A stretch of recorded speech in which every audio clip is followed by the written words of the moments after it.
Alrighty then. Another day, another pack of leet code. Right then, so yesterday we did about two. Oh Lord, I keep forgetting. Yesterday we did about two of these 1300s, and right now, I believe. Let's see. Forgot to set this window up. I believe we have about 6 of these done now in the 1300s. Now, to be honest, I don't feel ready to really take on a 1400, but sometimes you just gotta do what you gotta do to get things moving on. Let's see how many I got, though.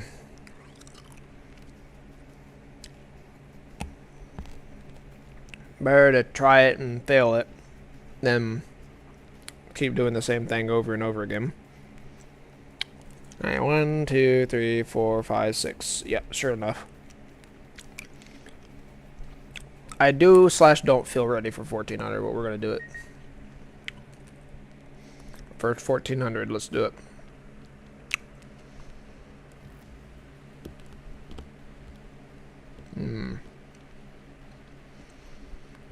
I have 0 people watching the stream. Highly unfortunate. But it be what it be sometimes.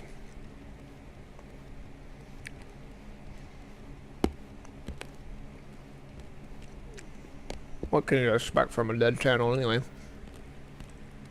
Alright. Binary search, brute force, implementation, 2 pointers. It's been a while since I did a binary search before. It's not too difficult. But I struggle to understand it. So let's take a look at this problem.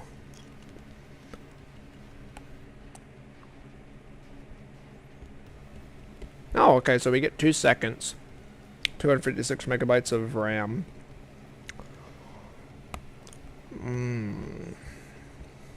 Alright, we're gonna try this one.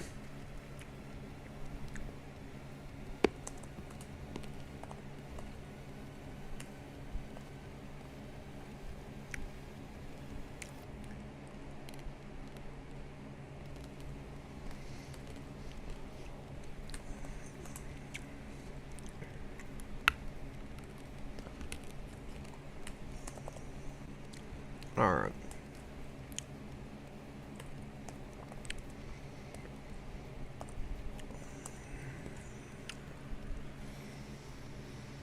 Hmm. 1400. Where's the link?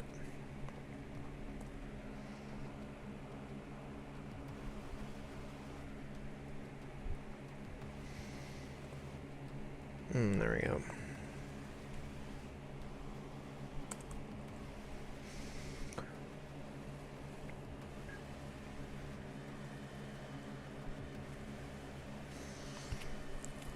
Alright.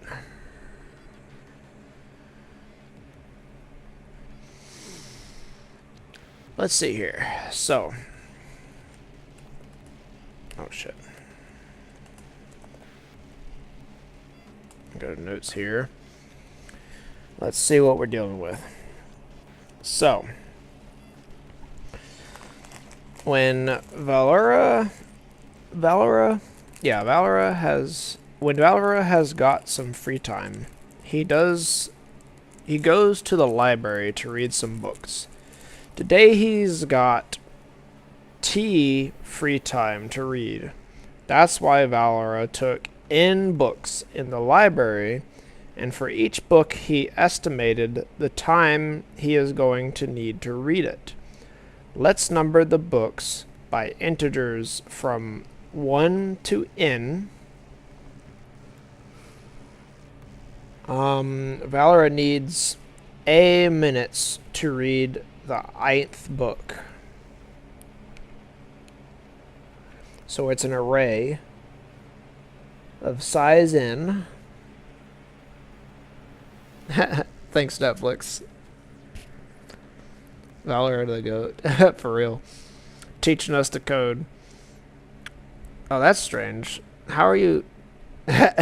For some reason, YouTube seems to think you're not watching, yet you're somehow typing in the stream, which makes no sense. But anyway. Alright, so basically it's an array. So n is going to be the size of the array. Let's just go ahead and write this down. N is the size of the array. We're really might as well do +1 actually.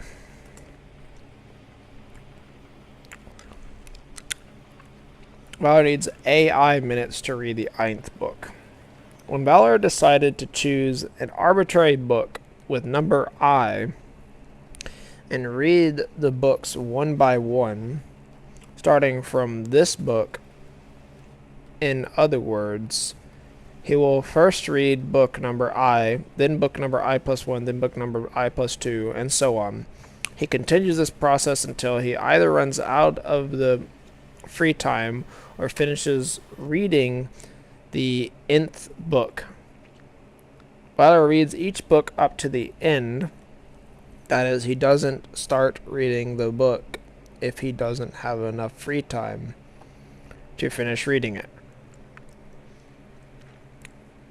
So, anyway, so what that means is, it means we're going to be rounding down. Essentially, print the maximum number of books Valor can read. Wow, this seems relatively simple, actually. Two integers, n and t. N can be 1 to, I believe that's 100,000. Am I not mistaken? I think it's 100,000. T can be 1 to 10 to the power 9. Okay, so let me reiterate kind of what it means. What they really want to know, they're basically giving you an amount of time. So you need to calculate how much time you actually have first, but they're giving you an amount of time for each book, basically.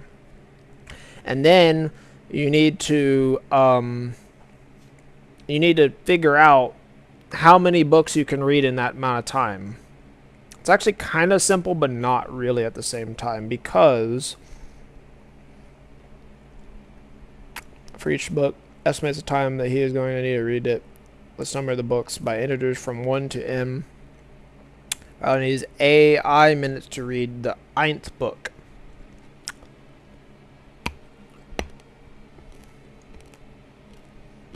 Yeah. No, we're not making it in brainfuck. We're going to be making it in Go. Go is a relatively simple language. Input. The first line contains two integers, n and t. Right, we already read that. The number of books and the number of free minutes Valor has got. The second line contains a sequence of n integers.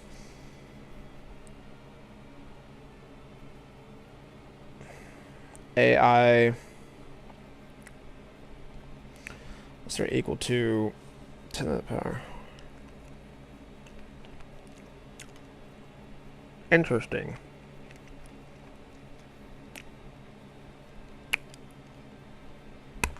Okay. AI shows the number of minutes that the boy needs to read the book I'm. The nth book. Okay.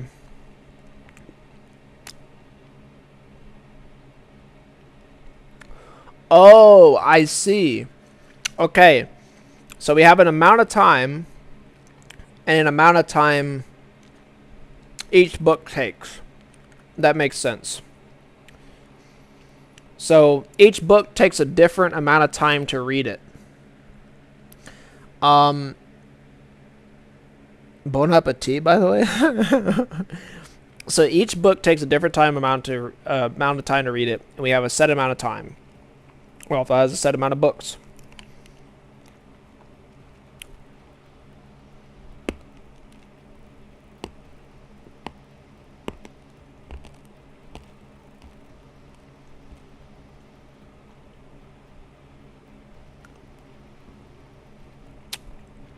Maximum number of books Fowler can read. Oh, shit. Okay. This could be a problem.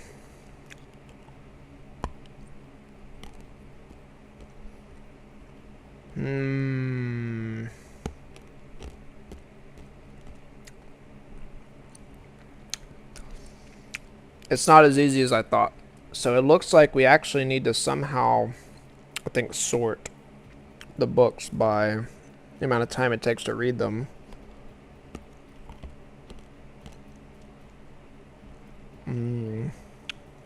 This could be interesting. The size of the array.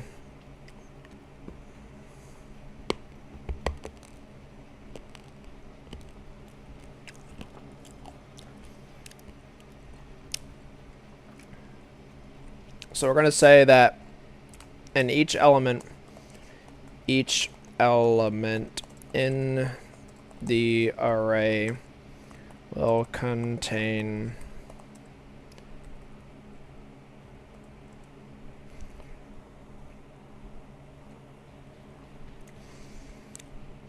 a I, not AI, A times I, whatever you want to do it. So basically, we're going to have a number that corresponds to the book, like the amount of time that it takes to read the book in every element of this array.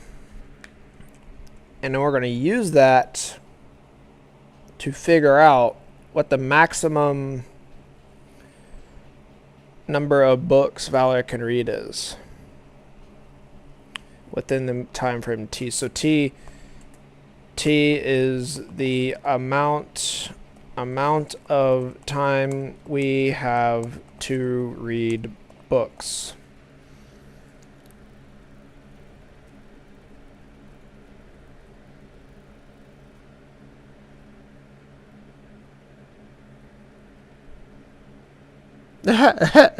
Okay, I appreciate that, I guess. I don't know if that's a compliment or a... I don't know how I should take that, actually, but... It is? Okay, cool. Alright, so... let's see here. I think the easiest way to do this is to just literally sort the array. Sorting an array is O of log n, which means it's really fast. Sort the array and just see, just add up from 1 to x till the sum is greater than t.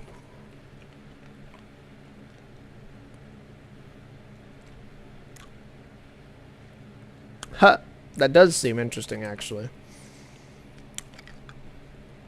So this should be a linear operation in theory. I'm trying to think if I'm forgetting something, though.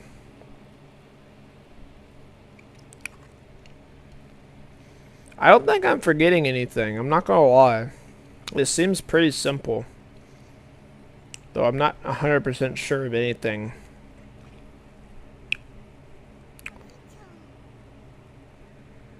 Wait, what in the world? How did I thought I... Oh no. I can hear Discord. Why can I hear Discord? Ah, Discord's making noises. That's not good. How is it making noises, though, is a real question.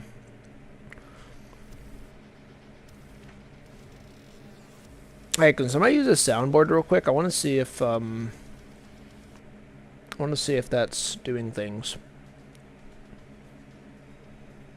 Oh yeah, you can definitely hear it on the stream. Which is interesting because I thought I disabled the audio for Discord, but I suppose not.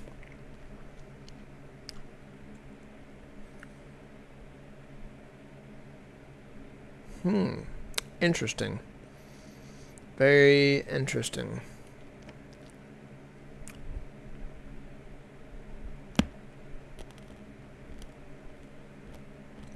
Yeah, that makes sense, but I'm worried about other viewers. Give me a second.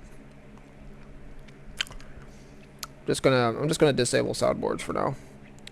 And then I'll go into the Discord settings and disable or reduce audio from mics or whatever.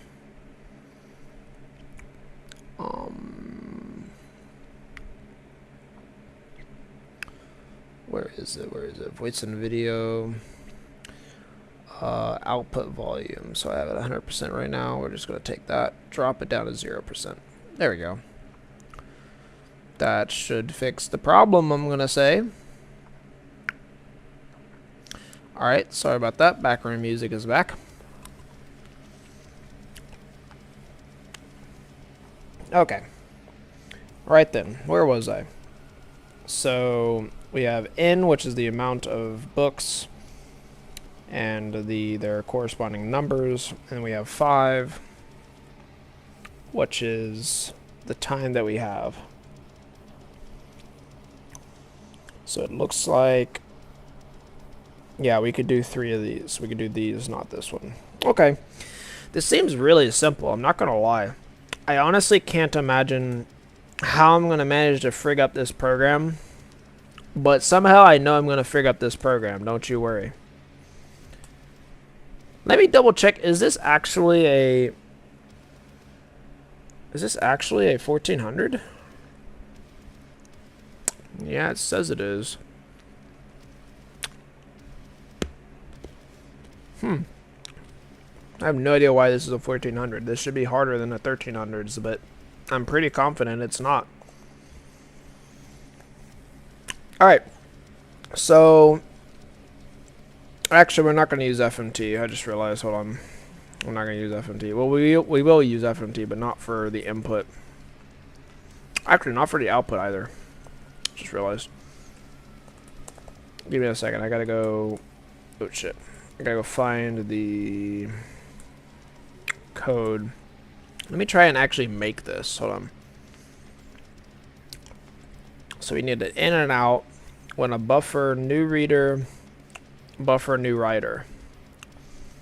Oh, a standard in. Defer out flush. Okay, so buffer new reader, buffer new writer. That's easy enough, I think. Oh. I want to learn how to do this because I'm going to need to do this more often. So we need a buffered input this time. Because actually, do we?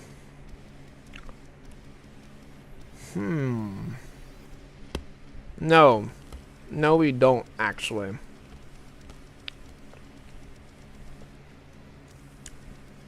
I don't think we do. Oh shit, I didn't mean to close it. I need to adjust hyperlens so this opens up as a pop-up. But anyway. Yeah, that's 100,000. That's what I thought. Nah, we're not going to use buffered input. I don't think we need it. Scan. Actually, let's do a scan F in this case. So that way we can get a few inputs instead.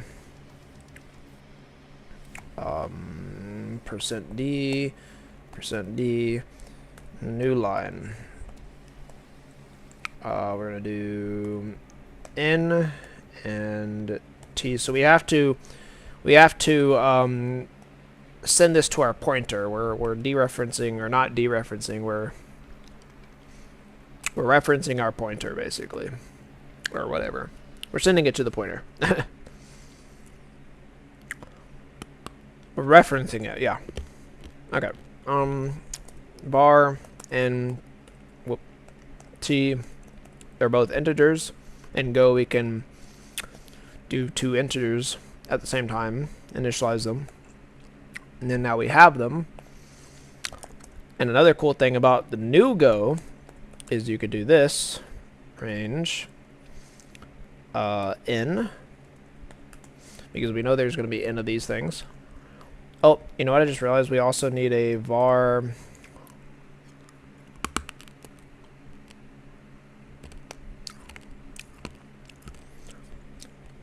What's the array going to be called? Let's call it A. Right, A. 1E5, I think.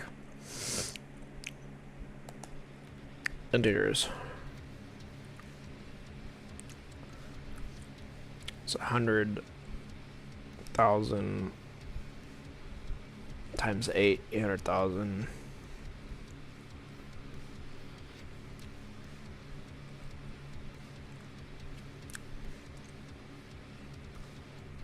Wait, let me think about that for a second.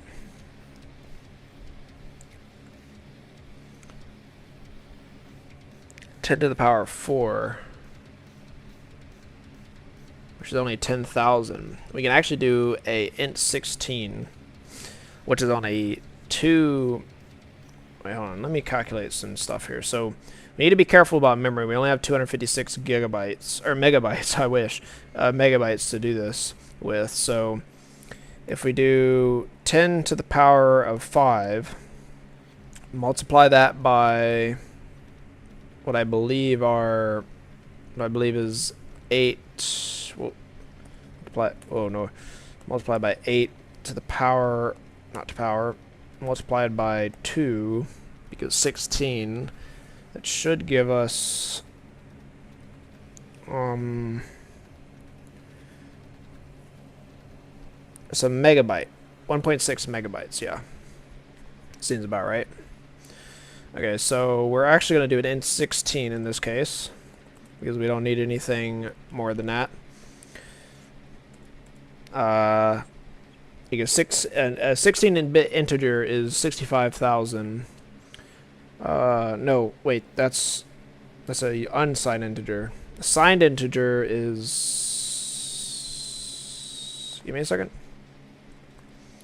What is a signed integer actually for 16-bit? Let me double check this. I think, if I recall correctly, it's to the power of not 16 but 15, because we need a bit. So 32,000. That's still above 10,000, so we're good. Shouldn't overflow.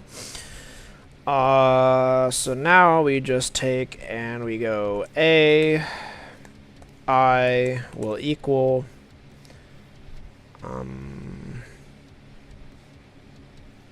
no, sorry, hold on. We need to do fmt dot scan AI, and then we need to dereference that, or reference it, or however you say that, and then I will turn that into that. So now we have this. We have our array. So now we need to sort our array. We're going to use slices to sort it. We want to go least to greatest. Sort A.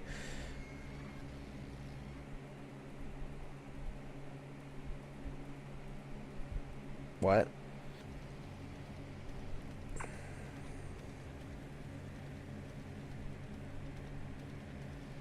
Oh, my mistake.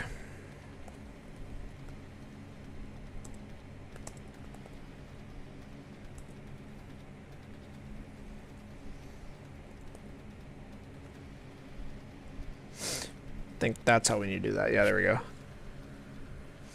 This just looks like gibberish to you?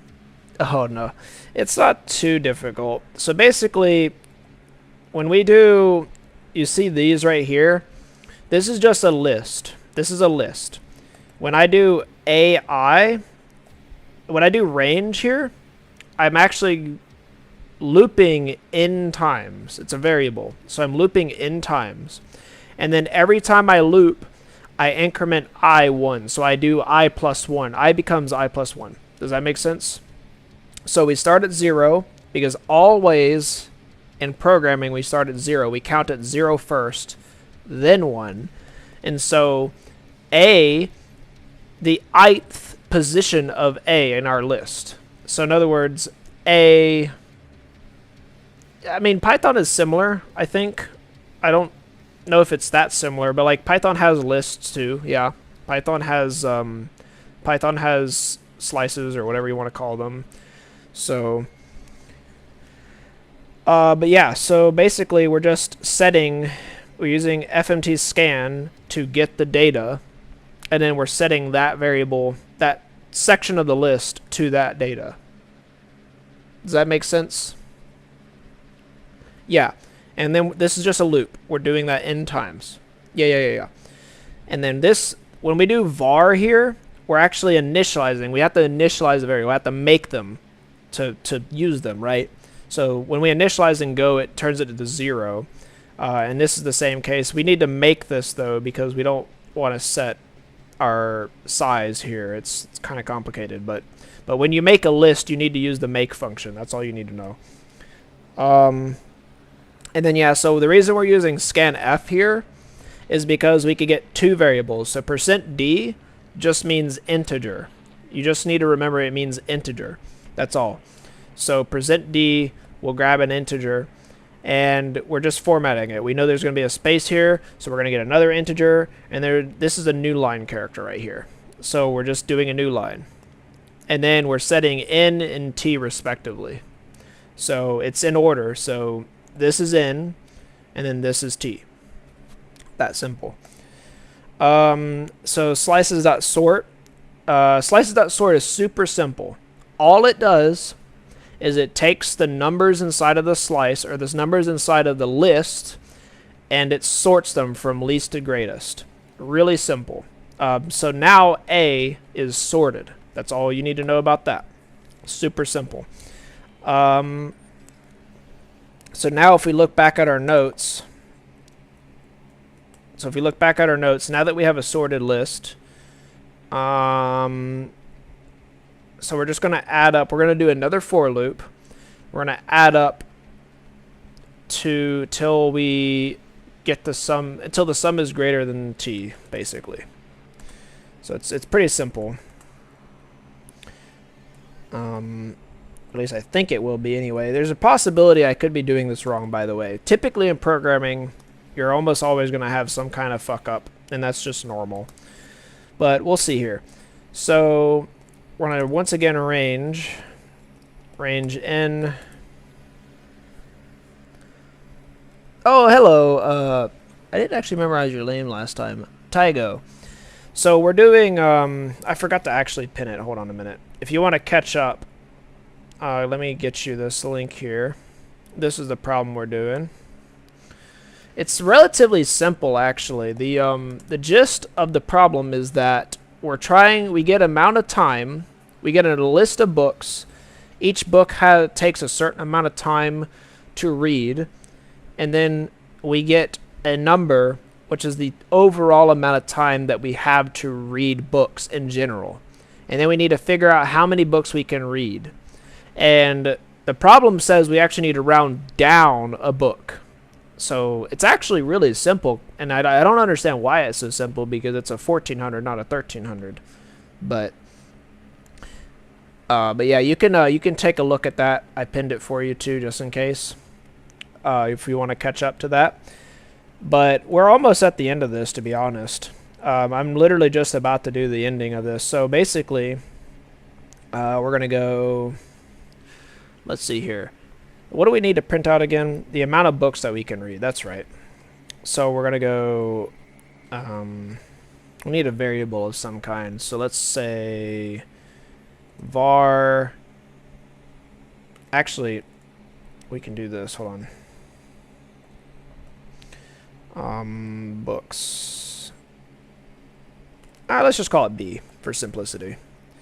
Typically, and I'm sure that Tygo probably realizes this, but typically in a real program, in a production program, this wouldn't be N and T and B. This would be more like books read or something like that. You know what I mean? It's time for you to learn Go. This actually might be a really good problem to try it on right here. I think this is a relatively simple problem for being a 1400. But if you're not confident, start with the below 1100. Go is really fun though. Like I said yesterday. Right, so we have our b variable. So what we want to do is we want to say a I. Actually, let's not range over n. What am I doing? Let's actually range over.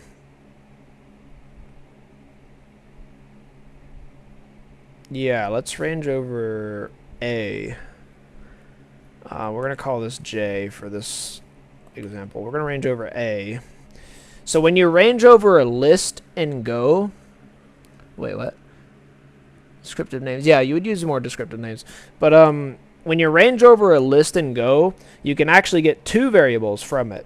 Not just the index, but you can also get the actual number or the actual value in the that's part of the array. So in other words, it will give us an index and it will give us the value of that index. It's actually really useful. This is what range did before it could range over numbers. It couldn't range over numbers before. But now it can do both. So now we're going to make this even easier. So we're going to say j. No, wait. Yeah, so we're going to say if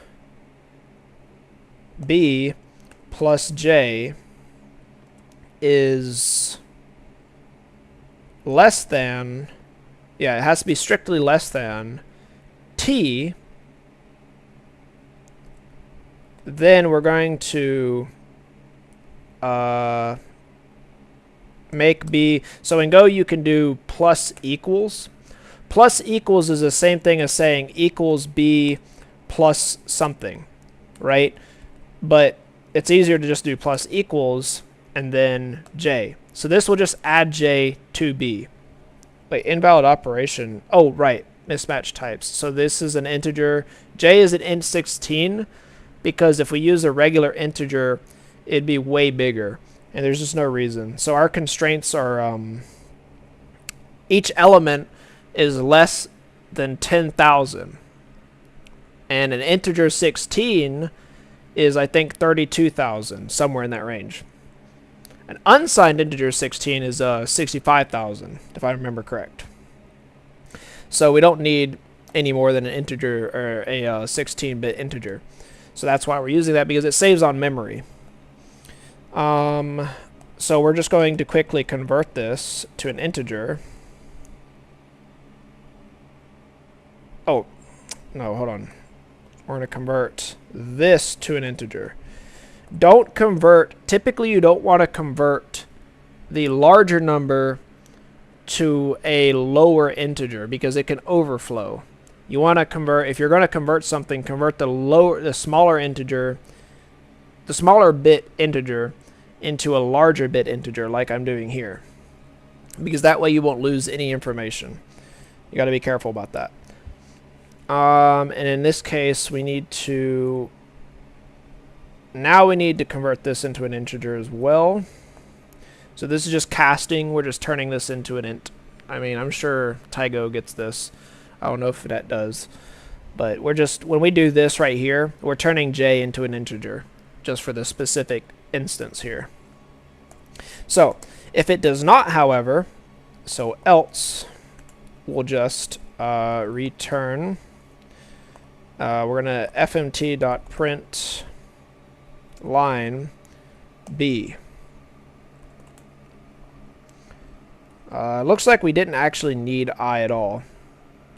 So I'm just going to do this. So in Go, if you need the second variable here, but you're not going to use the first, then you could just use an underline, and that basically just sets it to nothing. That's all that's doing. In Go, another thing about Go, like I said, it's strongly typed, and it's like very handholdy. C isn't so handholdy, but Go is very handholdy. And so you see how it says declared and not used I? If I tried to run this program right now, you'll actually notice that this is not the type of error you can ignore. Because Go is very specific about that. It doesn't want you wasting memory. It doesn't want you to do something that's like not memory safe. It's a memory safe language, sort of. So check this out. And this is a good thing in my opinion, especially for somebody starting out, because it means that you don't have to worry about making like security riddled, like horrible unsecure code is what I'm trying to say. So it's pretty cool. Go run main.go. And there you go. So see, it will tell me, the Go compiler will straight up tell me, that's useful as fuck. Yeah, so the Go compiler will straight up tell me you declared I, but didn't use it. So this isn't just something my LSP is telling me. My LSP is telling me this because the compiler will straight up bitch slap me for it. So there you go. And that's how you fix that. And then, boom. That is the wrong answer, by the way. What? What?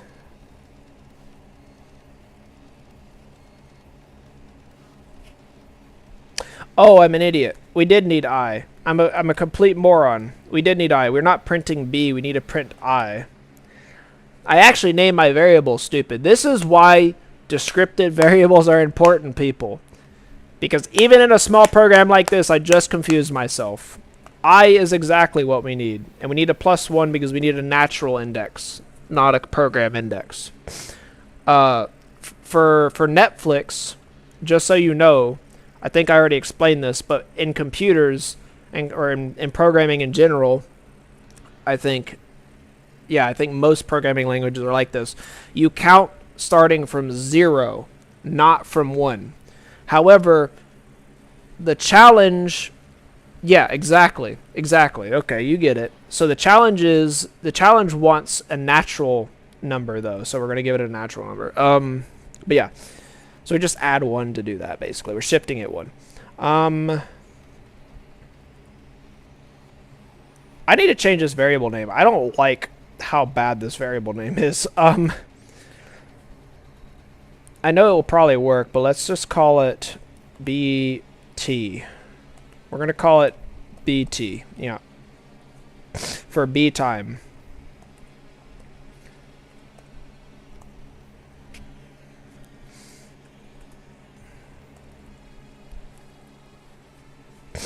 I think that should be fine.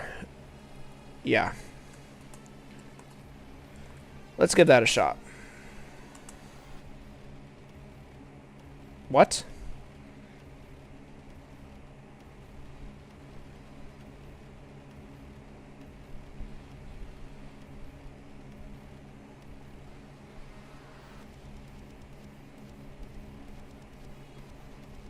What in the world is happening?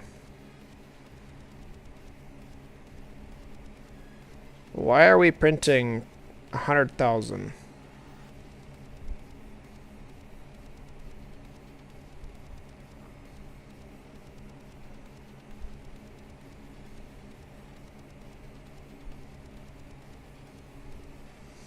So if b plus int j is less than t, then b equals b plus j. For real, right? They're reading a whole bunch, that's for sure. What in the world do I have going on here? What is the problem? Why is my program frigged up? Where did I go wrong?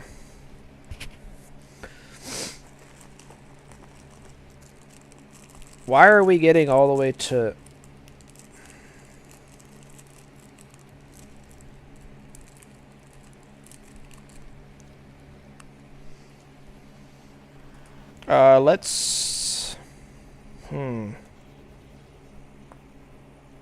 Let's do some debugging.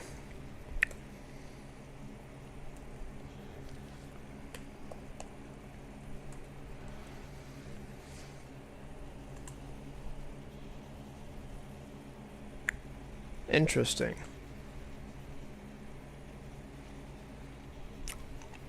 That shouldn't be...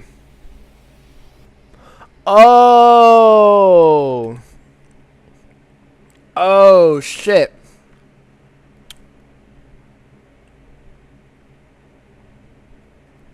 Oh, crap.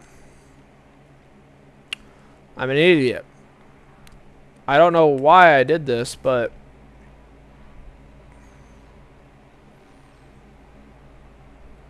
I didn't need to make that so big. I have no idea why I made that so big. There was absolutely no reason. Wait, let me think about something. Why did I try to make that 1E5? What in the world? There was no reason to do that. That should fix that problem, I think.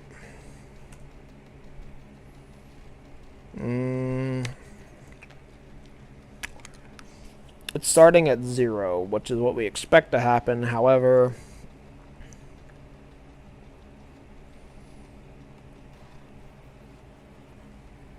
no, wait, that's fine. What is it printing out then?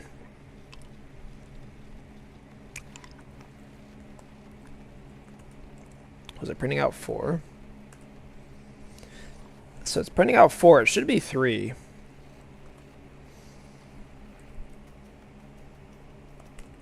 Wait, hold on. Is my math crazy? Let me think about this for a second.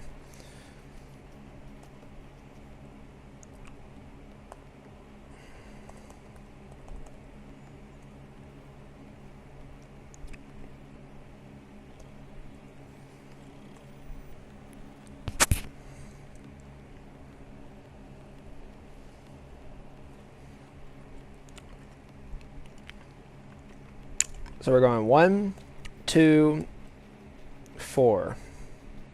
Because we're adding 1, we're adding another 1, and we're adding 2.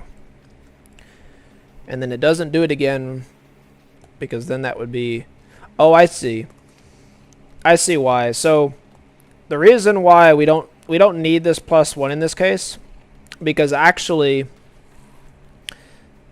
Yeah, because actually we'll have gone one more loop and we'll have found that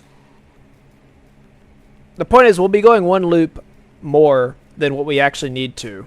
So then it can just be I, which is already naturally the number that we need.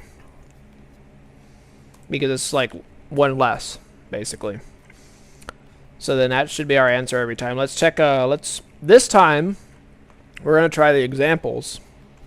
Because, duh. Last time I did not try the examples last night on that last one. And I got really confused. Okay. Let's see if this works. Just like last time, I have my doubts this is going to work the first time. Even though it seems flawless, I have my doubts that it's going to work this time. But let's cross our fingers and hope. It would be very surprising because this should be a harder difficulty level in theory. Aha! I knew it. So we got some kind of edge case going on here. Let's see what the edge case is. So it expects 4. No, wait, we gave it 4.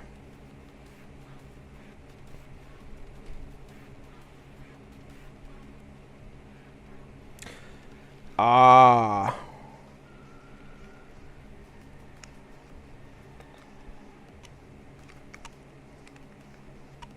No, wait, what? What in the world is going on here?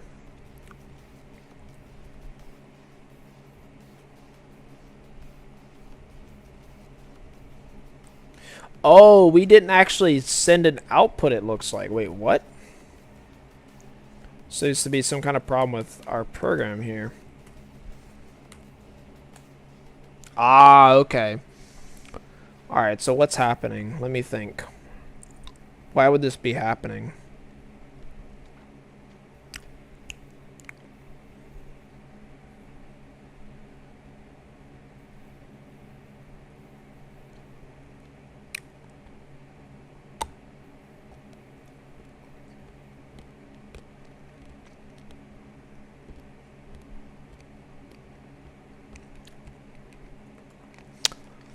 let's do this for a second.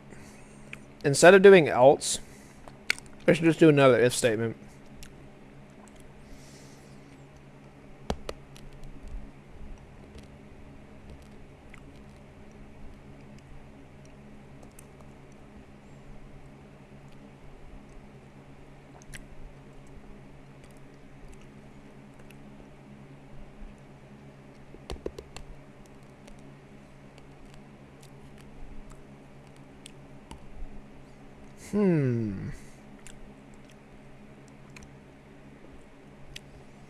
Actually,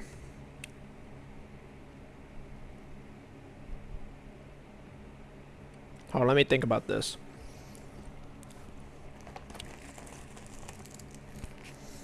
So basically what's happening is the very first element in the array would be greater than would be greater than t.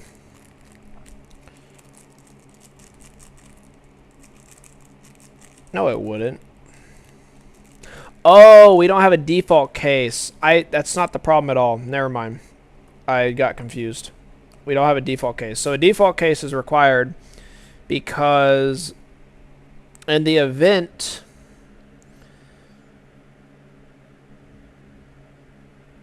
Oh, okay. Good night, Netflix.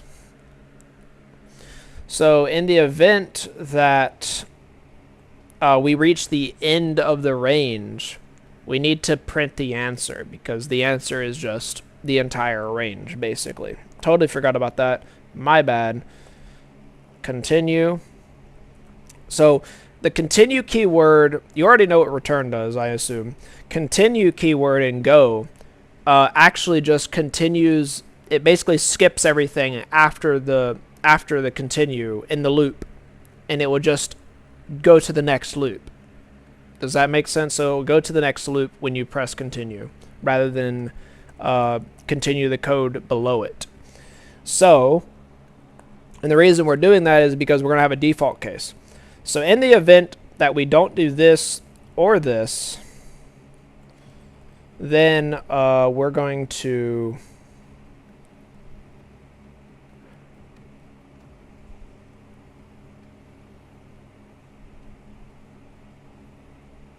I wonder if we should do a switch statement, actually.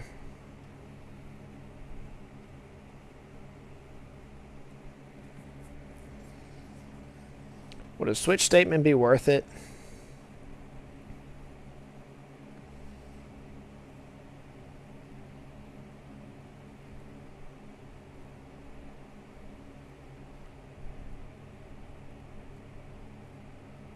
Let's do a switch statement.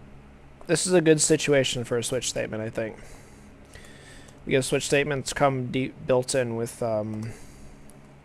whatchamacallit. So I think I could do a switch statement like this. So bt plus int j,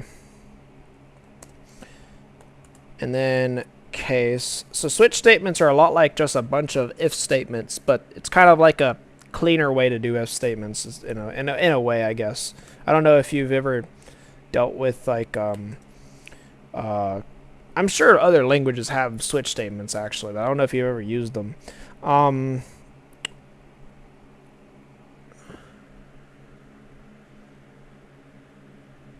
Yeah, exactly. Yeah, okay. So then you get it. There's really not a lot of if else's here, but I still think it's a good situation for it. It's probably just going to end up being cleaner.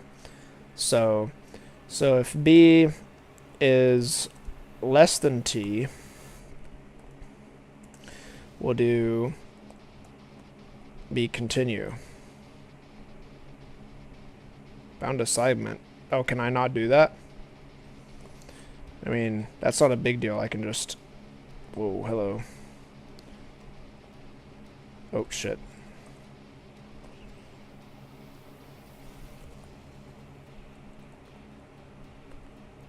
Do that. So we're making a temporary variable b.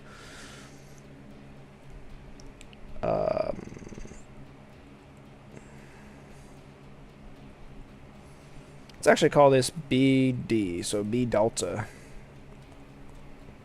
Well, Why not? Yep. And then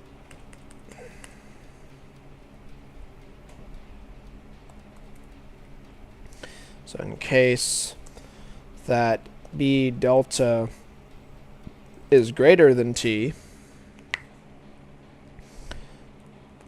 then we want to print line and return.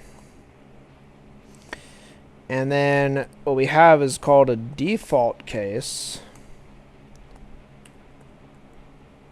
And in this situation, we're also going to just do the same thing.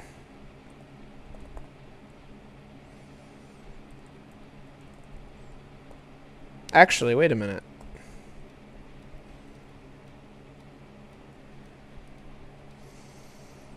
We could have just did one if statement, I guess, and then just continued. Because realistically, we don't need this. We could just have a default case. There's no reason to use this switch at all. Okay.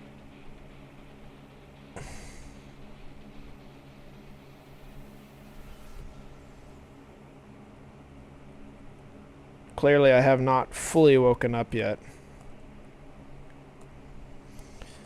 Alright, so all we're going to do is just remove this else.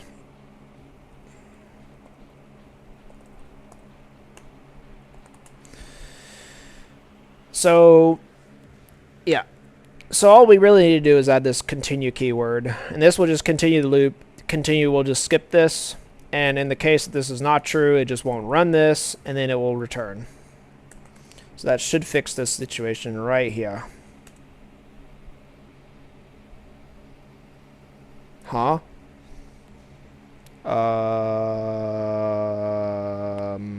Is this a different problem than what I thought it was? Hold on, let me see what our slice looks like. Let's see what our slice looks like real quick.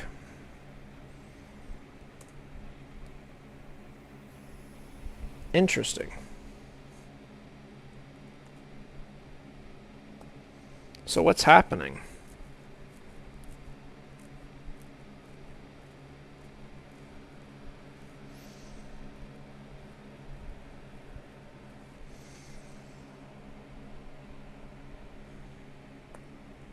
Okay, fmt.print line j. Matter of fact, let's also do I. Let's do I and j. Let's just see what we're getting here. So I is 0, j is 4.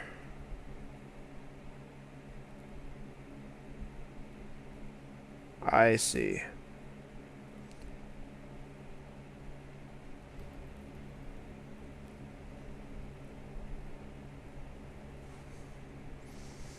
But it is returning.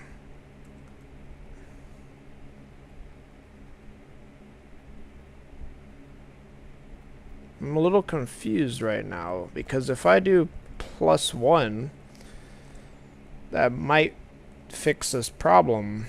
Wait, what? It doesn't fix anything, actually. What in the world? Oh. Oh, shit. Oh, shit.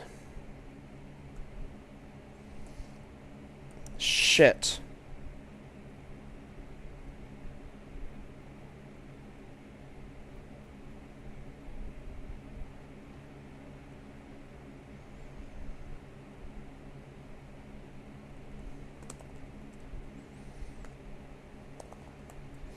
I get it. What's happening is so my first assumption was right. We're reaching the end of the range, and it's not printing it because we have nothing outside of the for loop. So our default case really needs to be outside of the for loop. And unfortunately, we don't have I anymore, but that's fine. Because what we're going to do is we're just going to do var. Matter of fact, actually, let's just go up here.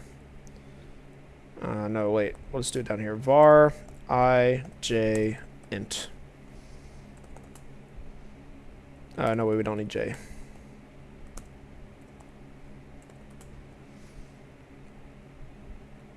Oh, right. We need var j int 16. Okay, so basically we're declaring them outside of the loop, and then we're, instead of initializing the variables to the range function, we're actually going to initialize the variables first and then set them from the range function. So that way, we don't need this continue anymore. That way, in the case that, matter of fact, let's clean this up a little bit. Since it's only one line of code, I prefer, like if I can do it, I prefer to do this. It looks a little funky, but it's compact. Can we make it infinite? Yeah, we could, but like that would be that would take a really long time to finish the program. A infinite for loop actually looks like this. So in Go, you could just do for, boom, and that's it. That right there, that's an infinite for loop right there. That will run, by the way. Yeah, so that will just keep going forever. They use that for game design. Or not, well, not game design, but you know what I mean. They use that to make the main loop in games. But anyway, so let's see here. That should fix the problem, I think. Oh, by the way, in case you don't already know, which I think you probably can guess if you don't know already, but break just breaks out of the for loop. That's all it does. It's really simple. Okay. So you do have a little bit of a problem, though.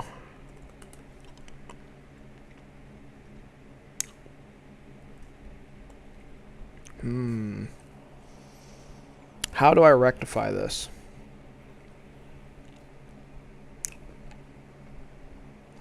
Alright, let's do this. Let's just check. If I is equal to n minus 1, or I could also just say I plus 1, but whatever. Then I plus plus. So what we're doing right here is we're just checking really quick if I is equal to the size of the list. We're minusing 1 because, again, we're checking against a computer number line, not a natural number line. So we're counting from 0. So you need to subtract 1. And then if it is equal to it, that means we went through the entire range right here. So in that case, we want to increment I by 1.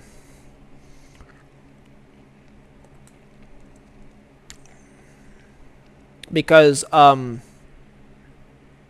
yeah, I think that's pretty kind of self-explanatory. So that gives us 1 here. And it should also keep... Wait, is that right? Hold on. Yeah, it should keep these printing the right answer too. Why is that 4? That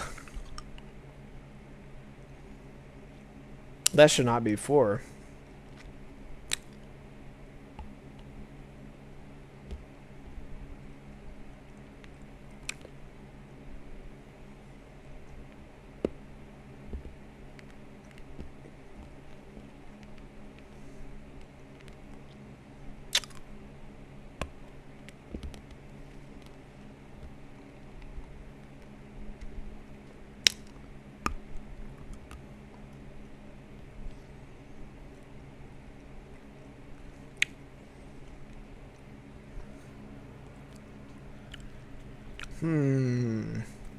Let me think about this.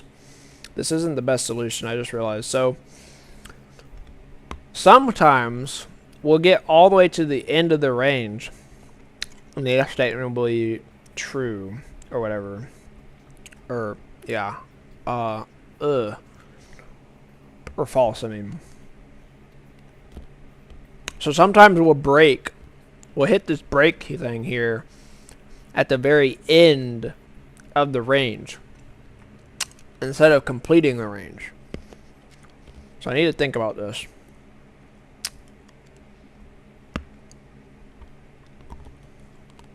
It should be really simple to fix. I don't know why.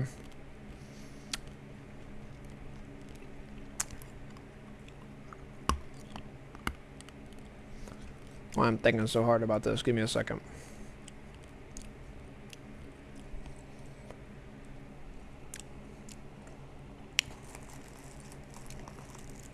Tell you what, let's not use I or J here. Let's do this.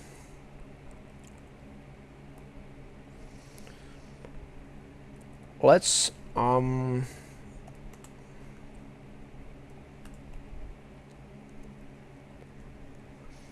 do this. We're gonna have a variable called b for book. It's gonna be an integer. We're gonna increment it. We don't need I anymore. And then we're gonna print b.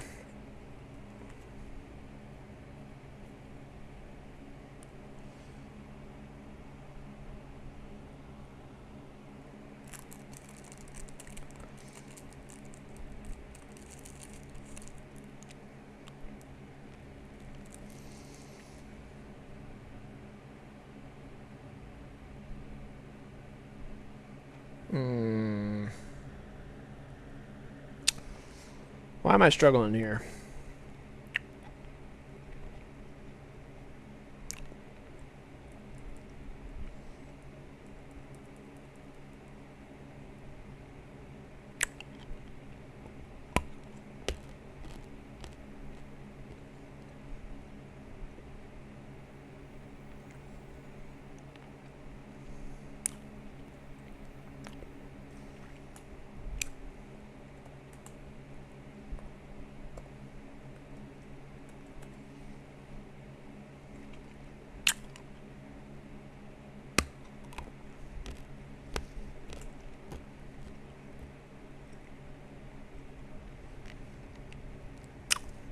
I don't think that would make sense.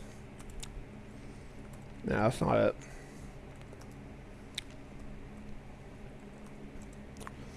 Well, this won't work. That'll work for that, but it won't work for this. Well, that's work. That's fine. I mean, it won't work for that. Wait, what? That worked? Wait, what? Huh? Well, hold on. How did that work? I don't know how my own code works now. Let me think about that. Oh, right. Of course. Of course. That was the whole reason I did that. That was the whole reason I did that. Right. So every time that the B delta, I guess is what we're going to call that, is less than T, we're going to increase the B delta by J and also increment our B counter. This guarantees that we have the right number every time. So we couldn't use I as I thought we could. So it's not that big a deal. I don't know if that's going to fix all the problems, but probably fix this. Let's see. It will at least fix that one issue.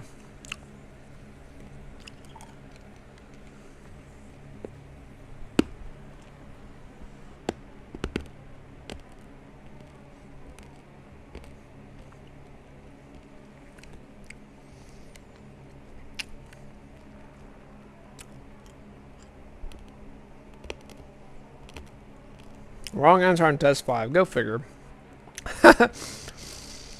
This is the nature of leet code. They will throw as many what's the word I'm looking for? Oh god. Edge cases as they can at you. So we outputted one, answer should be true.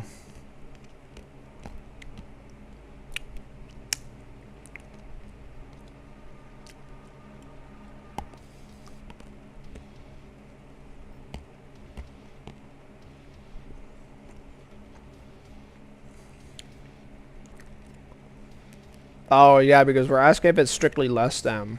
We should be asking if it's less than or equal to.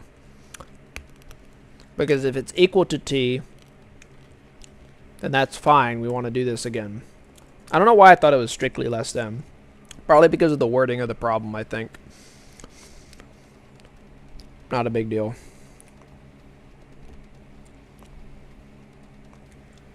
Here I was thinking this is going to be a first try situation. But I'm not good enough at programming to do first try anything.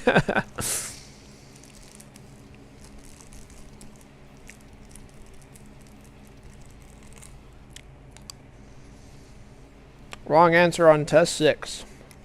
Man, they are really throwing the edge cases at us.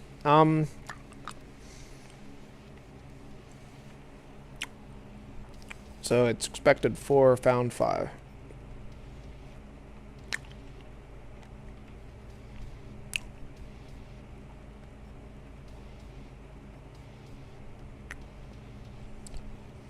Four, 6. This one is hard. I don't think it's hard. It's just going to throw a lot of edge cases at us. It's kind of relatively simple, all things considering. What's hard about it is fixing the edge cases. Let's see here. So we got 1, 2, 4, 6, 9. Oh.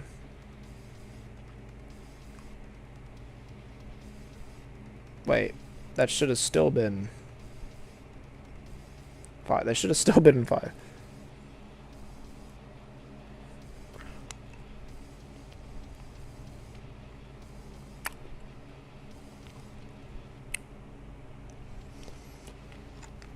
Why does it think the answer is 4? Am I losing my mind right now?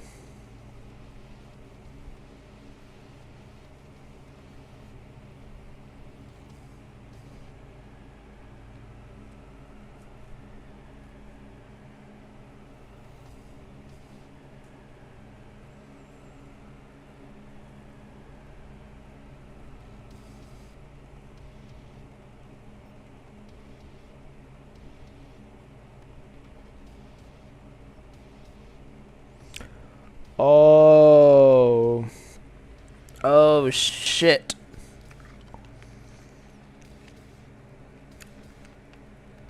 I get it now. I misunderstood the problem a little bit, I think. So I think what it actually wants us to do is start from some point and then go to the right and see how many you can do.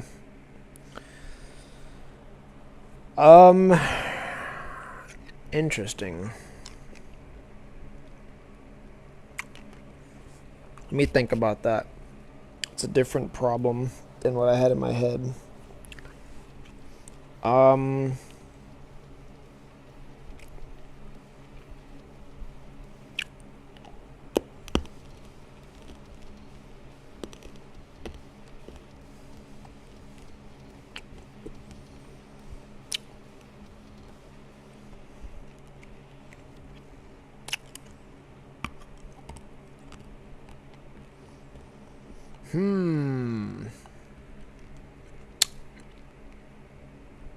Let me think.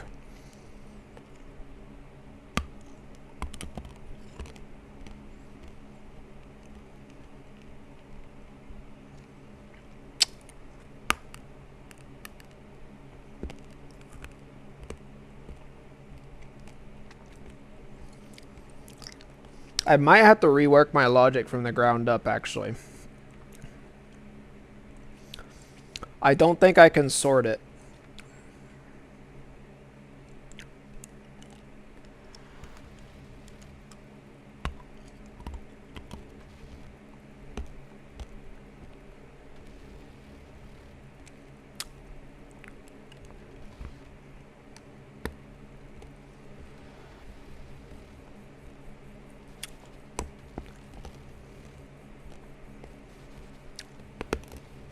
Checking all possible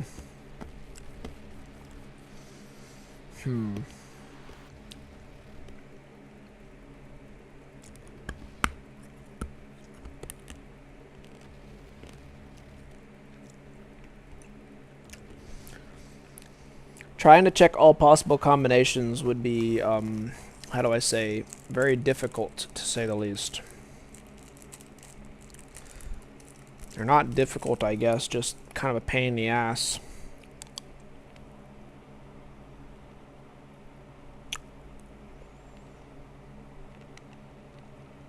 Trying to think if there's like an optimized way we can do this. So, I misunderstood some things.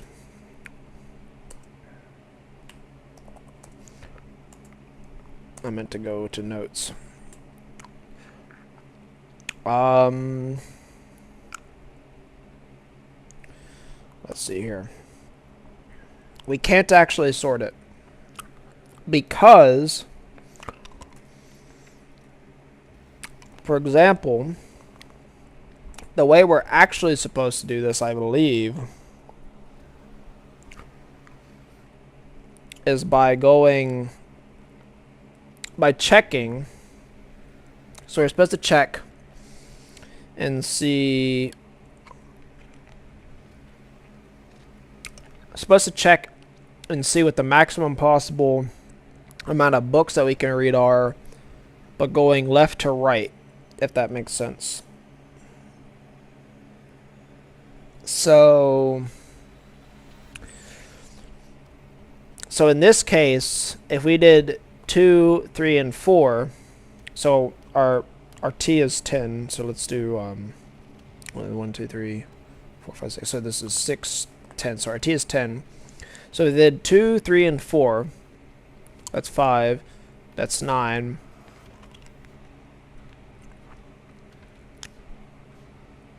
And that's, yeah, so we can only do 3 here. So adding 2 to 9 would make it bigger than 10. So then we check. Then we check from this point. 3 plus 4. I should know that. That's 7. Plus 2. That's 9. Plus 1. That's 4. So, not 4. That's 10. So that makes a total of 10. And then that ends up being the maximum. Oh Lord. Ends up being the maximum, but we can also go again. This is the thing, right? So we can go again and check here and see that 4 plus 2, 6, 7, 6, 7, 8, which is less than 10.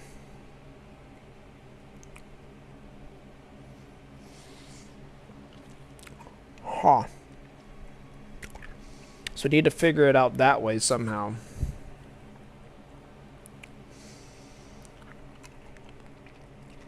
The problem is I really don't want to do that. That's brute forcing right there. That is what we're supposed to do, probably, because I think there was a brute forcing tag, if I remember reading that right. So it's probably supposed to brute force it. We get 2 seconds. 2 seconds is a long time. However, if I look at my attempts here,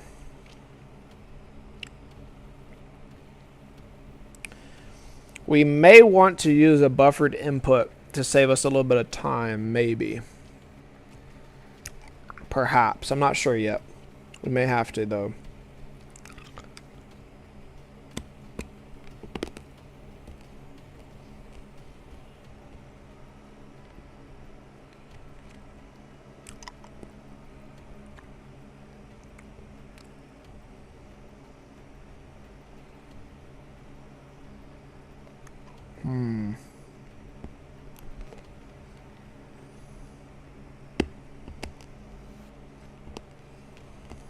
Okay. So, here's the way we're going to have to do this. As much as I don't like to do it this way, we can't sort. We're still going to do our range function. Or actually, no, we're not. Well, we are, but not here. And the way we're going to do it is very different, but I'm going to leave that there for now. So we're going to do a for loop, but instead of ranging, we're going to do...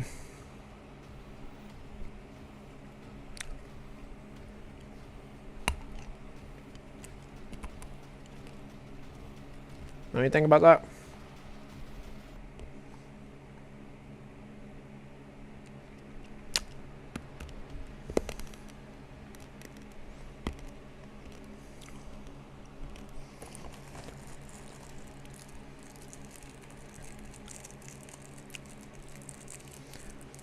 So, wait, let me go back to my notes. Let me go back to my notes, explain what I'm thinking of here. So, what we're going to end up having to do is we're going to do a for loop. Oh, shit. We're going to do a for loop inside of a for loop. Okay? So we're just going to say for n, well, not really for n, but we're going to start actually where we left off. Anyway, so we're going to say not for n, but hold on.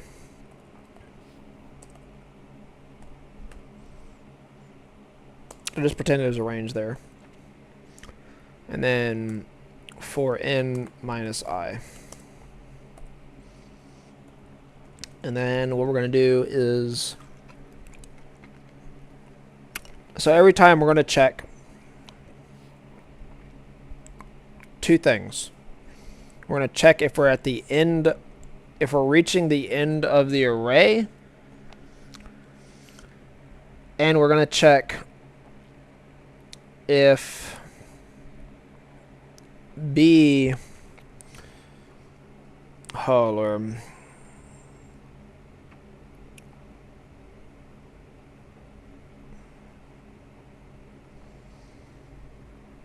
I'm going to make a step.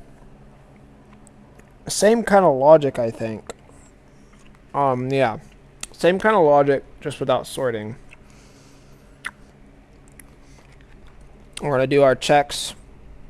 B, if BT or B delta is less than T, then B plus plus. And then B delta also gets added, and B delta gets T added to it, but anyway. That's why I said B delta and not the, anyway.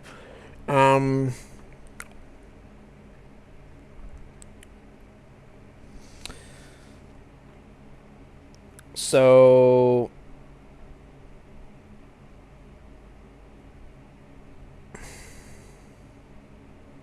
no, wait a minute.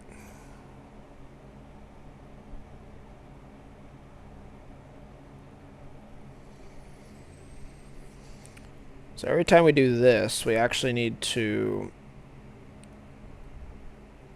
reassign B. We need to assign B here.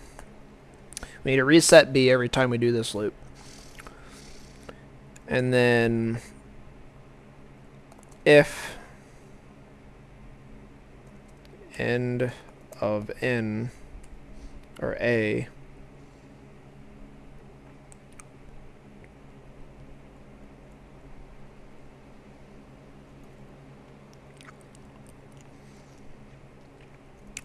then return B.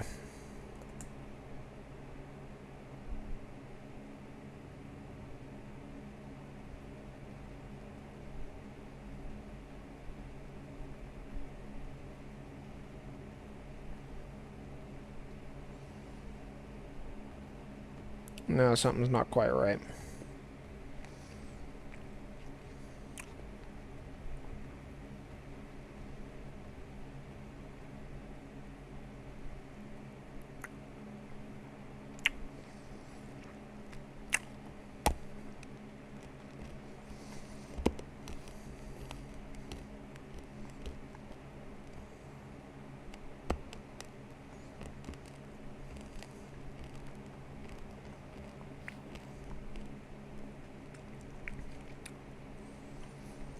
What I actually wanted to do,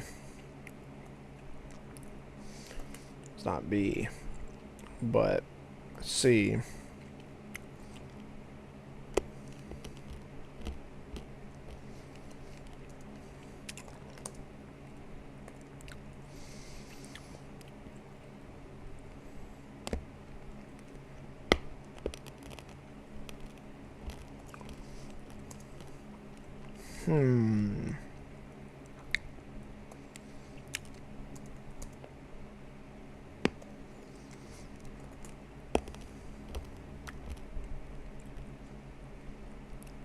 Yeah.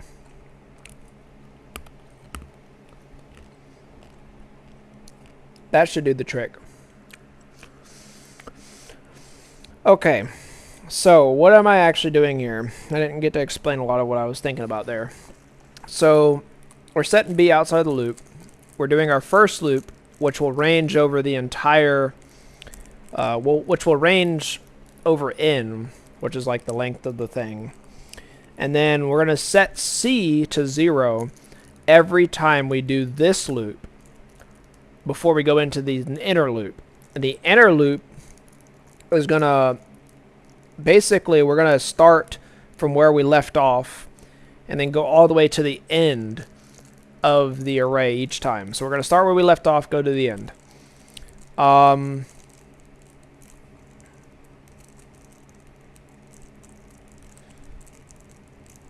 We really need a break function, but that's okay. And then we're going to say if B delta, which remember, if you remember B delta is BD, or B, not B. Yeah, B delta. B delta is the current amount of time that we have reading the books, plus the time that it would take for us to read the next book. I actually need to do less than or equals to t. And as long as B delta is less than or equal to t, and C, our thing that up here, is, I haven't actually set C, is greater than B, then we'll increment B plus. But I just realized that this actually needs to be, hold on a minute. This doesn't need to be here. My mistake. This actually needs to be here. So if that, then only in that circumstance would we do B, and then C++. So this is actually what we want to do. So we're going to increment C++ as long as B delta is less than or equal to t. And if the C is greater than B, then we'll increment B. Okay. If we reach the... So, what I really should say is if I is equal to N minus...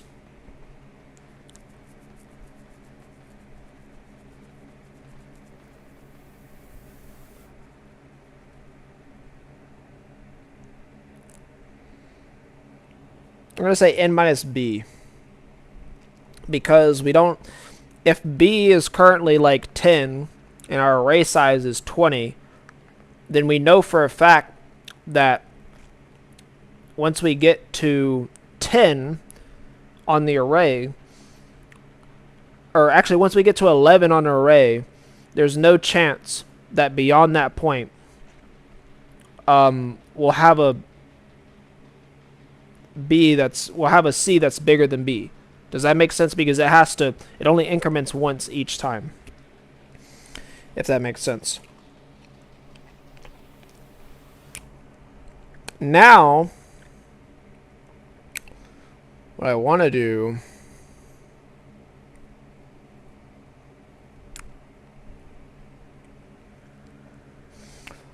okay.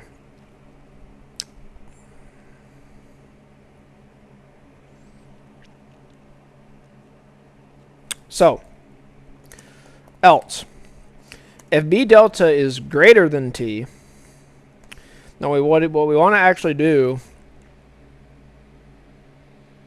is break out of this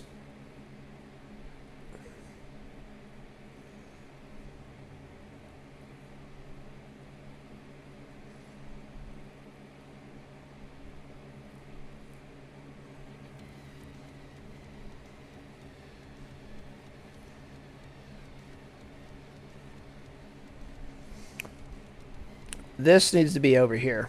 I just realized that. Oh shit.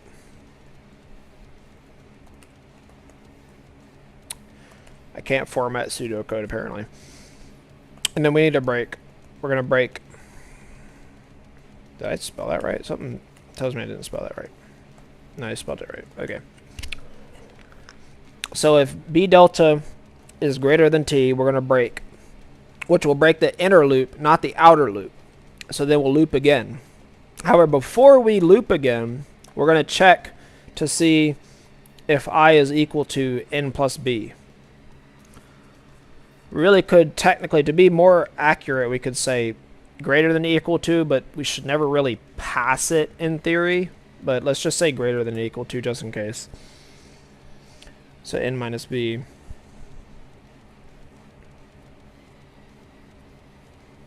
Yeah.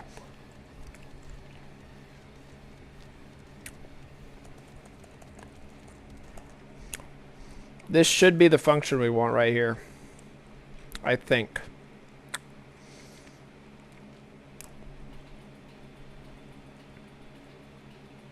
So here's the funny thing about this. We can actually, so check this out. Wait, hold on a minute.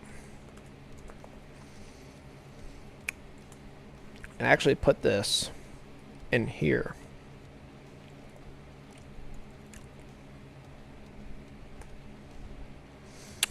We could put this in here because there's no point in making the array and then going over it again. There's just no logic in that. Oh, actually, no, wait, I take that back. We can't do that. We can't do that. We need the entire array first. I take that back. So let's just forget this shit. Forget that. Forget that.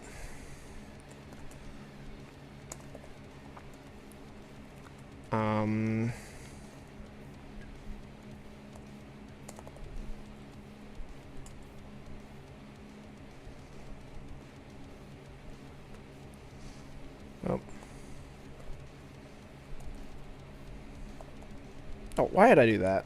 Lord have mercy. Ain't right in my head today. We don't need that. For I range n.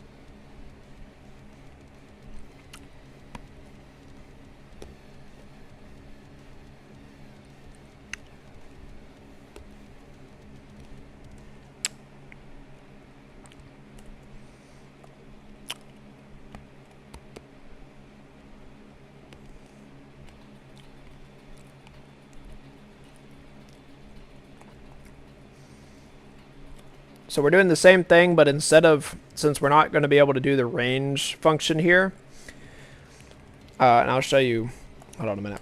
So we're going to use j equals 0, or actually not 0, j will equal I, and then as long as j is less than n, j plus plus. So that will start us at position I.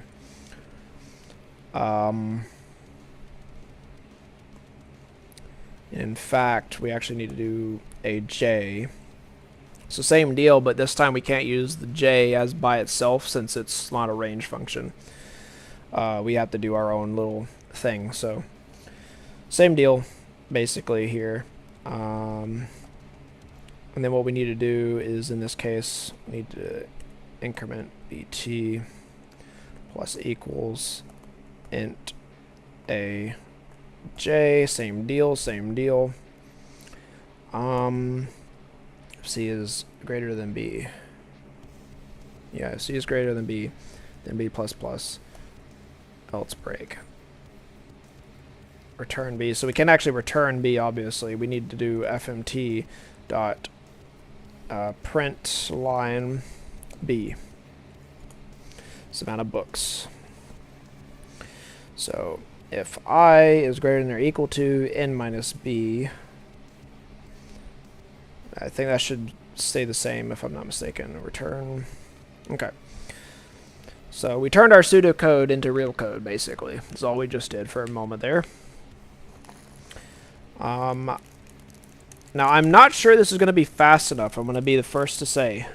This might not be fast enough. This is a lot of shit we're doing. Oh, right, we don't need slices anymore.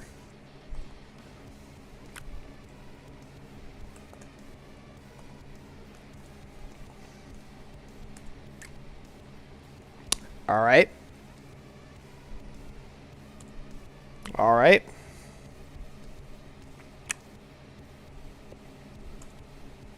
That's wrong.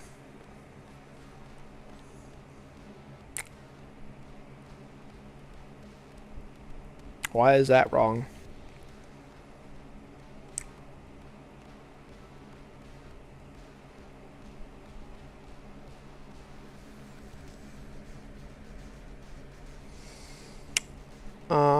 Let's see here.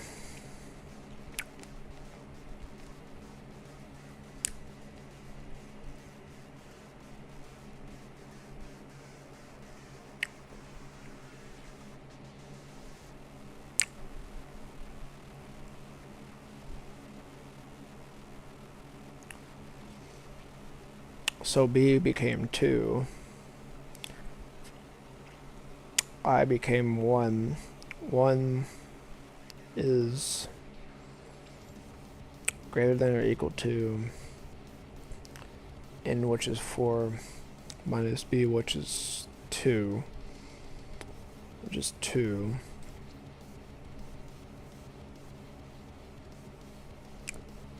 I should not be greater than 2.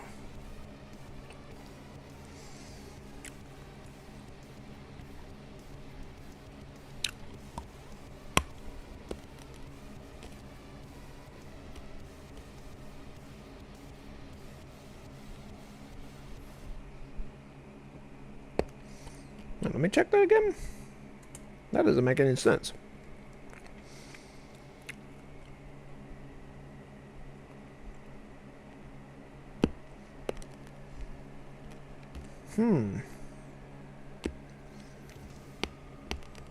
Well, n is 4.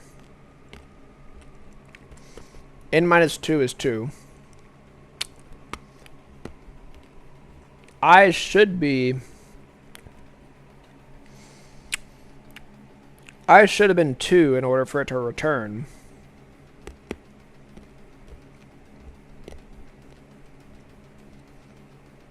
No, I should have been 1. No, yeah, 2. It had to have been 2 to return. So why is it...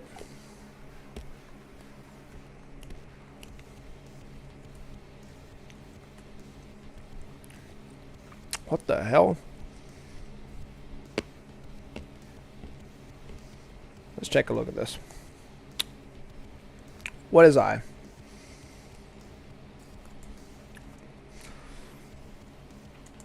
Oh, damn it all. I is 2. Really?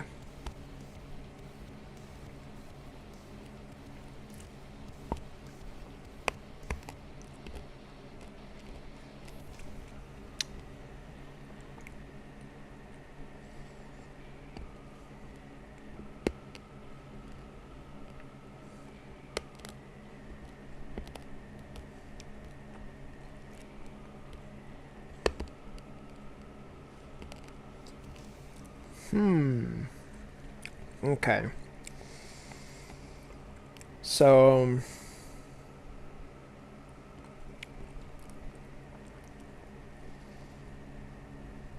why is this happening?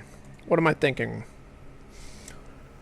What's going on? All right, so somehow we're getting to 2, I2 somehow.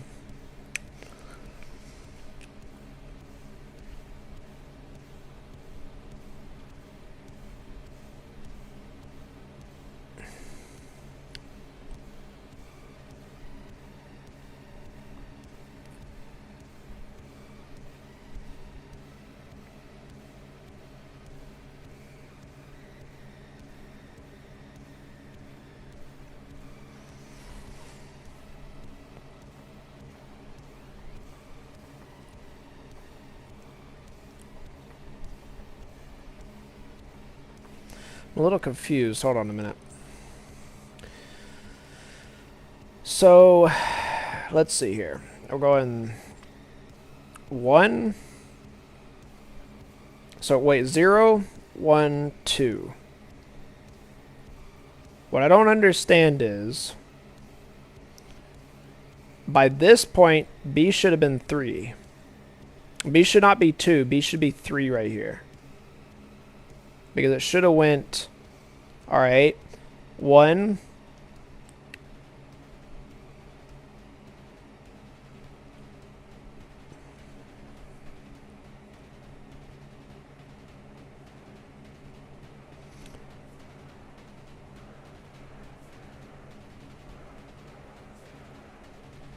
Should have went 1. Oh. Oh, wait a minute. I just realized the B time needs to be reset as well. B times needs to be reset.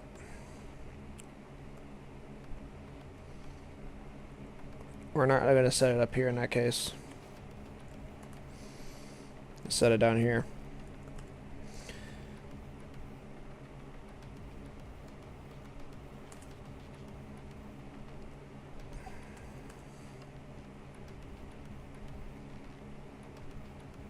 Wait, what the fuck? Oh, right. There we go. There we go. There we go. That's the right answer. That's the one we wanted. Good answer. Good answer. All right, so that's right.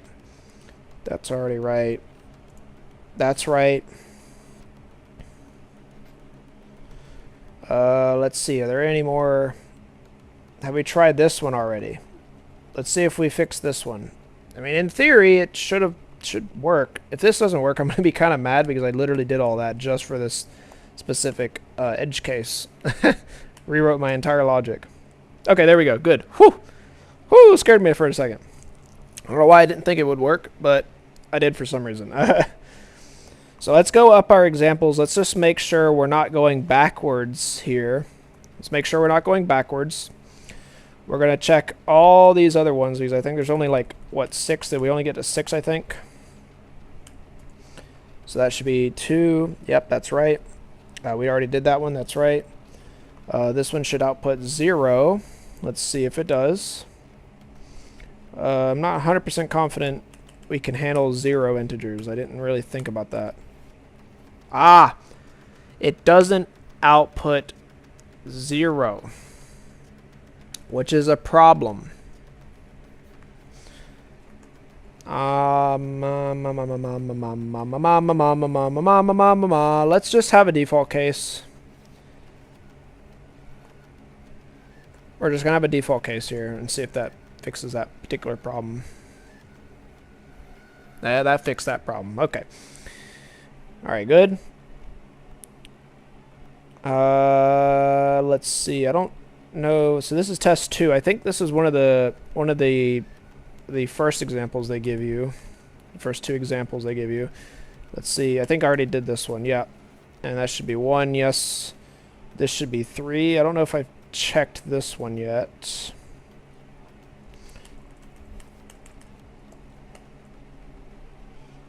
Let's see. Okay. All right.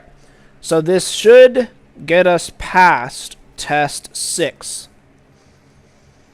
Whether or not it gets us past test 7 and beyond, I don't know. Because we're probably going to start getting into much larger inputs. Once we get into larger inputs, I'm guessing this is going to take a lot longer. So I'm not confident that we'll actually make it. We'll make it under 2 seconds. We have to make it under 2 seconds, I think.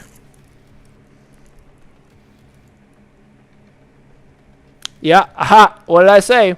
What did I say? What did I say? So let's see what we got here. Oh boy, look at that. Look at that. What sucks about codeforces? What sucks about codeforces is that we can't copy this. There's no inputs over here. It will not let us copy these larger inputs, sadly. However, I'm going to teach you a little bit of Bash today. So I'm going to teach you a little bit of Bash today. So check this out.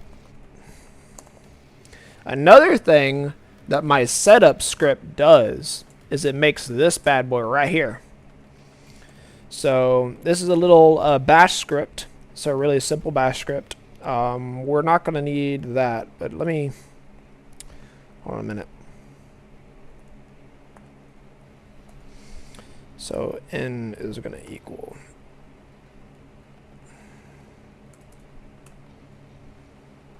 that. T is going to equal that. Okay. So Bash is just like, you know, your typical scripting language. I feel like you're probably more familiar with this. I'll remember your name eventually. Tygo. I feel like you're more familiar with this than you are with Go. Potentially. Should be more similar to what you're used to anyway. So we don't need a answer file. Don't need that. We're not going to be formatting it. So, by the way, this script that I like, it copies a default script.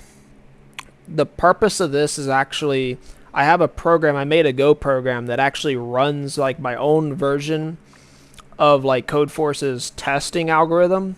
It's just my own testing algorithm basically. And I used Bash to make like test files basically. I did that because I wanted a way to like fuzz test, and I also wanted a way to do multiple languages at the same time without having to wait on codeforces. That was when I thought that I was going to learn Go and C and GLSL and a whole bunch of other shit. I probably will still learn C, but I realized that learning 2 languages or more is kind of crazy to do it at once anyway. And so I'm not going to be doing that anymore. But yeah. So this should be really but my program is still useful because I could like still like make test files and such. But anyway, let's see here. How's written 6 Philly? La la la la. Right. So what I actually need to happen here. So I don't want to output. We're going to put this down here. We're going to... actually, let's just do... forget in... well, actually, never mind. Do need in. In fact, let's actually...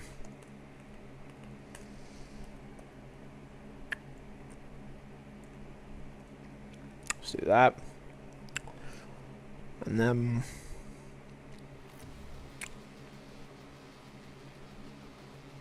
oh shit, I need the random function I deleted. Oh crap. Okay, hold on a minute.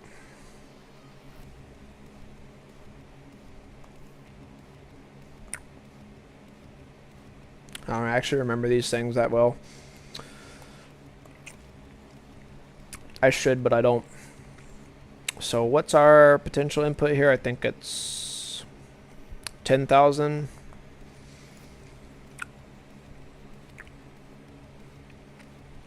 Are you kidding me right now? Doesn't support it. My left foot.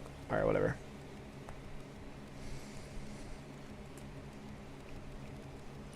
Actually, can't I just do 4 in like that? Apparently I can.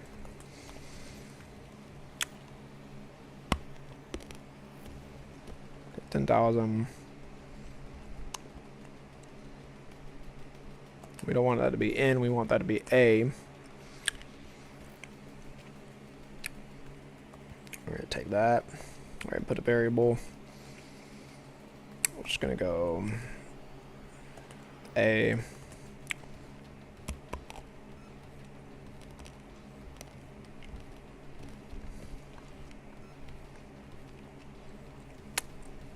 Oh, we don't strictly need that, actually.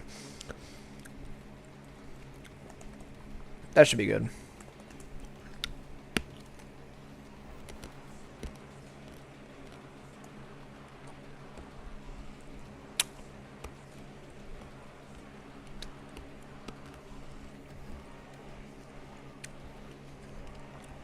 Alright, that should be good.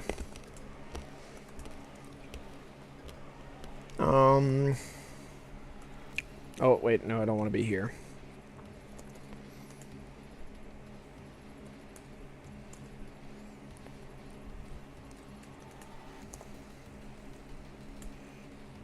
That's, not quite right.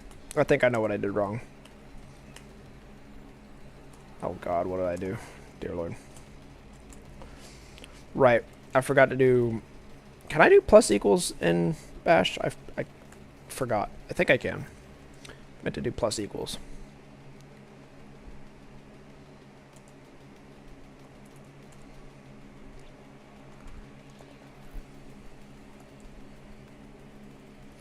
That's not right.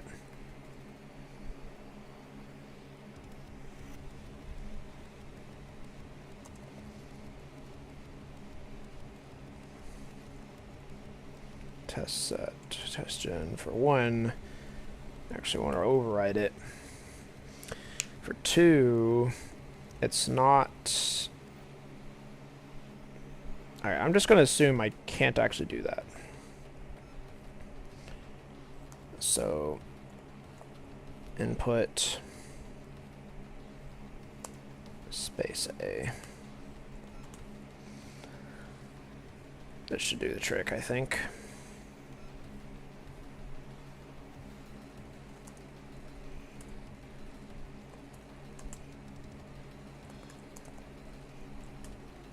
What?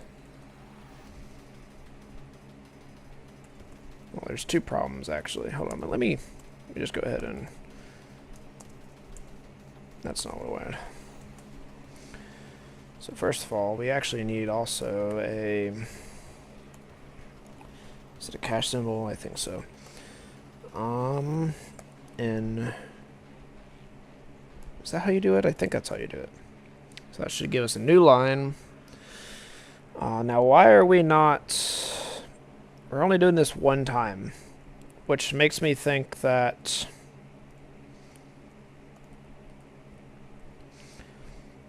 Now, give me a second. I forgot how to do this, apparently. How to make a loop that loops times in Bash.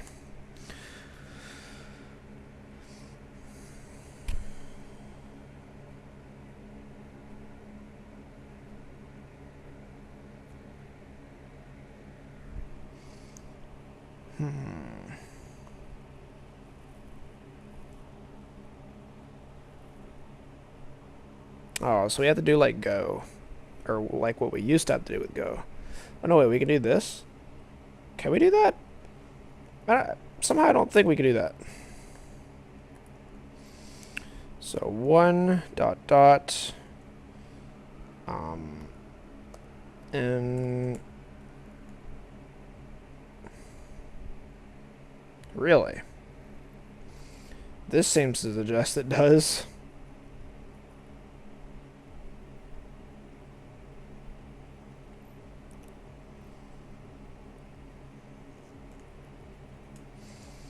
For some reason, I choose not to believe it.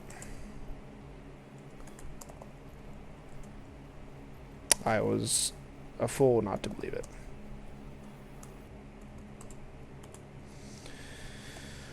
Also, I didn't do this correctly. This is not how you do this? Oh, I used the wrong slash. That's probably why. Alright, fine.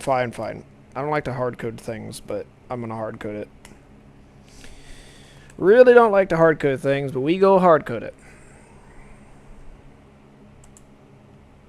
There we go. Based on the amount of time that's taking, I'm going to say we're probably doing it right.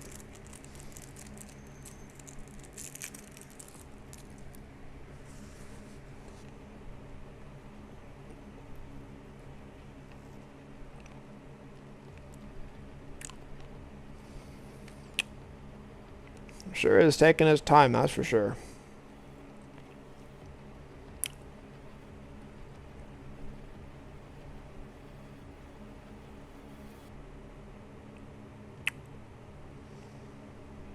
What in the world? Did I do something wrong? 1 through 100,000. No, that's right.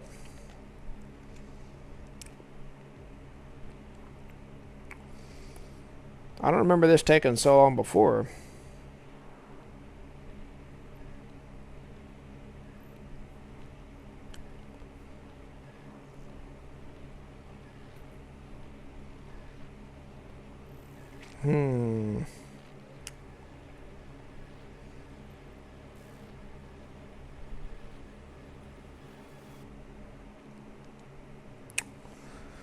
I'm gonna stop it real quick.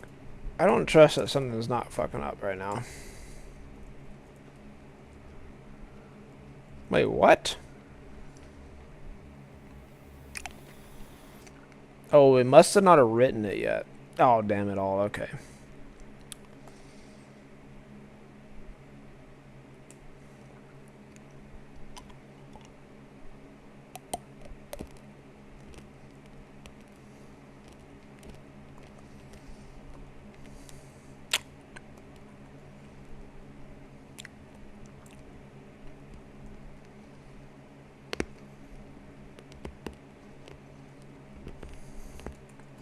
Probably better to do all at once, but I just want to see.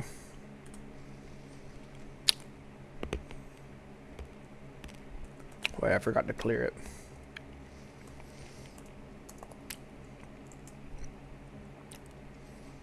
Oh, what the? Oh. Oh my. Oh. Oh. Oh. Oh my gosh.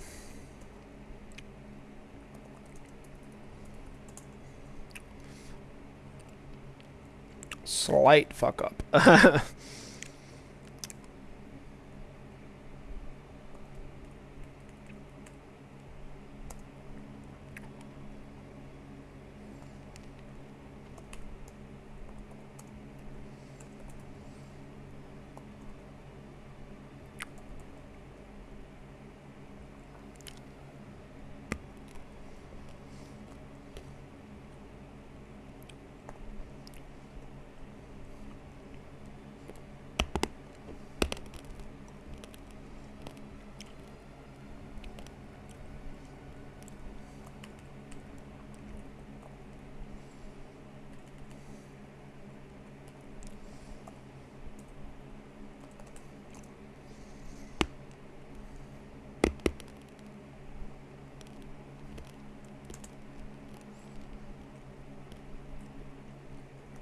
That was awfully fast.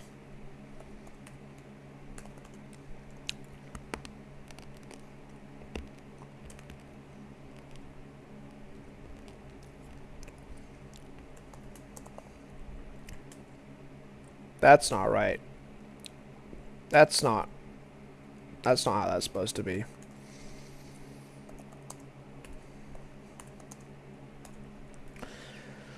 Why though?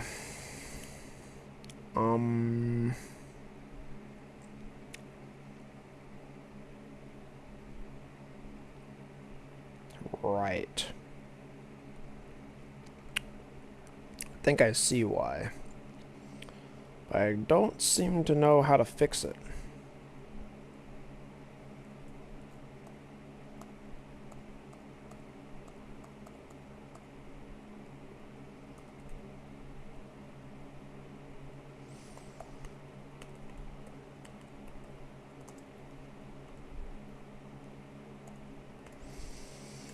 Surely I can plus equals, right?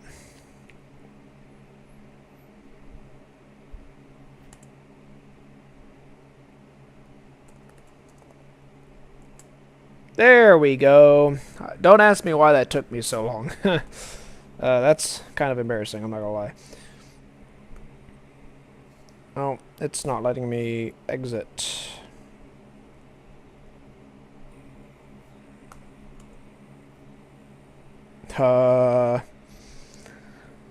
That's spooky.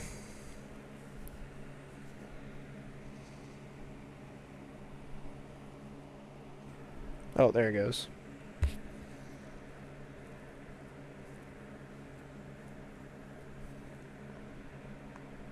Oh, hold on a minute. Sorry.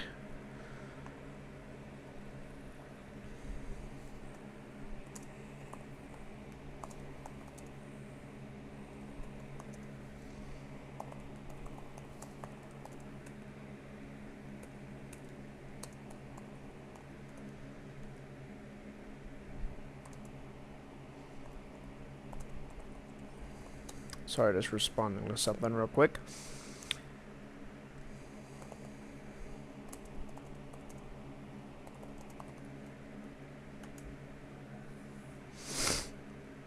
There we go. I really should have maybe at least enabled regular Discord notifications. Let me think about something.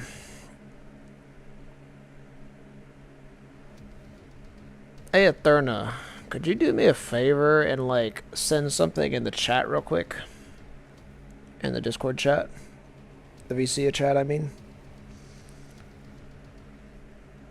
Oh, there it is. Keep sending stuff.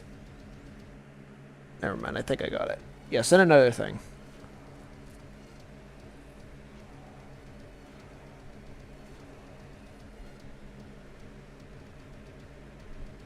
Okay, there we go.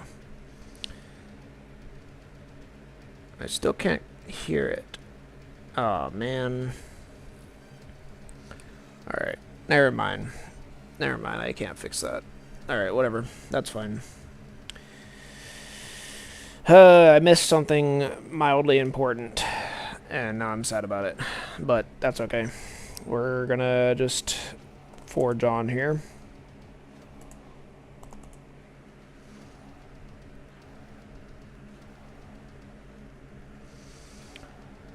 Alright.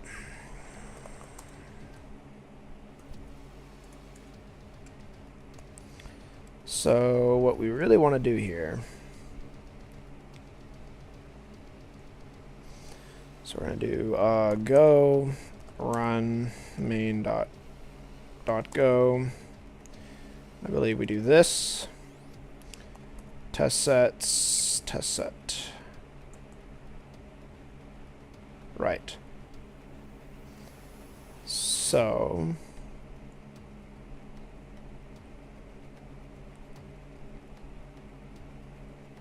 let's actually do this.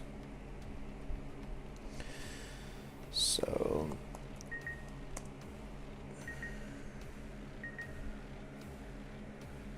what the hell?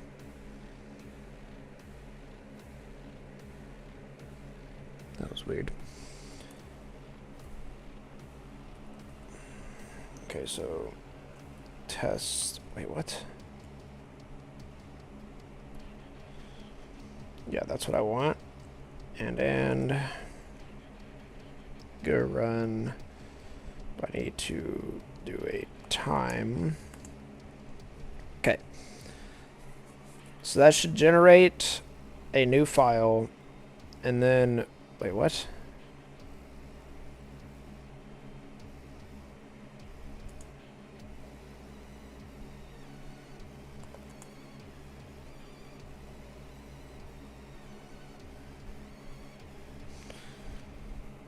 Oh, of course. Of course, of course, of course. Right, right, hold on a minute.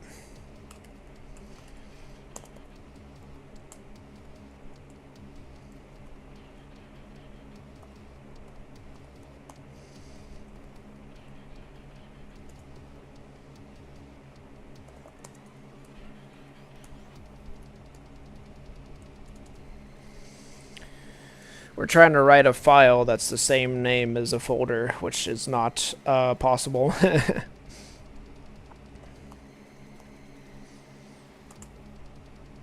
So we should generate the file and then run the program.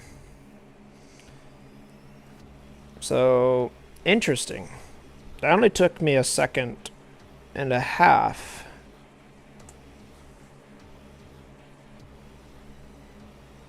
Oh.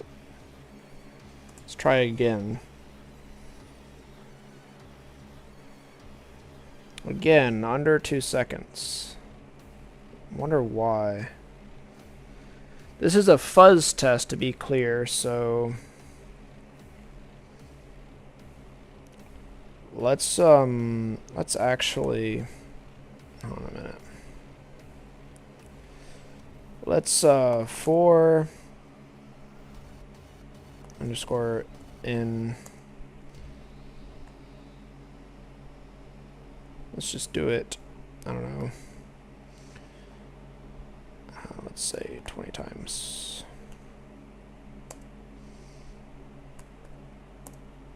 Do.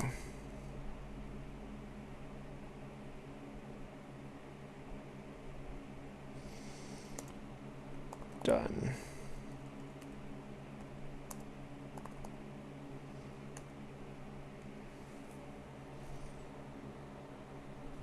So let's just kind of get a feel for what the average is here. Looks like my average is about a second and a half, it looks like.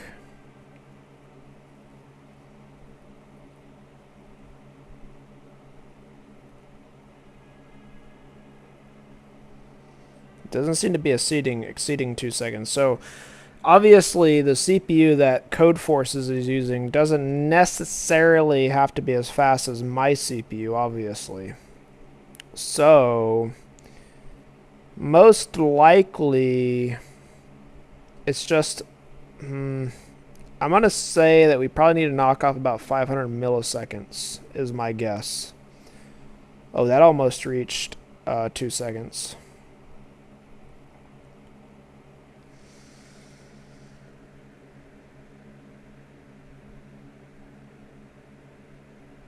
How long have we been streaming? For about 2 hours. Okay. Okay, so we were never under 2 seconds. So that's unfortunate. It seems like the codeforces CPU is actually rather slow. I don't know if there's any documentation about like what the clock speed is or anything like that. So I'm just going to assume we're going to need to knock about a 500 milliseconds off is my guess.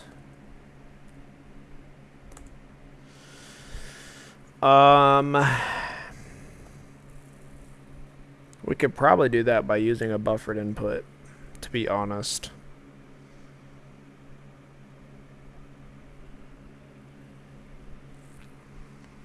I'm trying to think if we can improve this algorithm at all. I don't think so, to be honest with you. Pretty sure this algorithm is as fast as it can be, given the constraints.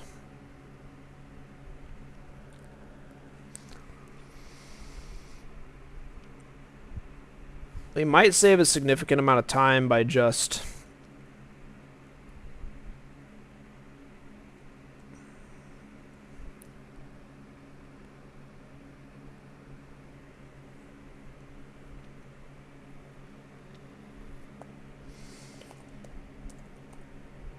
Let's do this.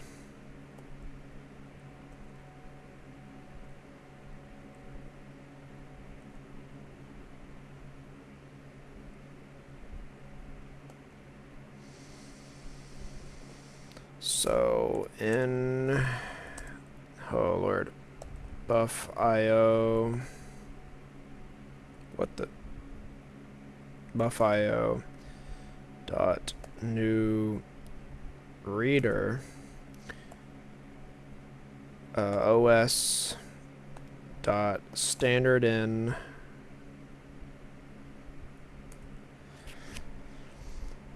and then we don't need a buffer for out in this case. I'm trying to remember what else you need to do for this. Give me a second. I gotta go look back. I know how to start it, but that's honestly about it, to be real with you.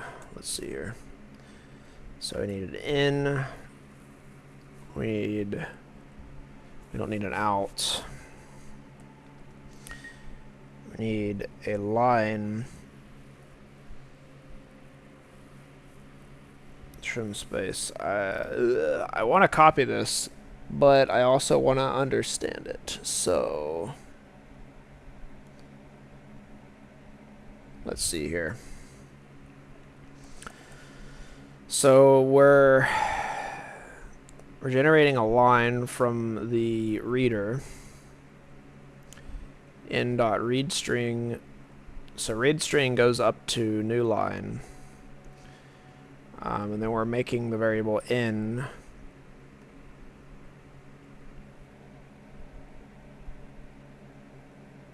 Oh, Basil's awake again. Is Basil in the VC? I didn't hear. Oh, you are. Sorry if I woke you up, Basil. I DM'd you just a moment ago, so I hope that wasn't what woke you up. I will be trying to, if I can, keep an eye on Discord chat as well going forward here. Because I missed you going to sleep, which I'm a little sad about, I'm not gonna lie.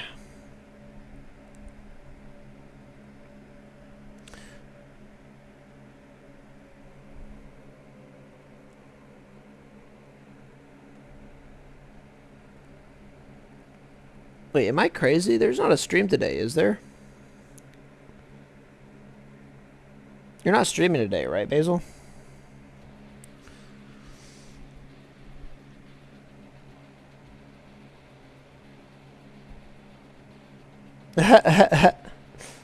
You're adorable. She confused herself. Alright. Well, anyway.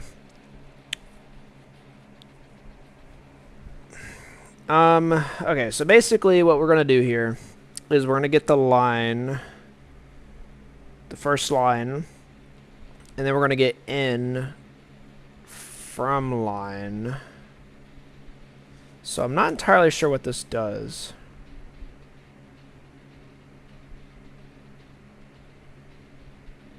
Oh. Oh, I see.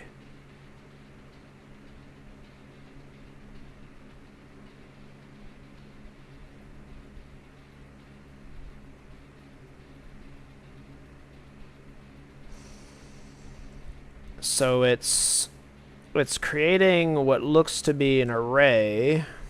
No, that's an integer. Wait, what? What does trim space do again? Trim space is a slice of the string s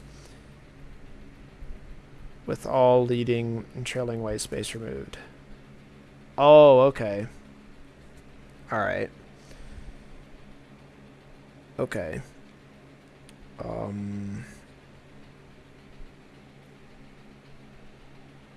Okay, so we want to do basically, alright. So we're going to do line in dot read string. We're going to use string convert to turn that into an integer.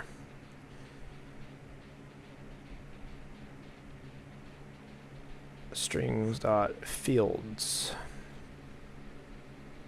So then A is going to be strings dot fields. Yeah. Okay, I think I got this. So line.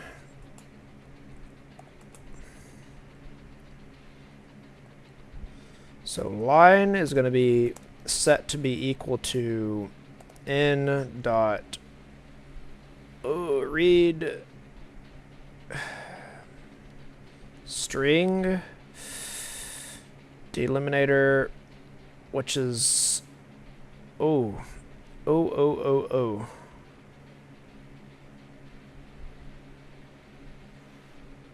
Yeah. We're gonna do space this time. What? Oh. Like that? Oh.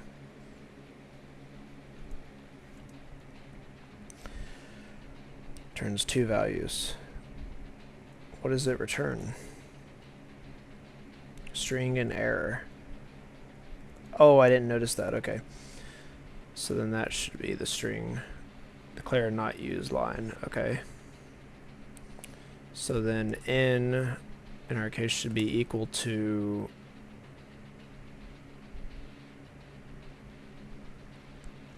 string convert. String convert. String convert turns strings into integers and vice versa.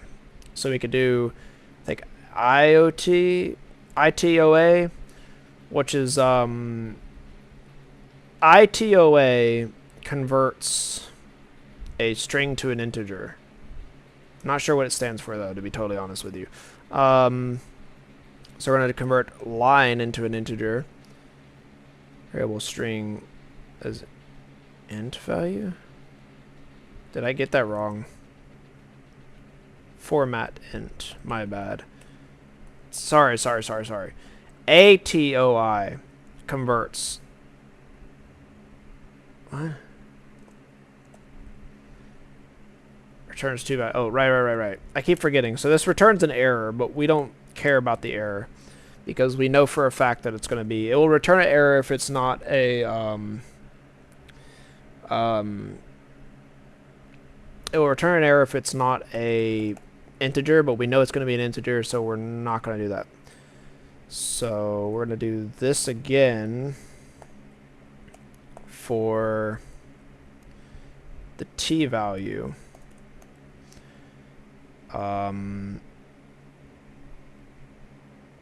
And we need to do that. And we're going to do not this, but that. Then I'll give us the t value. And then finally we need to create a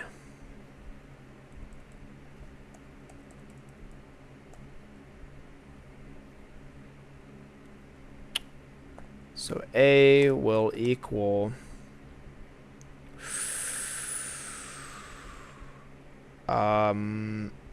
oh, I think I need to do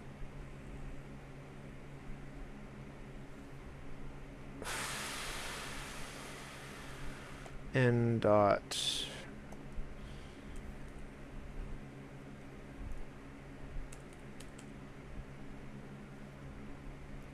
shit buffio dot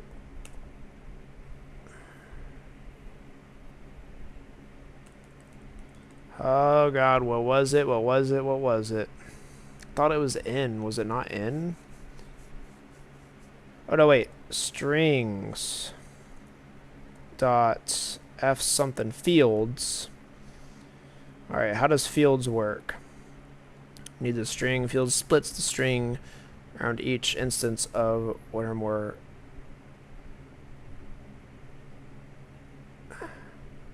white space. Okay. That's cool. How do we convert that though into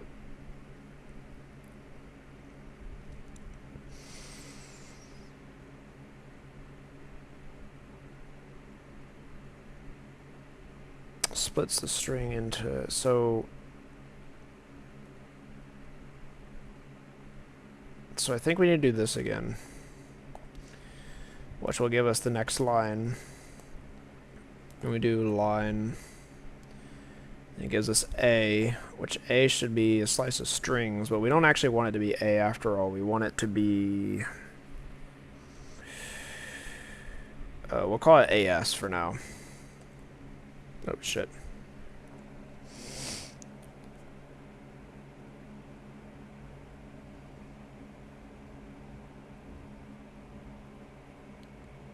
Oh, the anniversary stream. So we still need to recreate our, let's see here. So we need to do a make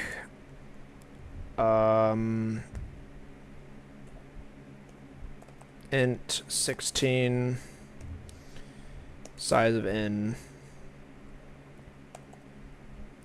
We're not going to be using fscan, but we are going to be setting this. So we're going to say a is equal to string convert dot a ti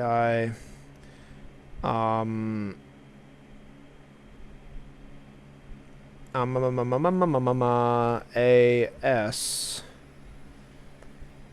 I.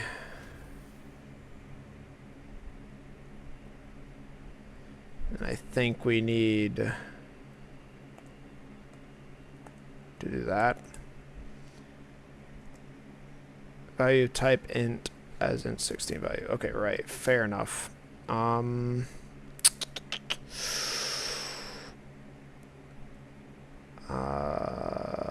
can I fix that? The easiest way, I suppose, would be to AI will equal to num. Wait, no, int. Nope. Int 16. Num. I'm gonna call it num. Num. There we go. I think that should work. Let me make sure I'm doing that correctly real quick. I just want to double check that that's the best way to do that.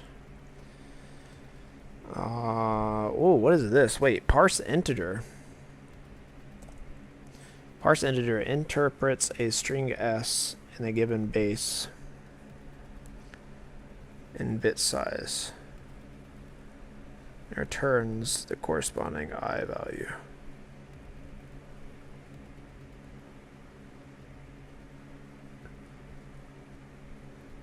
So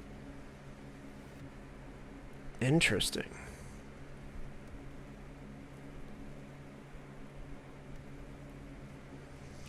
Wait, why would we use this though? Over, you know what? I'm not going to question it. This was fast the last time we used it. So we're going to use this. This is basically the same thing we just did, but I think it's faster. I think it's faster. I'm not 100% sure.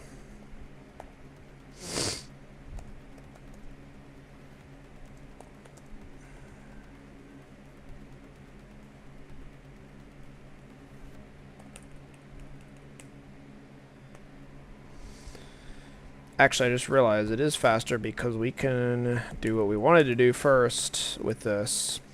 Just AI int 16 that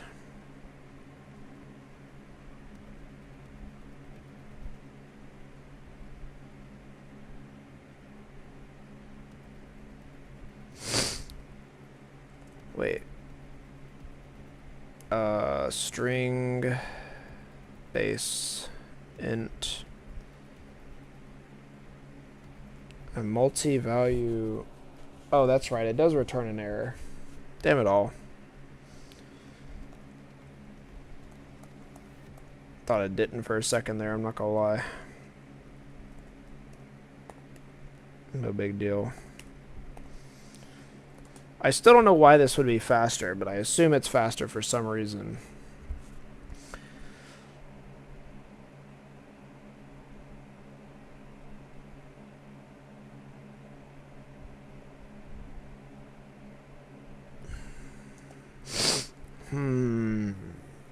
Parse int interprets a string s in a given base.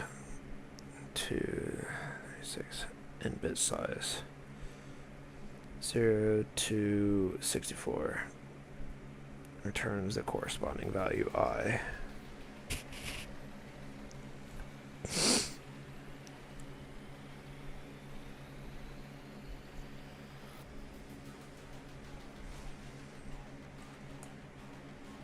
Oh, shit, I didn't mean to do that. So does that mean I can also do like this? Can I do that? Will it let me do that? I'm not confident it will let me do that.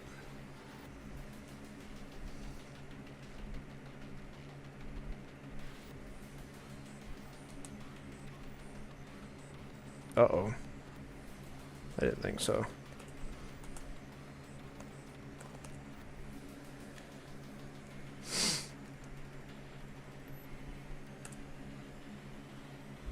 Well, something else is fucked up. Ah, what is happening? What is wrong? Let's see what we got. So we're just going to fmt dot print line n fmd dot print line t. Same deal. AS.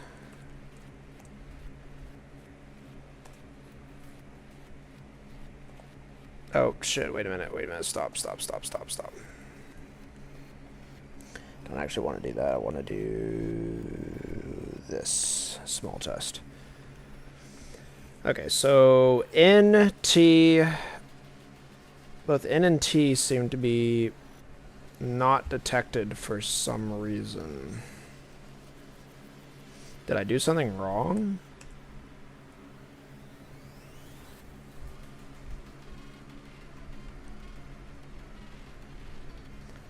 Oh, I might see what the problem is actually.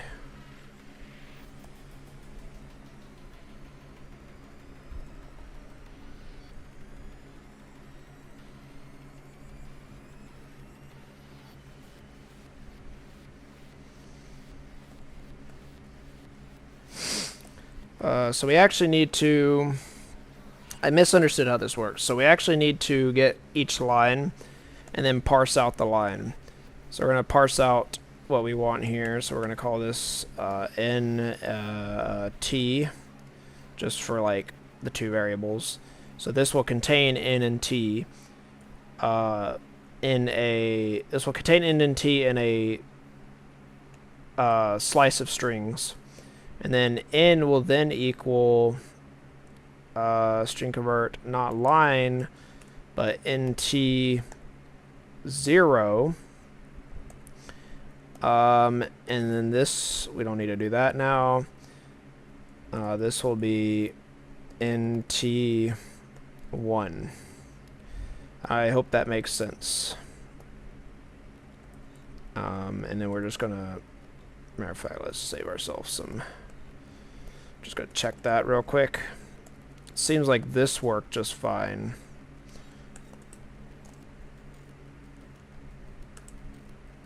Yeah, there we go.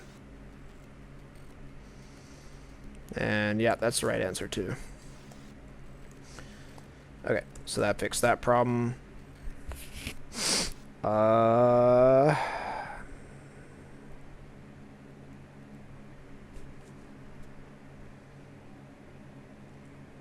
I'm still not entirely sure if this is like faster or something. I assume this is faster, but I have genuinely no idea. But yeah, let's see. Let's see if it is faster. Let's just see. Ooh, oh, that's a lot faster. Look at that thing go. Look at that thing go. We easily knocked out 500 milliseconds. Hell, we knocked out almost 800 milliseconds in most cases, it looks like. Oh, hell yeah. Oh, yeah. Look at that. Look at that. I bet we'll pass that test no problem now. That's the magic of buffered input right there. That's the magic. Now, out of curiosity, I have to know now. I need to know. If I were to, I'm going to just GCC this real quick. GCC. I need to know now, if I did a TOI instead, would it be slower? I'm curious. I assume there's some kind of reason we use the other. Actually, it looks like it might be faster to do it this way. Well, no, I don't remember seeing no 900 milliseconds before. It seems actually a little bit slower on average, though I'm not 100% sure. It's hard to tell. Let's okay, let's stop for a second. We can tell a little bit easier if we just do. So if we forget about this whole deal here and only do this, so we'll use the same test each time.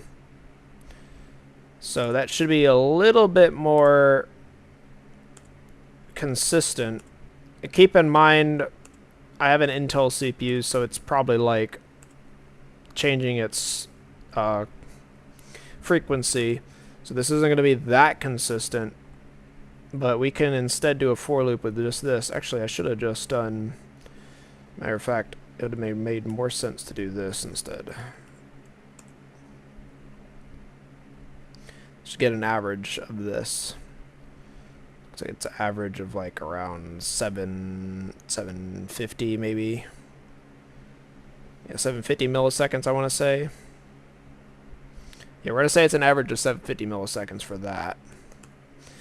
And then we'll just undo what we did here and see what we get.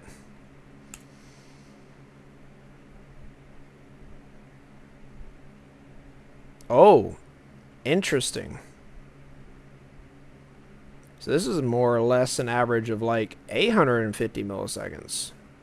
Maybe 820. We didn't exceed a second before. So actually this is faster. I don't know why ChatGPT had us do it that way before. There's probably a reason. I think parse integer actually allows you to do negative and positive numbers. Most likely.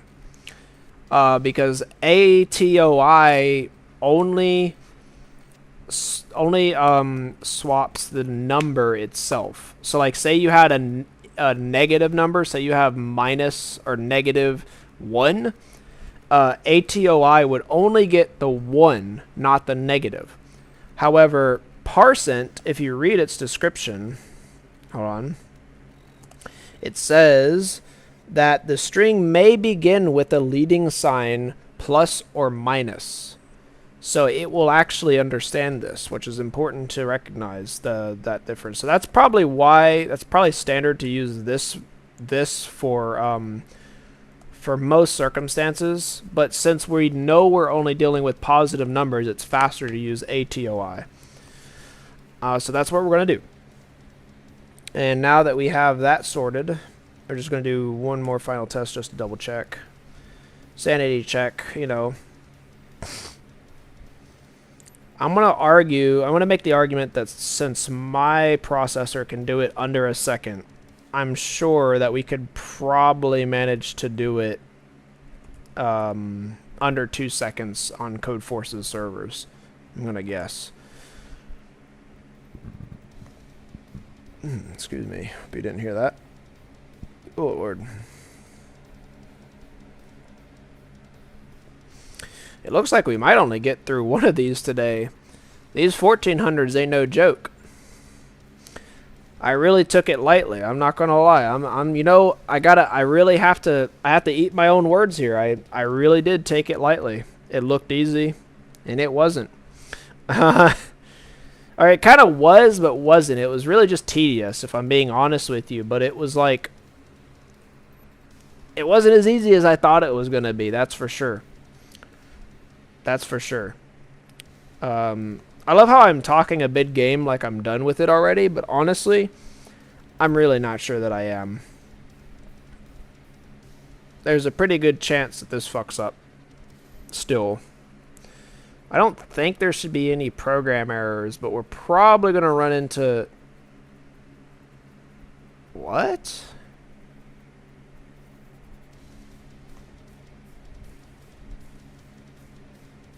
How can that be? We just did a random test with those numbers in the...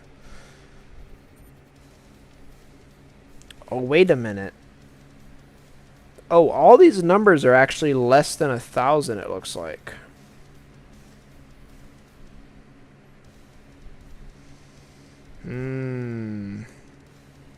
I didn't catch that before.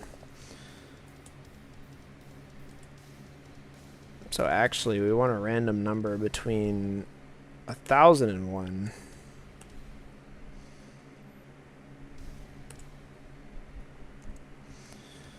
Interesting.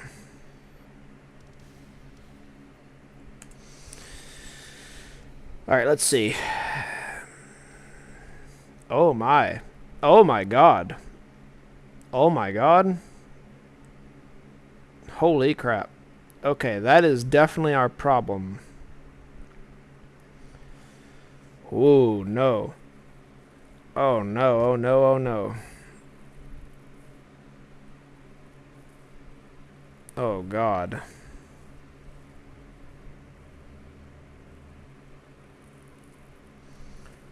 Holy crap. Okay, this is seriously a big problem because this means that we need some kind of optimization to our logic, I think, to make this work.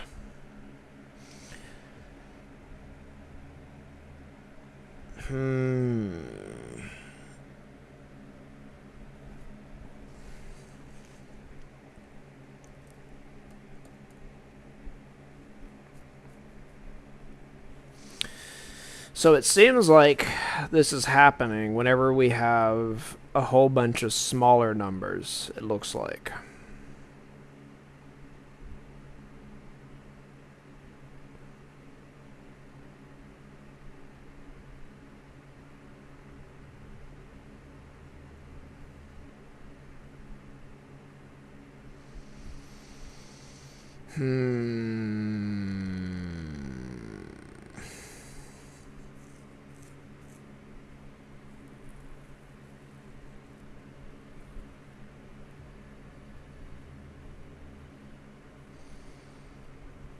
I'm trying to think if there's like a way we can do like some skipping. Is there any way we can optimize this? Let's think.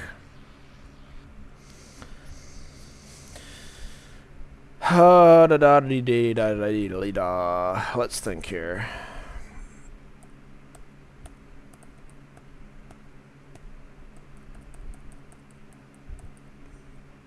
So we're checking one by one here.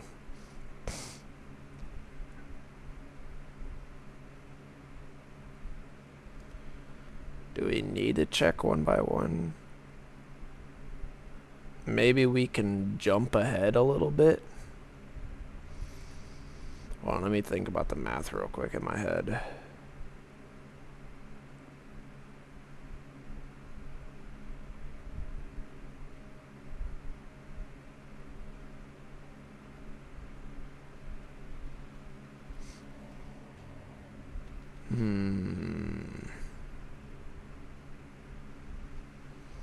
So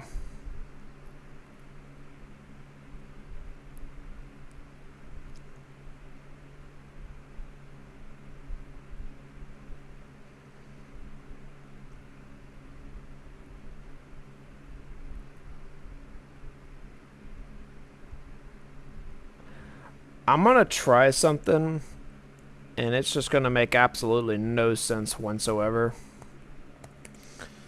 but I'm just going to give it a shot. Because I have this idea in my head. Wait, that's not what I want. Oh, shit. Alright, now what I want to do is I want to go over here and change this to a regular range function. We're going to do I is less than n. But instead of doing I++, we're going to do I plus equals 2. So I'm going to increment by 2. And I just want to see, first of all, how that affects the performance.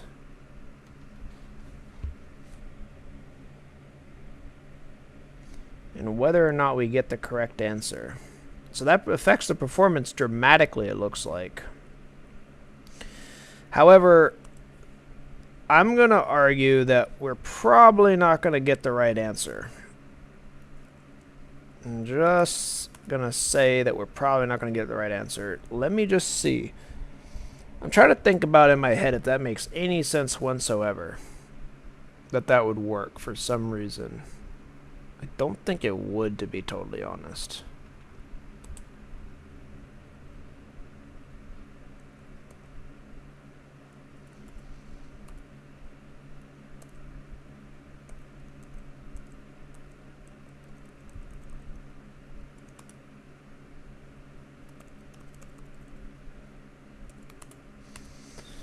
So here's a quick way we can test this.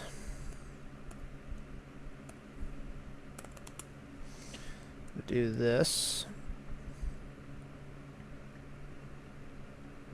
Oh, what the fuck? Oh, no, wait, that's right. Not this. We're gonna do this.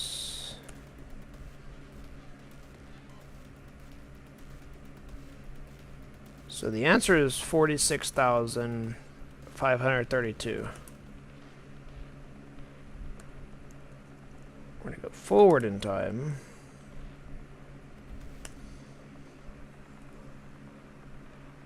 $46,532.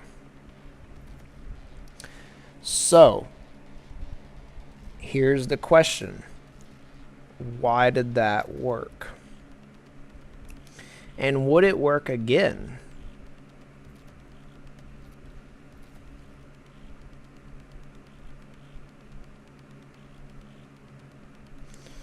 We could do some fuzz testing. I could make a whole nother like file and test it and do a bunch of shit. But let's just think about this for a second.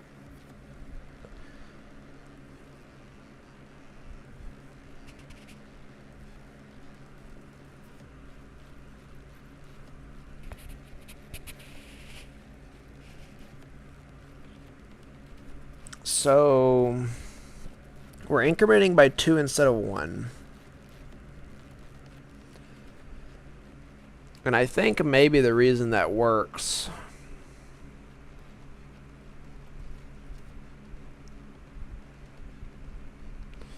because we have to at least check 2 values, right? Well, not necessarily, I suppose. Matter of fact, that actually brings in a good point. If we do it this way, does our smaller programs work? No, they don't. Actually, our smaller programs break. Interestingly enough. But maybe there's some logic to why this worked in that particular circumstance. Maybe it's just luck, or maybe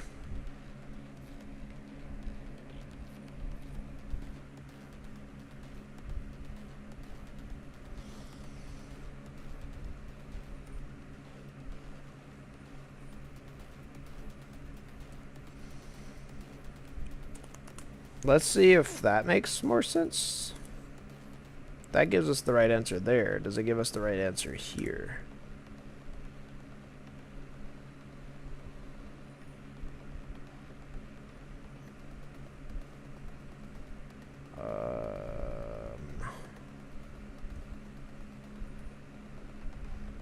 We seem to be in an infinite loop. Where did I fuck up? B shouldn't be.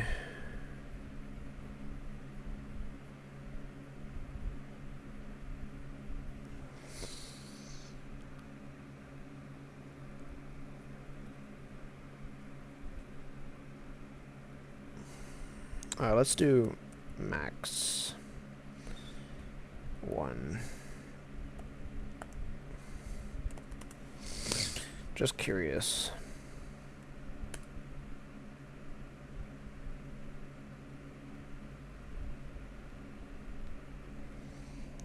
Interesting.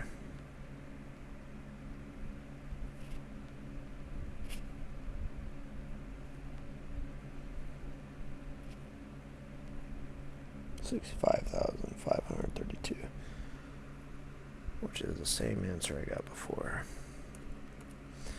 It still took too long though. But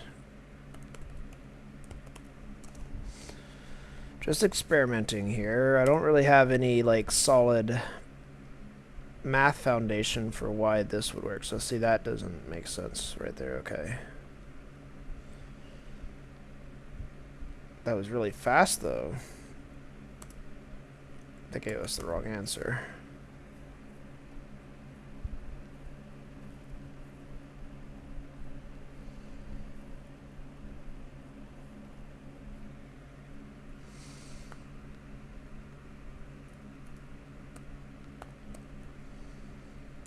Perhaps.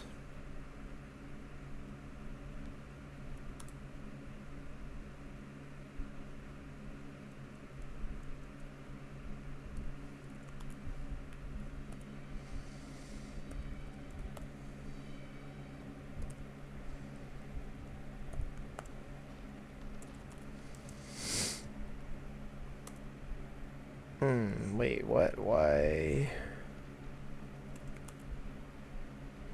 Does it give me the right answer to this? No, it does not. It goes really fast, though.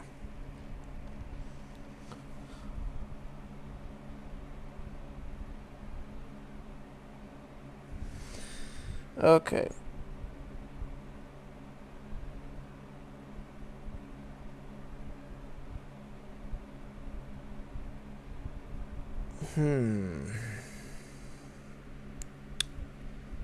So clearly the answer here is we need to somehow reduce the steps that we take here.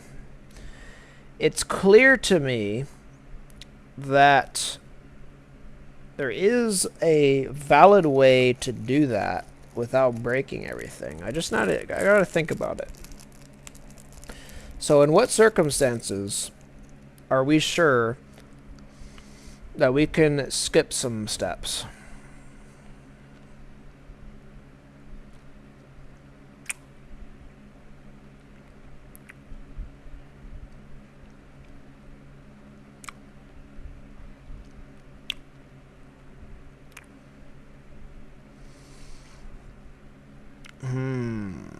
What about C?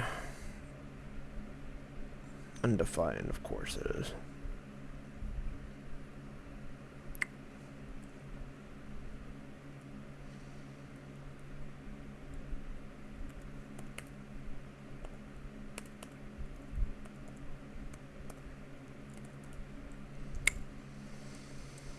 Out of curiosity.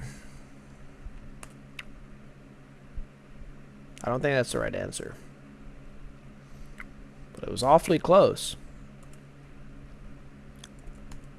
Interesting.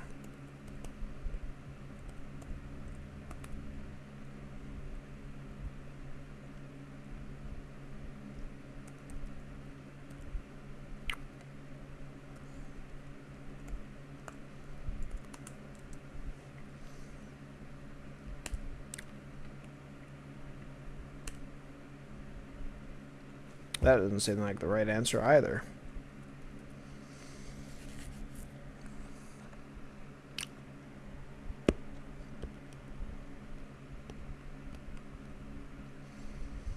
What was the right answer again?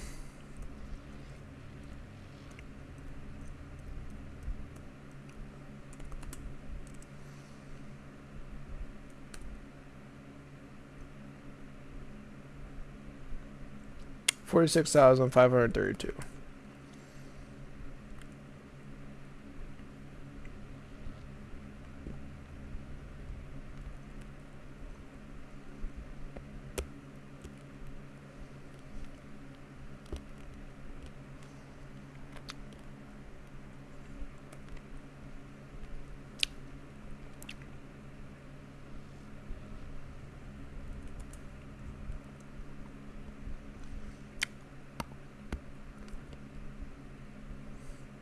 Oh wait, that doesn't make sense.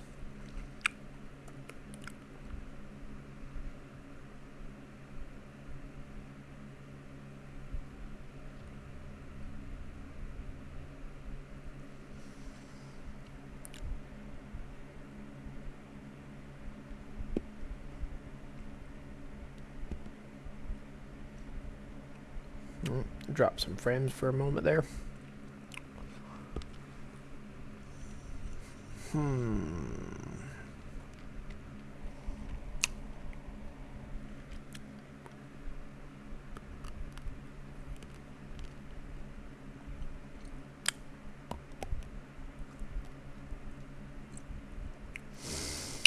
Let me think about this. So there's clearly some kind of reduction that we can do. I've got to figure out what the reduction is, though.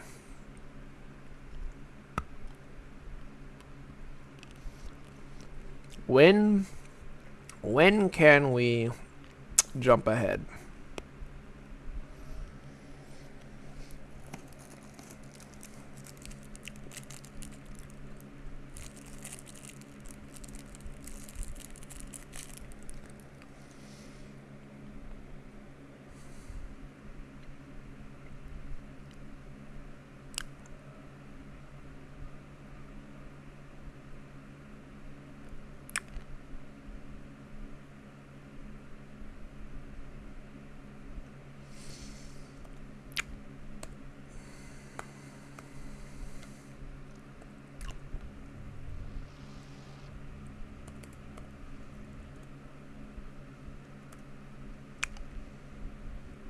-1, can I do that?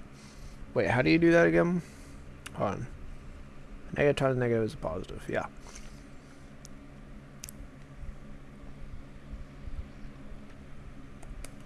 Actually, I need to do b minus n. I want to get difference.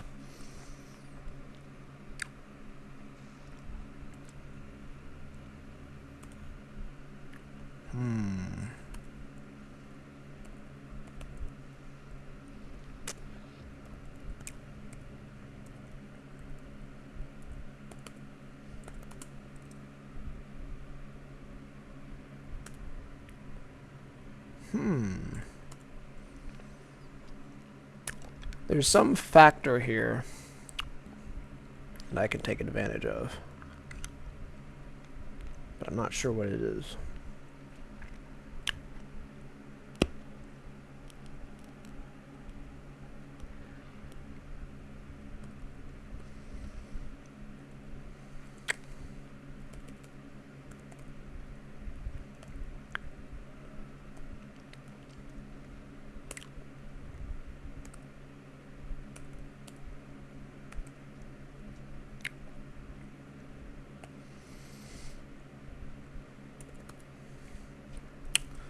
Let me try something.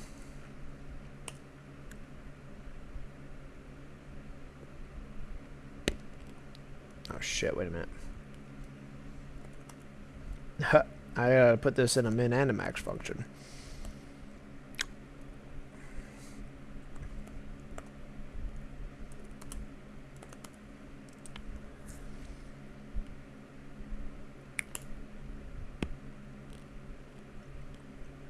Hey, there we go. Okay, what about this? Hey, there we go. Don't ask me why this works. I don't know if it does.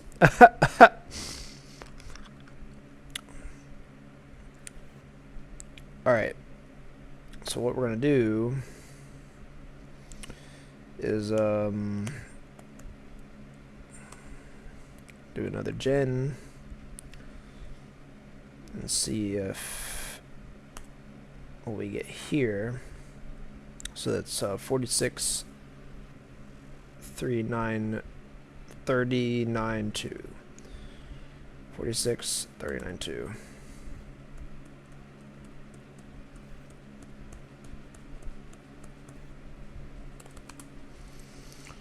46 39 2.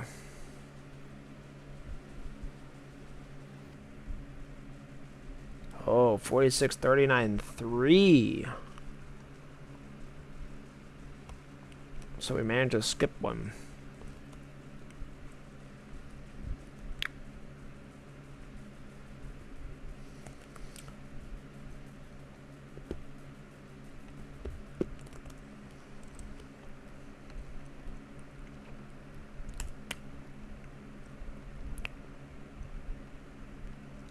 There we go.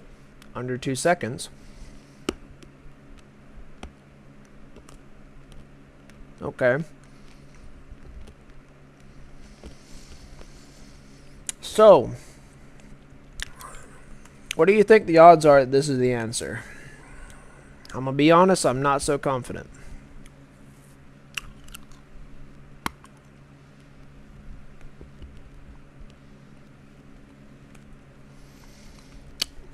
This is most likely a duct tape together bullshit answer right here. If this actually works, I couldn't tell you why. This is why, by the way, I don't know if you ever watched a VOD last time, Tygo, but I spoke about doing some math later, maybe this week or next week on stream, learning some math, because getting into the 1500s, it's a really good idea to understand key math concepts a little better, because it helps with these types of problems a lot. Like a lot. Because like right now, I'm kind of just guessing my way through this right now. But if this works, then I couldn't tell you why. Like at all. Okay, so that didn't work. So I think we were just getting lucky.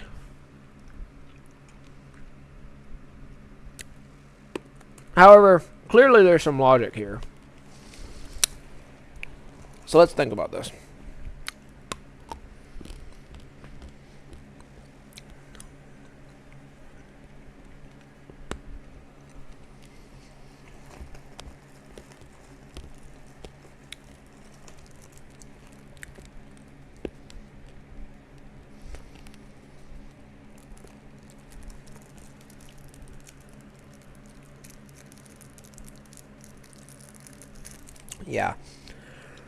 Yeah, having math like concepts understood is really useful, to say the least, for these types of things. Okay. Give me a second. I gotta rethink this a little bit. I'm just gonna leave that the way it is for now.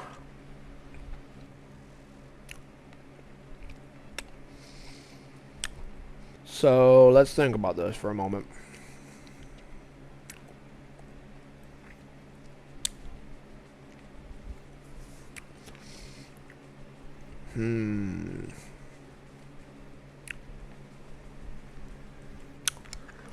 We need to find a way to determine when we can skip.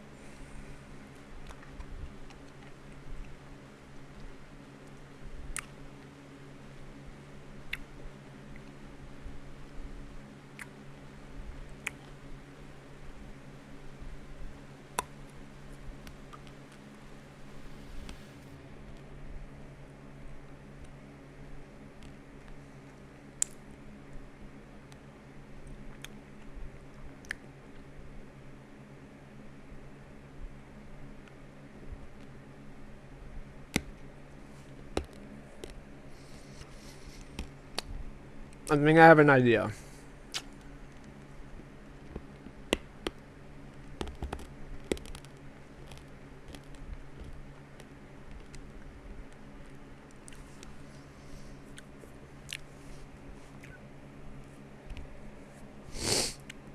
So,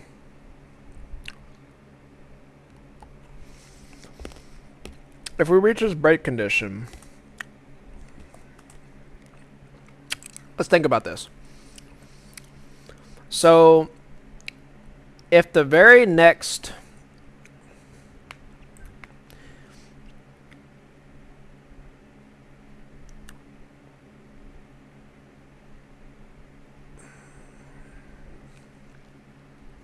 okay, I got it. If at the break condition AJ is larger then AI plus 1, then we may want to increment I at least once. Because we know that if AJ is larger,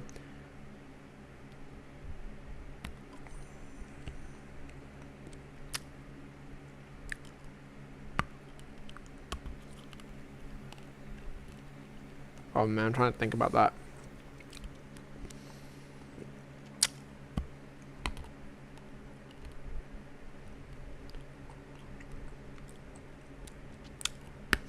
We know that if AJ was larger, then there's no reason to even attempt to check it, because we know it's going to end up just like looping over that anyway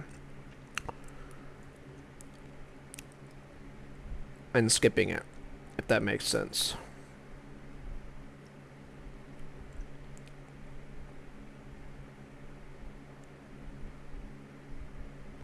So actually, what we might want to do is, instead of doing this, before we even do any of this, if AI is greater than AI plus C, or actually B, sorry. And this needs to be a max function. So this needs to be a max. No, sorry. Min? Yeah, min function of, wait, is it max or min? Yeah, min. Min of, n minus 1. Can't be larger than that. Okay.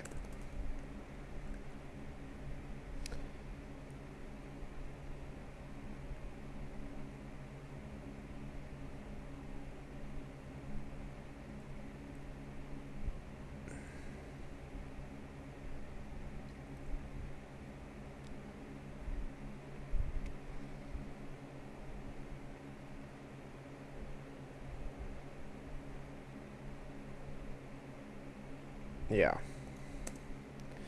So if AI is larger than AI plus B,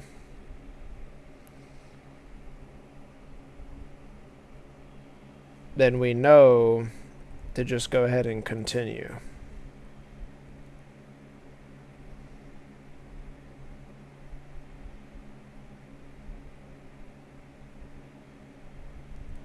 I think. But I think we actually need to do that in the break condition.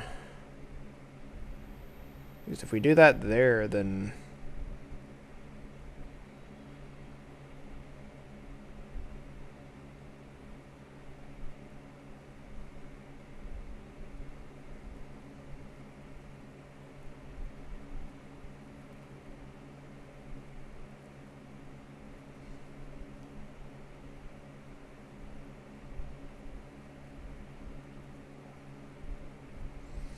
let me think about this for a second.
Oh, wait a minute.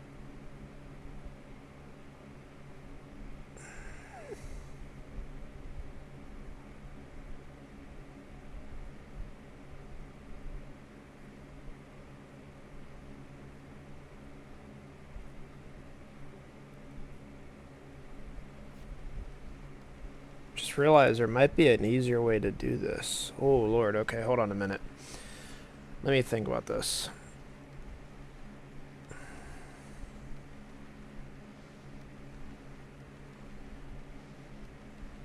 So if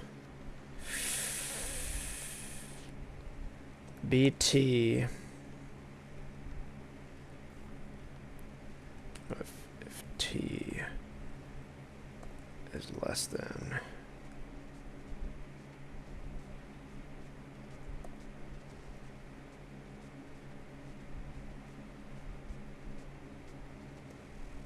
BT plus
sorry if I'm not explaining this. I'm just like really focused right now.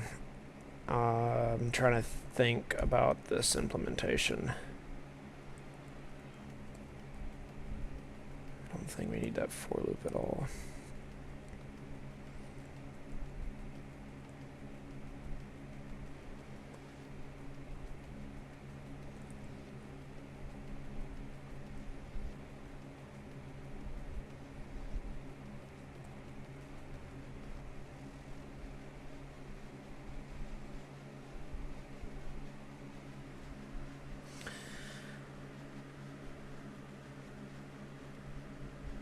Focus on the code of your brain before I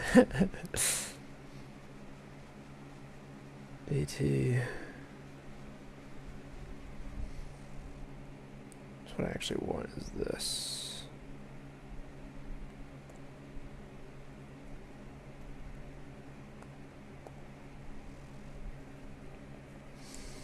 Yeah, I know this can be swapped for range in.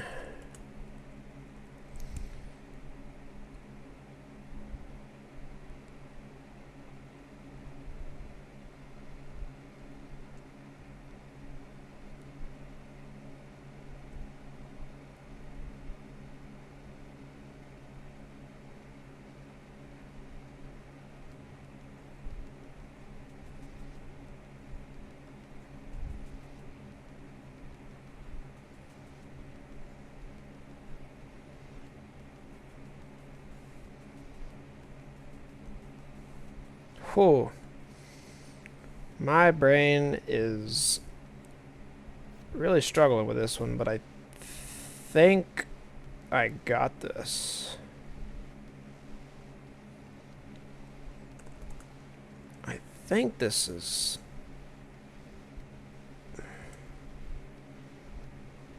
Did I actually make something that works? Hold on. 10, 15. 3, 2. So those work.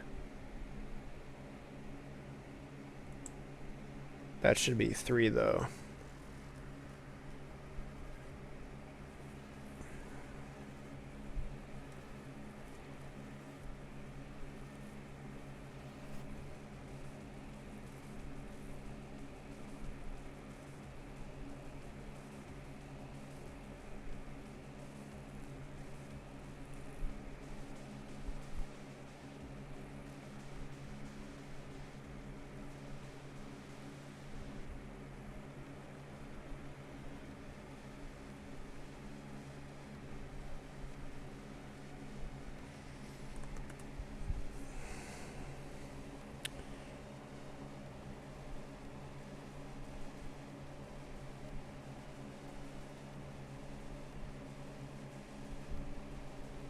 Wait, does that make any sense at all? Hold on.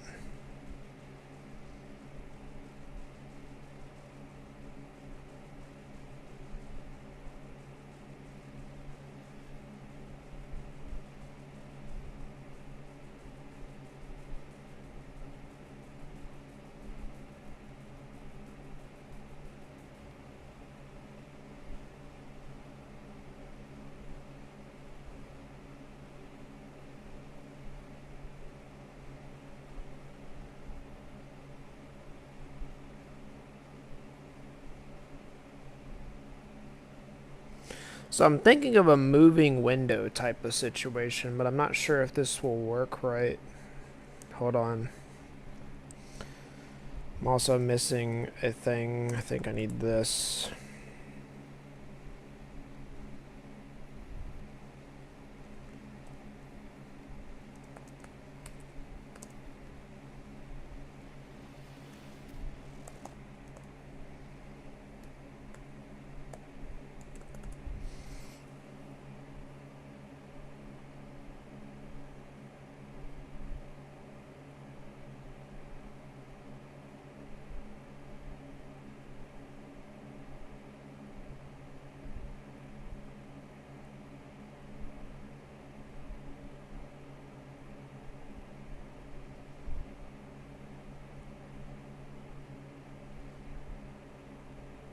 No way, we're not adding it to begin. Why would I need to do that?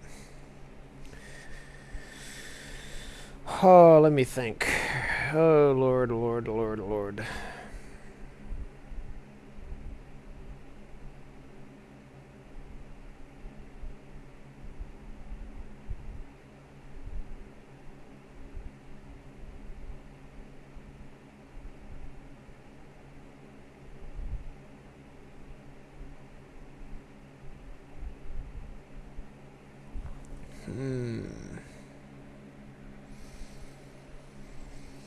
No, wait, maybe I do need to do that?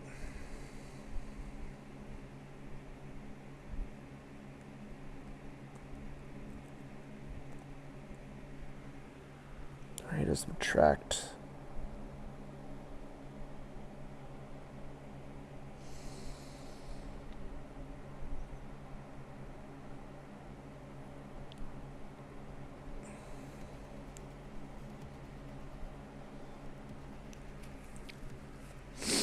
Ah.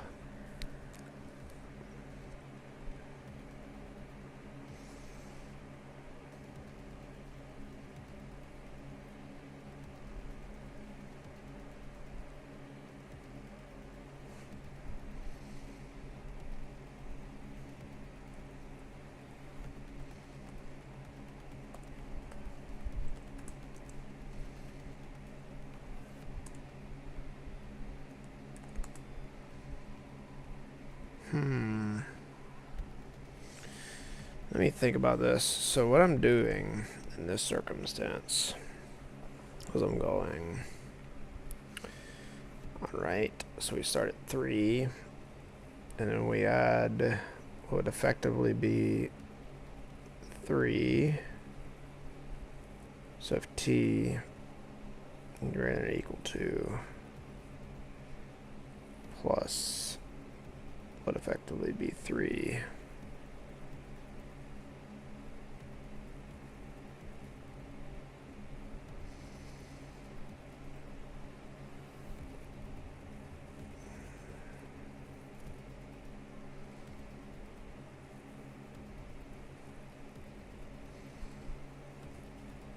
And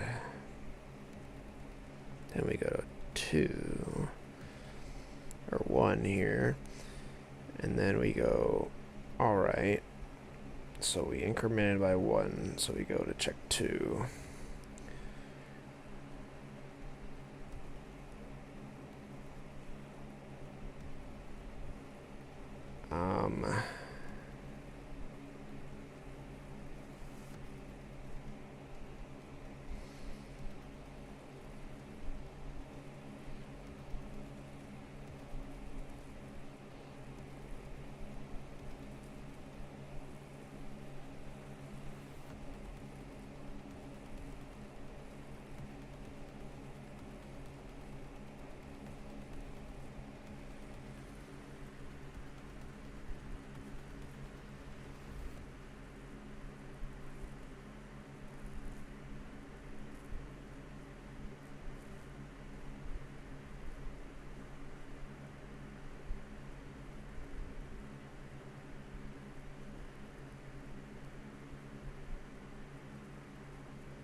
Right. In order to implement a sliding window technique, you actually need another array. Or at least it's easiest to do it that way.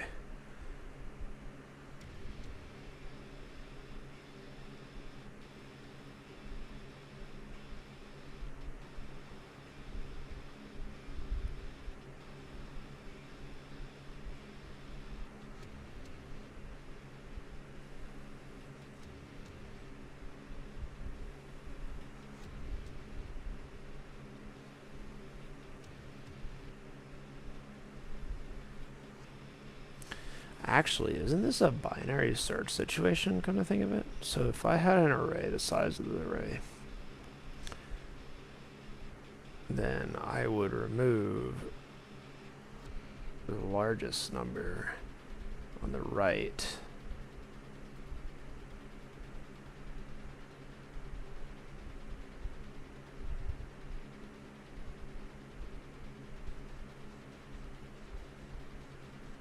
Be the largest number on the right.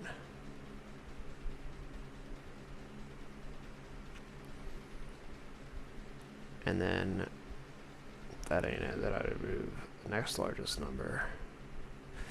Okay, I have a better algorithm. A much better algorithm.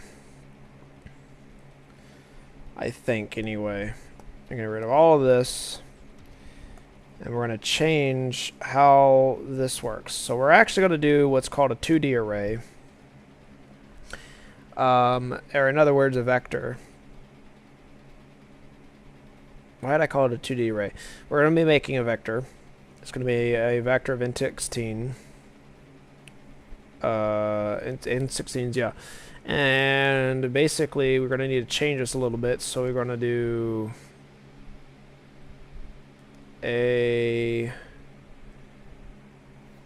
let's see here, I think 0. I like that.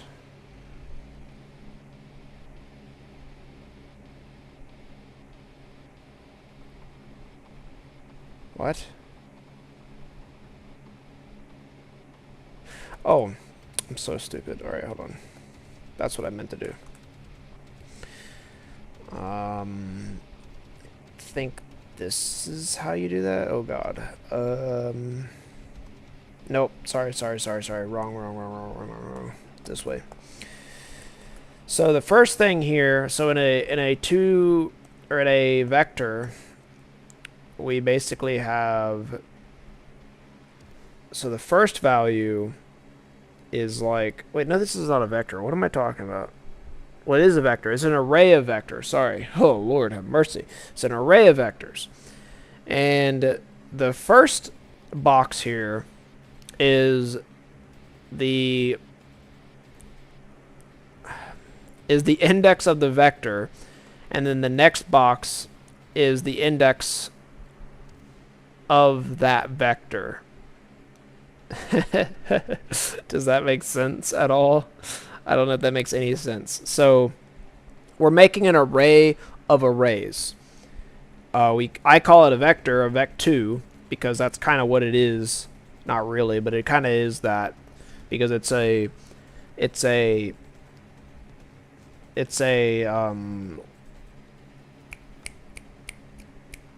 array of 2 items.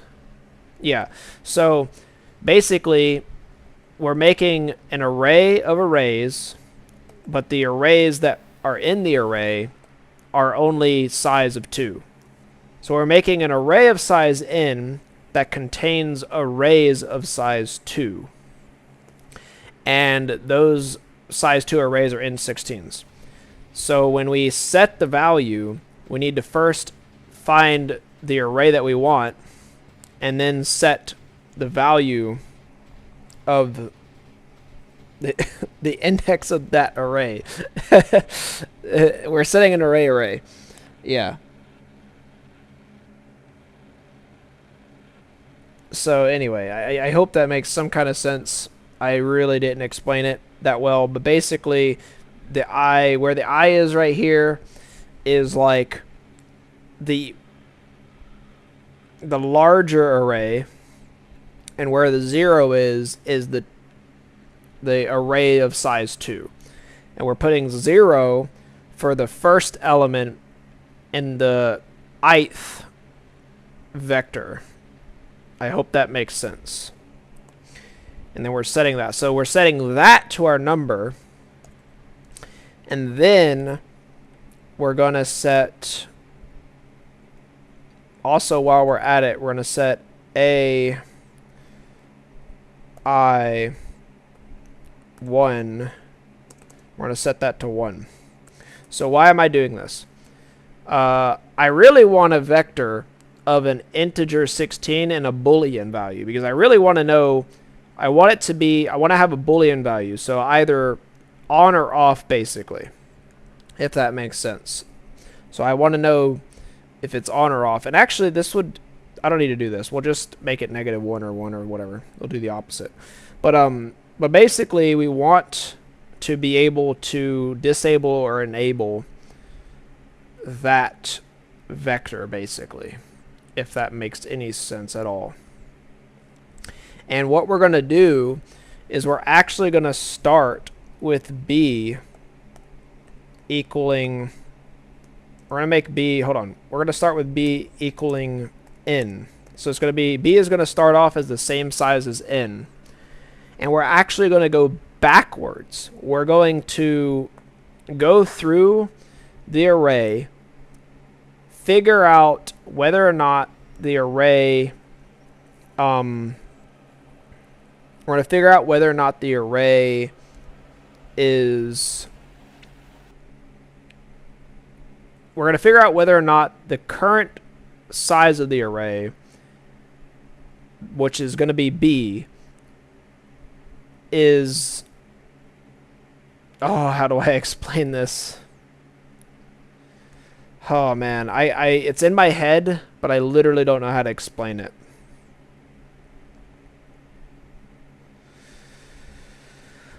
Oh Lord. So we're creating like a window, and what we're going to do is we're going to pop off the element. If our window, if the size of our window is going to equal, is going to be bigger than t, so we're going to add up all the values in our window, and if the values in our window added up, the sum of the values are greater than t, then we're going to pop off the largest value either from the right or left side. Okay? And then we're going to keep doing that. We're going to check it again, pop off the right or left side depending on which one's bigger. Do it again, pop out the right or left side depending on which is bigger. And we're going to keep doing that until B, our array, or like our window B, sums up to be less than t. Does that make sense? I hope that made some kind of sense.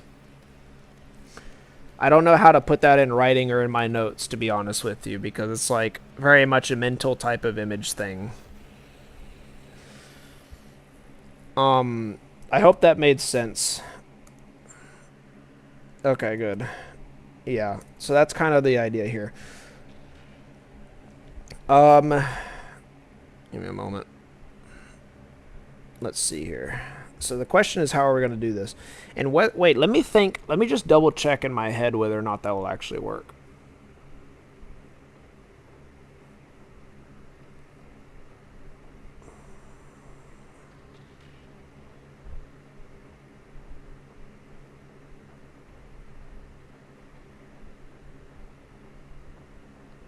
I also want to create something like memorization. So we don't want to loop over it every time to add it up. That would make no sense. Instead, we're going to actually go ahead and create our variable bt. I'm going to set that to 0 to start with. But then what we're going to do is we're going to actually quickly run through the entire thing, set bt to equal, to plus equal AI 0. And this needs to be an integer.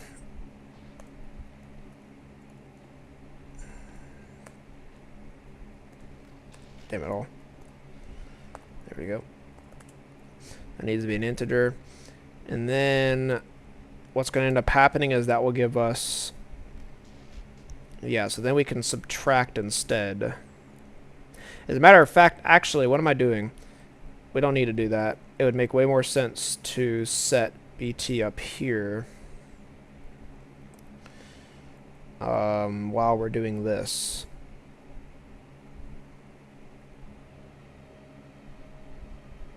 So BT will equal plus equal num, which is an integer, luckily.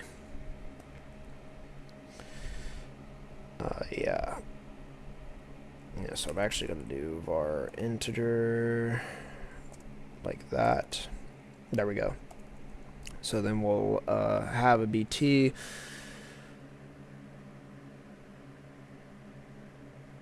Alright.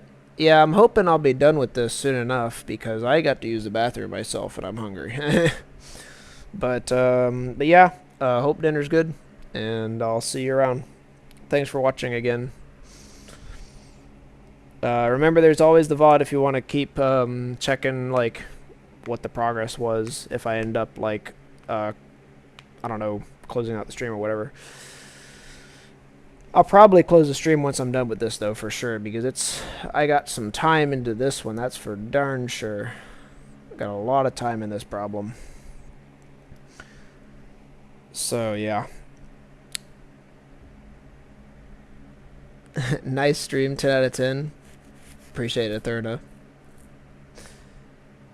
Anyway, eat well, and yeah, see you around.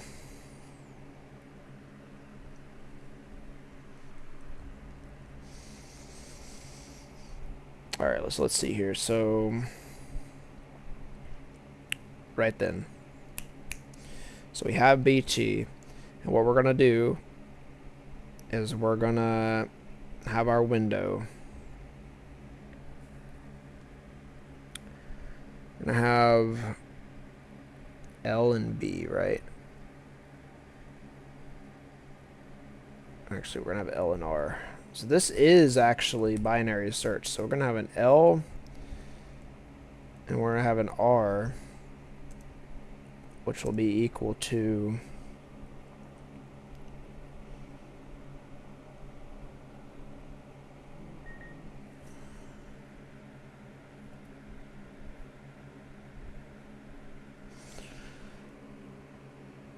what the heck?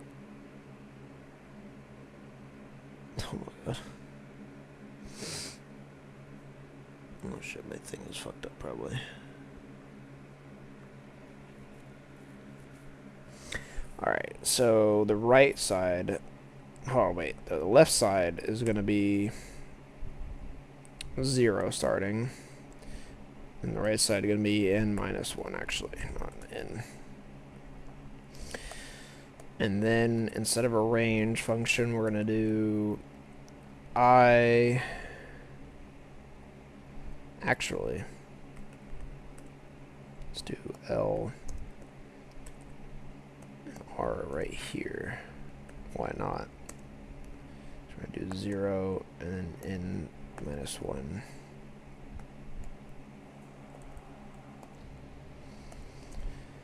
So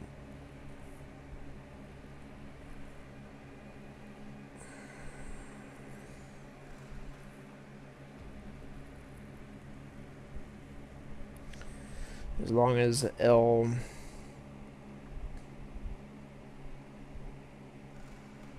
as long as R is greater than L,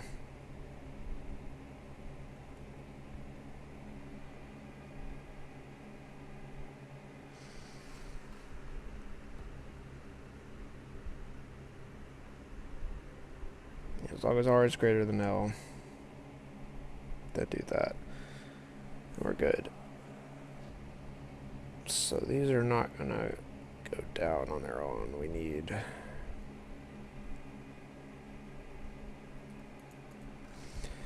so if BT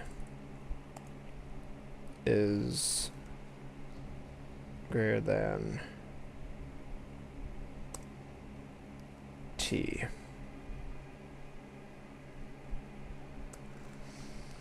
Then we need to find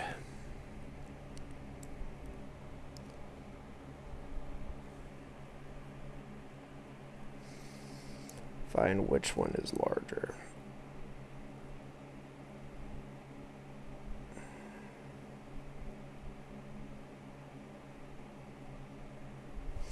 It's not really a binary search actually, but it's a kind of effective cut down method. If in fact, we don't need this 2-day array at all, I just realized. Totally unnecessary.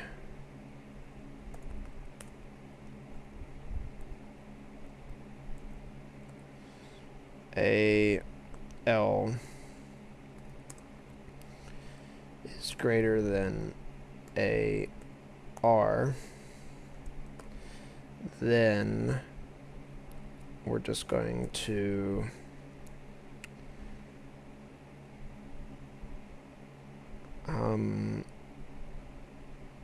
so we're going to increment L up.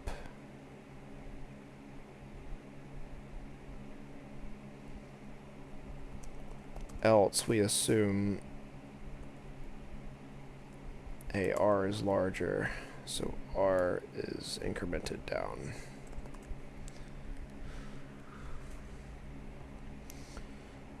And then in the circumstance, so else we're just going to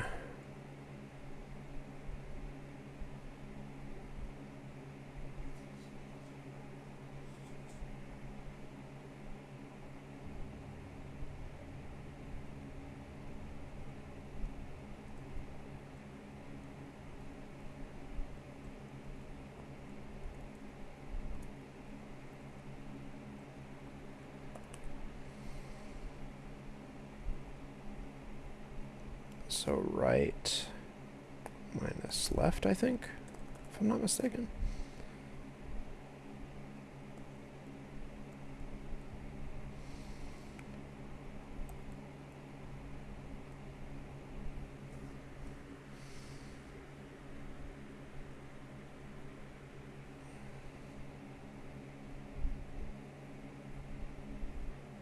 I think this is the algorithm that we need. Let me think about this.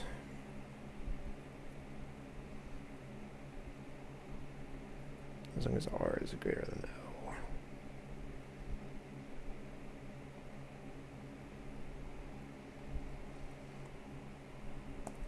Probably do want to run it in that circumstance, actually.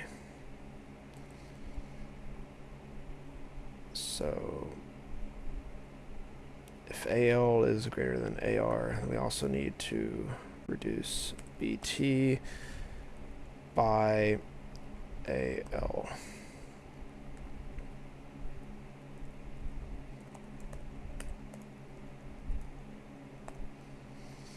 And then we need to do the same thing in this case, but for R.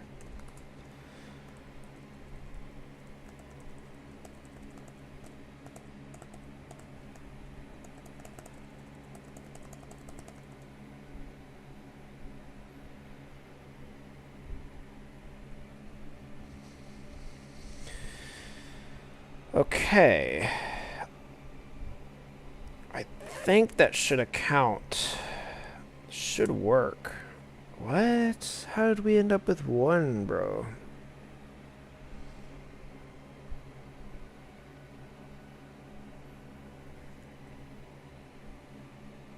Wait, so R would be 3. L would be 0. R minus L should have been 3. So why did we run it again? We should have checked that 3 was larger than 1.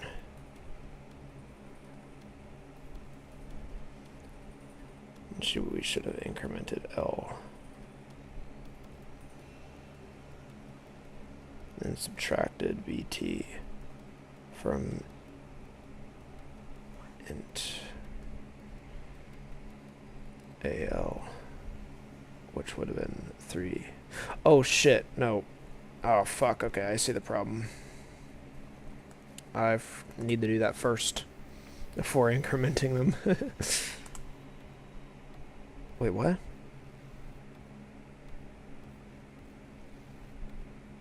Still doesn't quite make sense.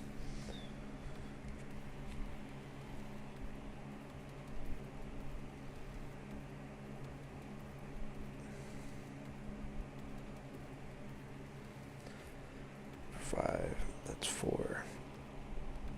So we should have went AL was greater than AR. So then we should have subtracted AL, which was 3, and then it should have became what I believe to be 4.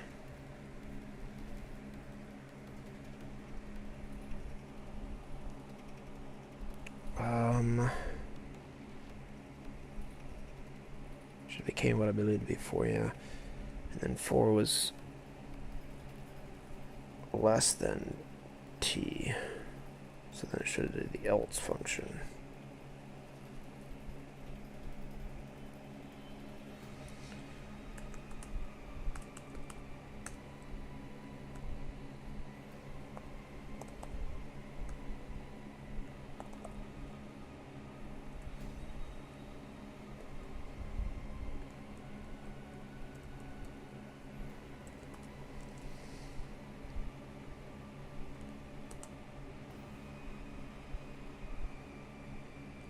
So it does L once. Does it do R at all? It shouldn't do R at all. No, it doesn't do R at all. So that's something with my math is wrong.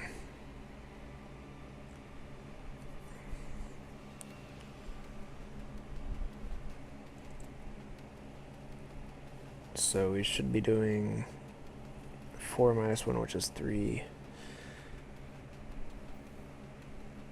Oh, I see the problem. So I've already incremented it, which means L is actually 1. So it actually needs to subtract, or no, I need to add 1, I believe, to account for that incrementation. Okay.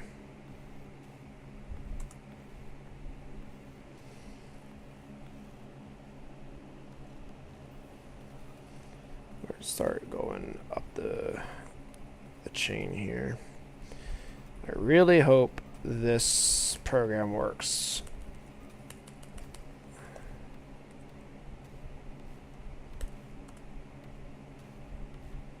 Okay, good. Because I'm kind of tired of messing with this, to be totally honest.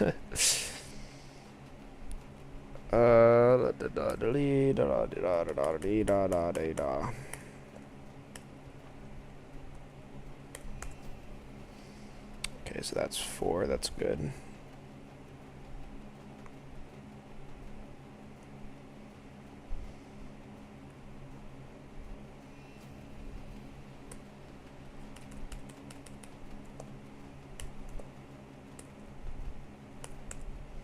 That's 2. Good. This should be 1. This one might have problems. I'm not sure.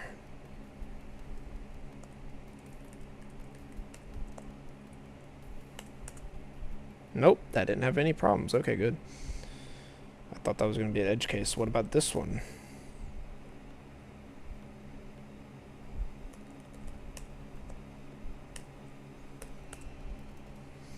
So we ended up with nothing at all.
There we go.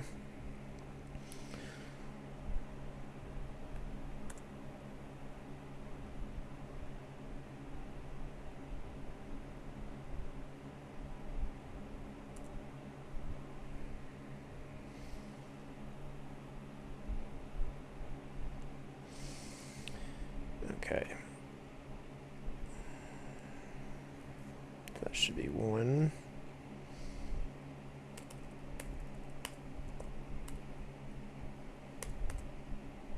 Yep.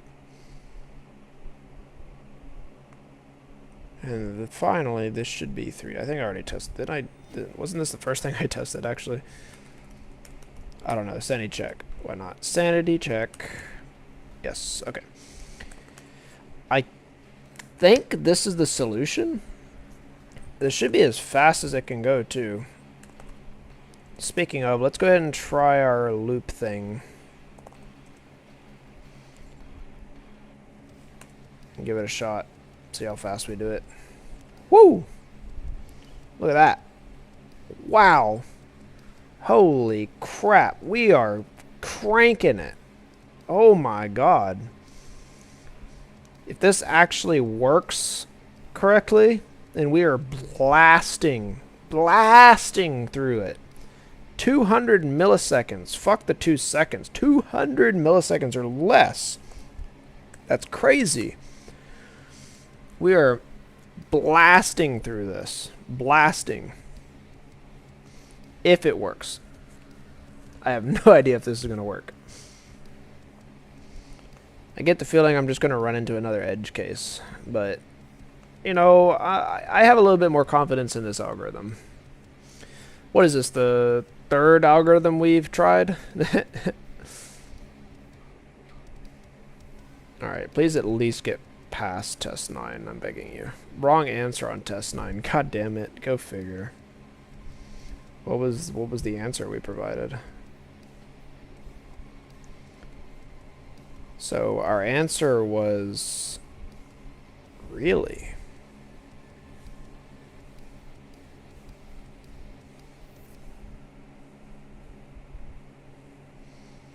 Did we subtract one more than we needed, I wonder?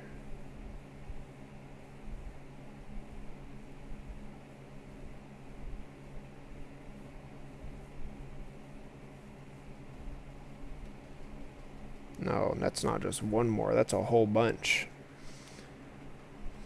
Damn it all.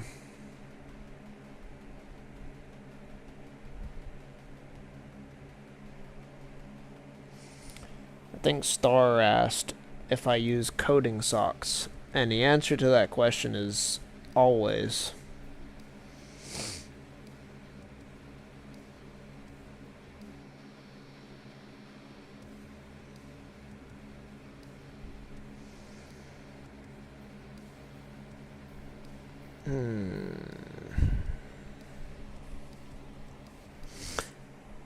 Okay, why could this possibly be happening?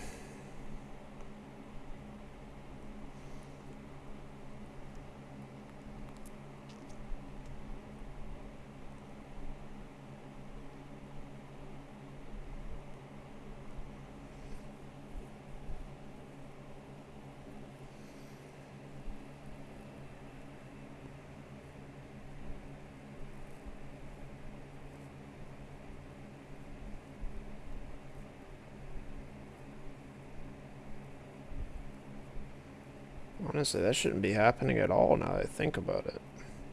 I wonder why.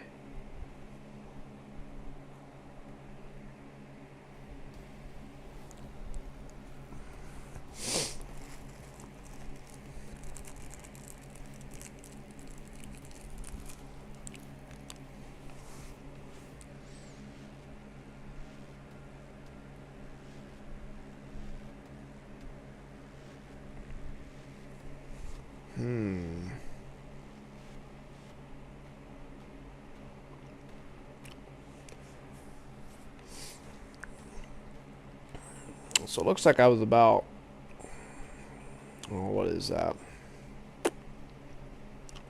39 off somehow.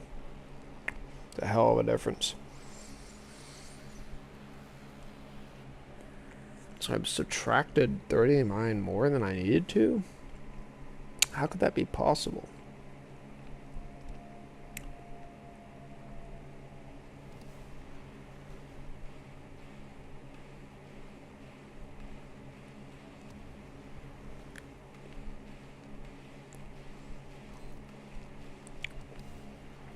So let me think about this.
I'm a little surprised this didn't work. I'm not gonna lie.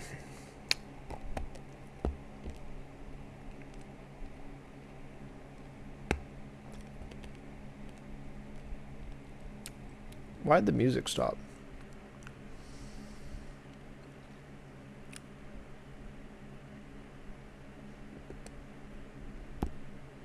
Oh, I see what's happening.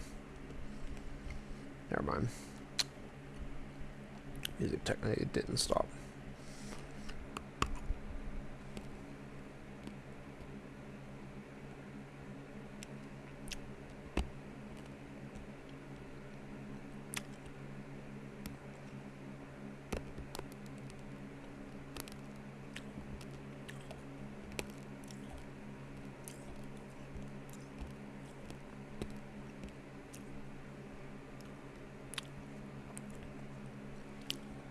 Holy crap. Basil doesn't own a pair of programming socks? That's crazy. Highly unfortunate.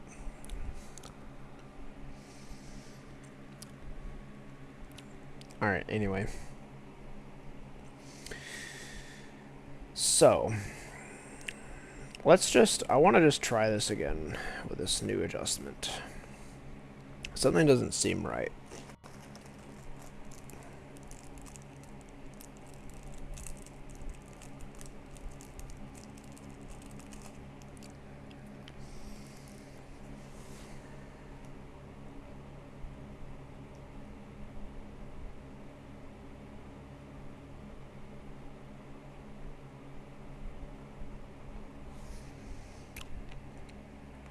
Did I get the same wrong answer or different wrong answer? I actually got closer that time. Interesting.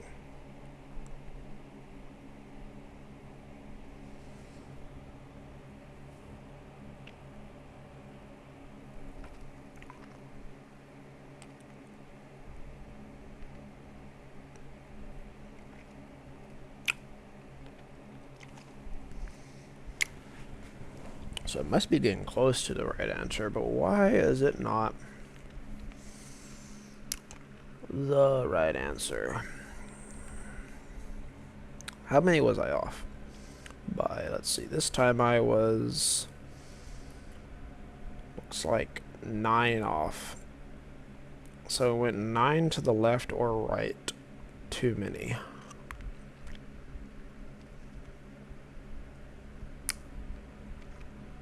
Which means there was a lot that were similar to each other.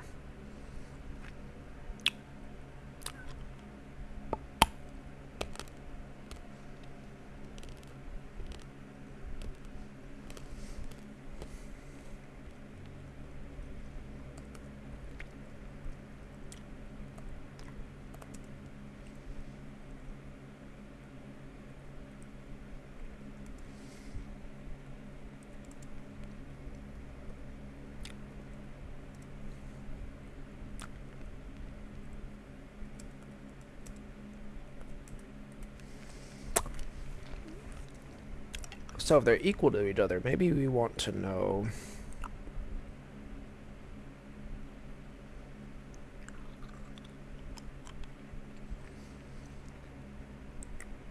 what the next number is.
This might break some things.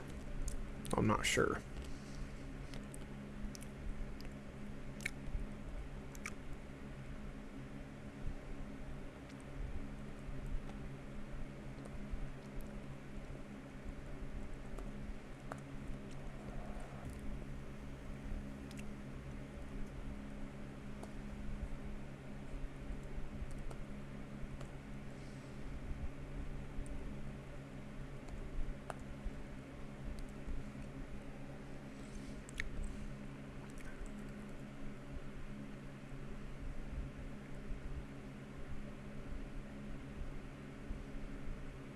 Wait, what?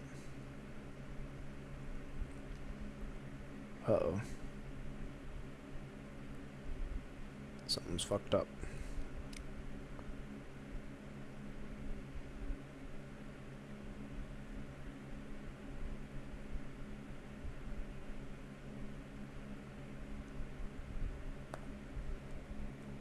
I see the problem.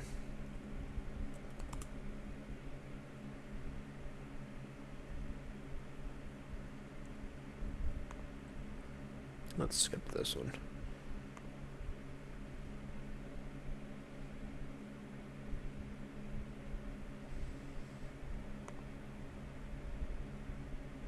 What's going on here?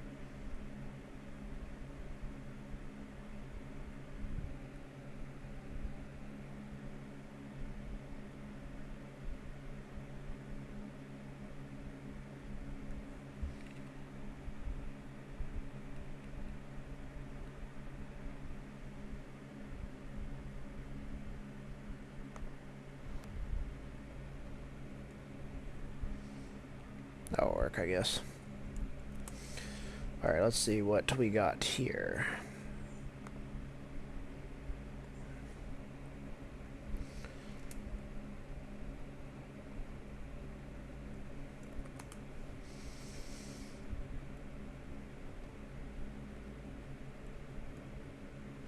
I have no idea if this will work. Worth a shot, though.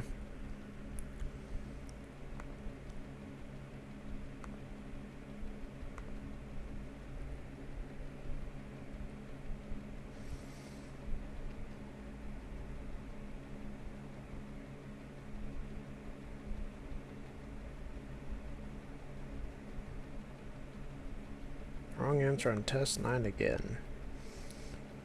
Alright. How far off were we? Oh, the same amount. Interesting. So, why am I off by 9?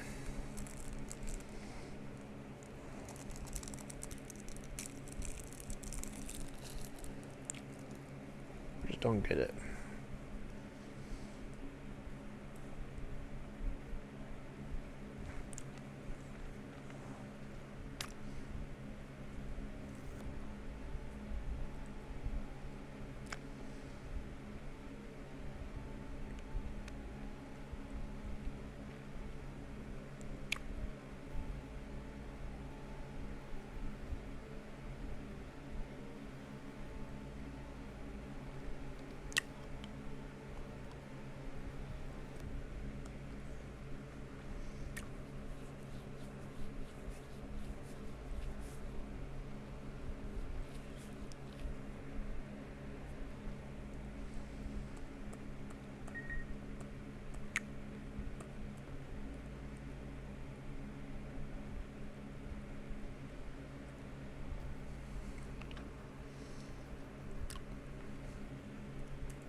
Wait, that was already the case.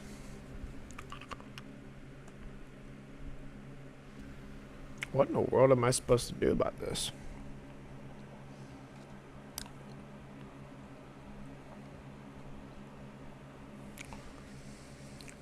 So...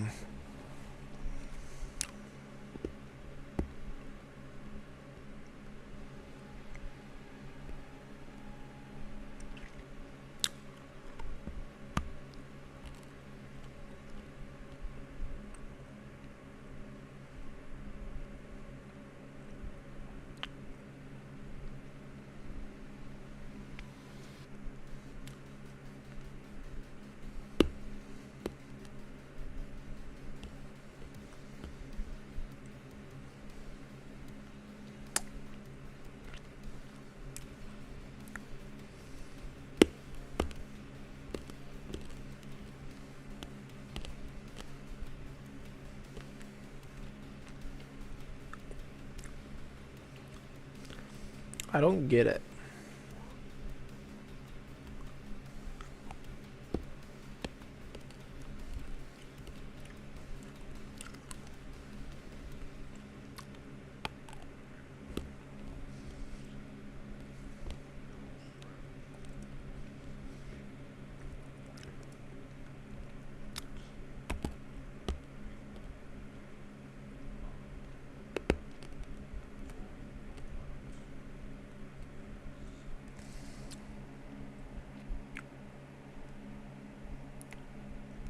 Oh.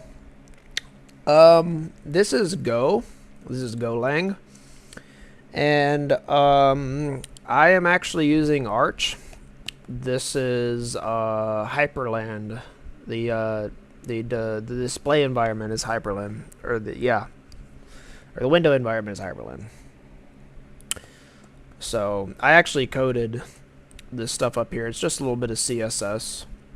Nothing too serious. Oh, I'm really struggling with this problem though for some reason.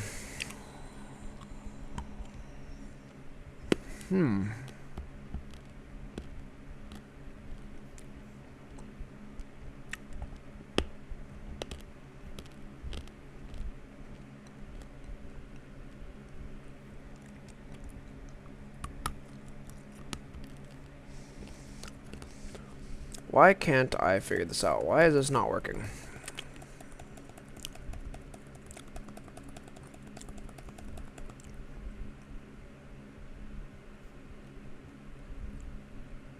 Actually, are we wanting to take the largest amount or the smallest amount out?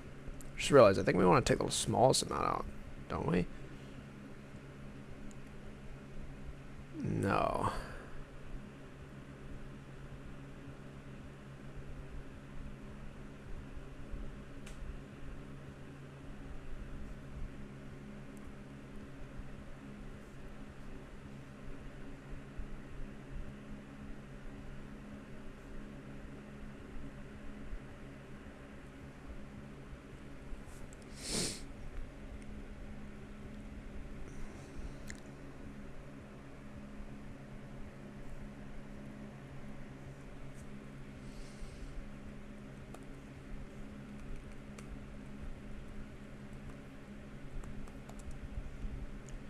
Or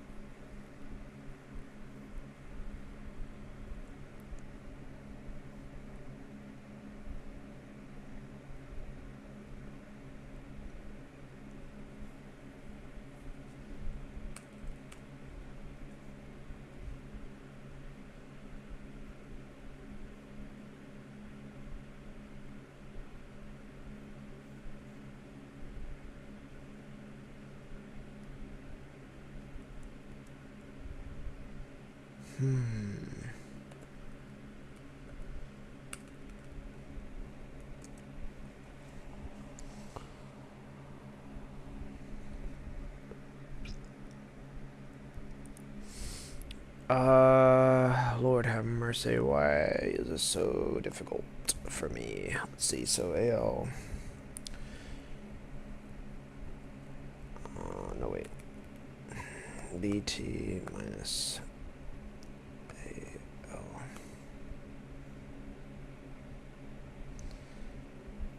Is less than 2T.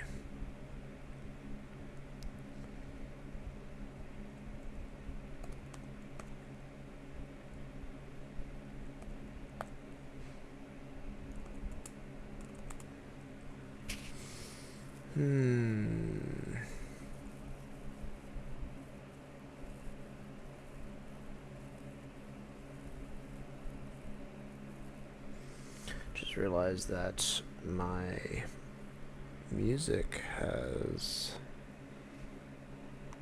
Hold on a moment. Let's restart the Doom OST.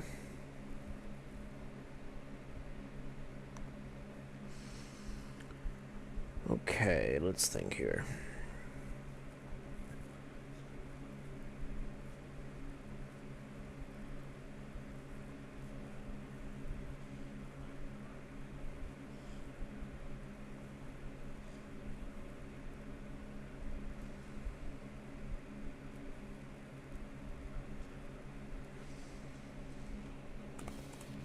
This ought to work.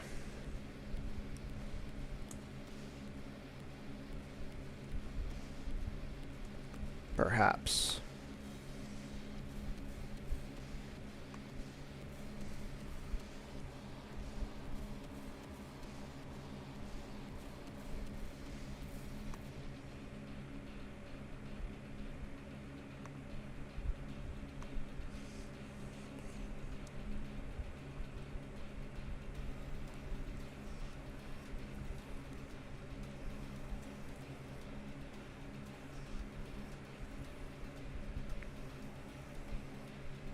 Wrong answer on test 9 again.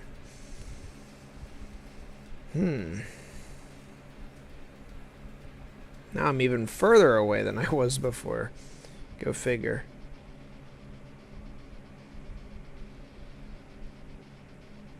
Had a feeling that might be the case.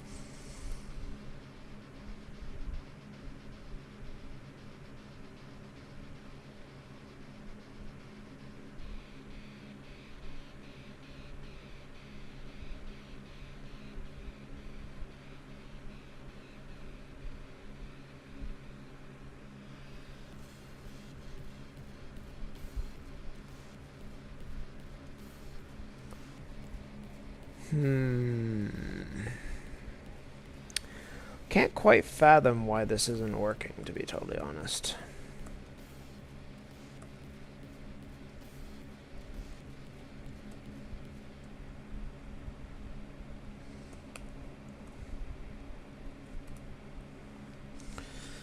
I'm trying to wrap my brain around what I'm doing wrong, but I can't quite figure it out.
How on earth?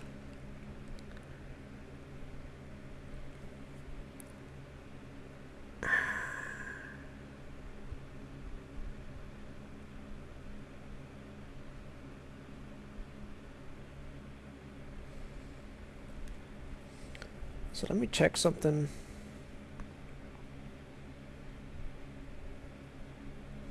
What are the tags? I want some clues. Brute force, binary search, implementation. 2 pointers. What does 2 pointers mean? I'm not sure what the hell is going on here, to be totally honest. Oh, there should be no way this doesn't work. So what am I missing? Did I implement it wrong? Did I...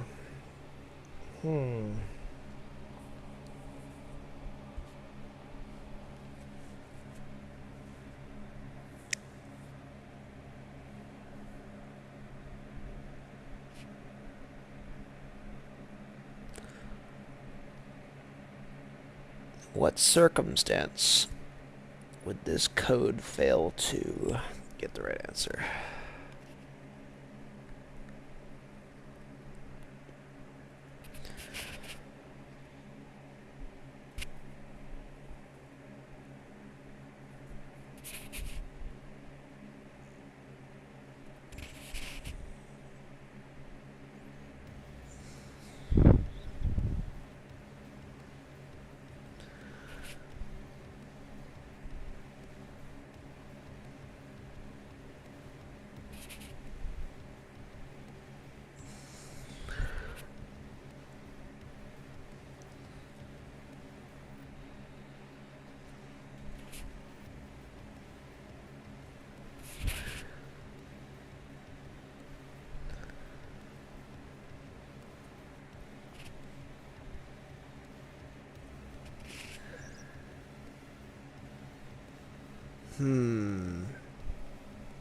Maybe we can move the window to the right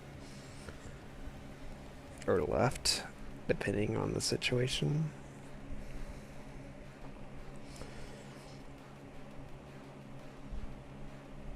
So maybe we get down to below the thing. Should that even be possible, though? It wouldn't make any sense. If that were the case.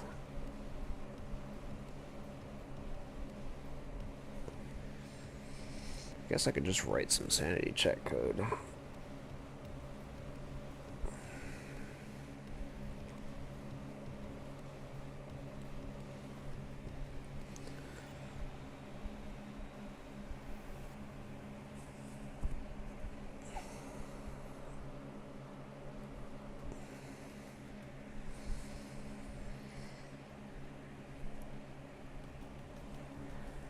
Oh, Lord. Wait, what's going on over here?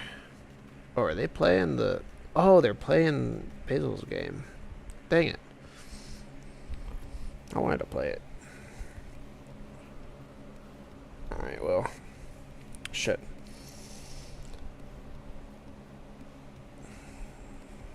This should not have taken as long as it's been taking. At least it's not as hard as that 1500 question I tried to do. That one was practically impossible without the tutorial. For me, anyway. Let me think here.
Hmm.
Hmm.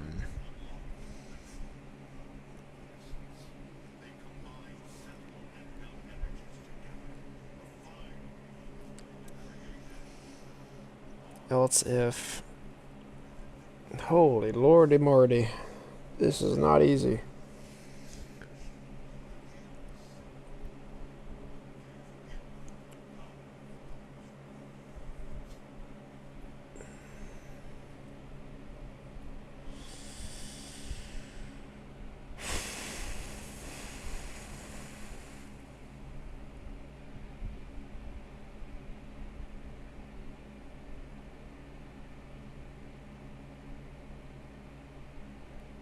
Else... Oh my lord. Get the feeling this is not the solution, but you know. Gotta try it all, I suppose. Might be getting ready to be time to just check the tutorial for this one. I hate to say it, but once I try this last thing, which is going to be a bit of a clusterfuck of code, then I think I'm going to just check the tutorial.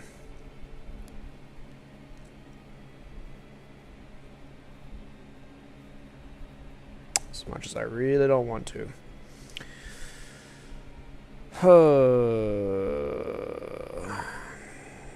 BT.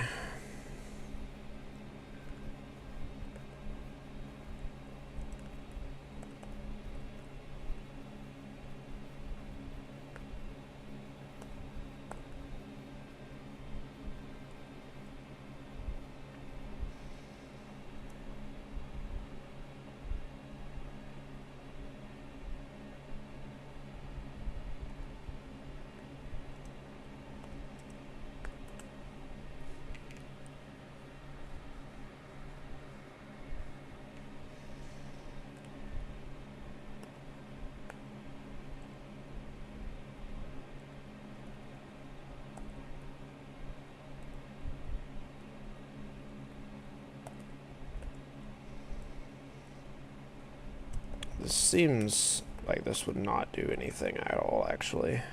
Can't help but notice.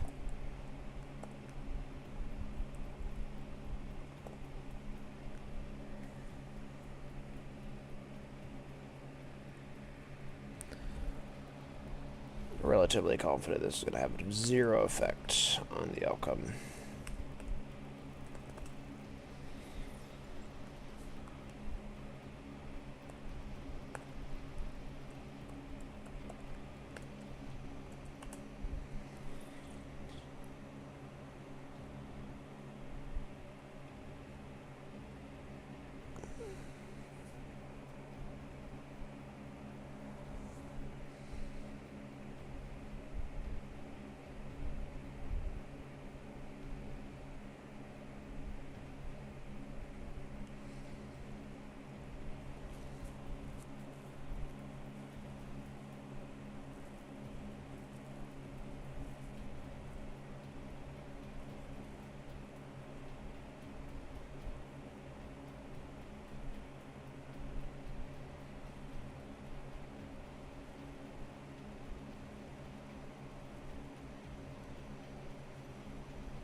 Alright, let's see here.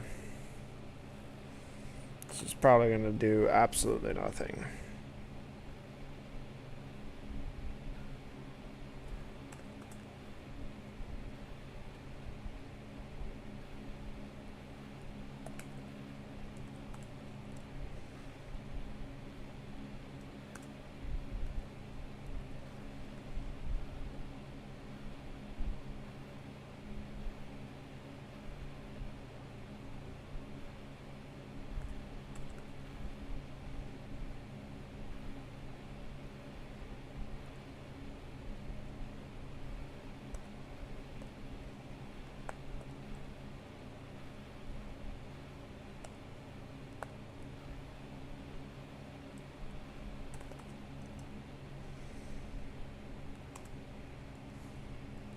What?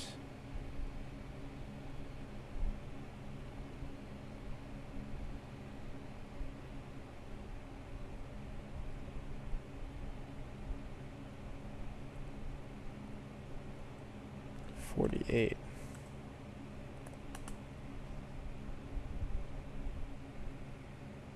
Interesting.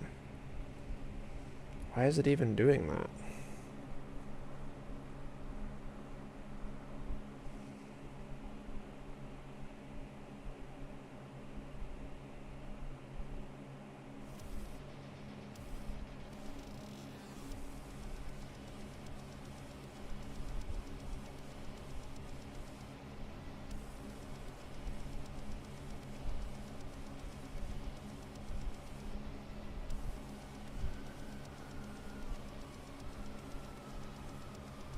Intriguing.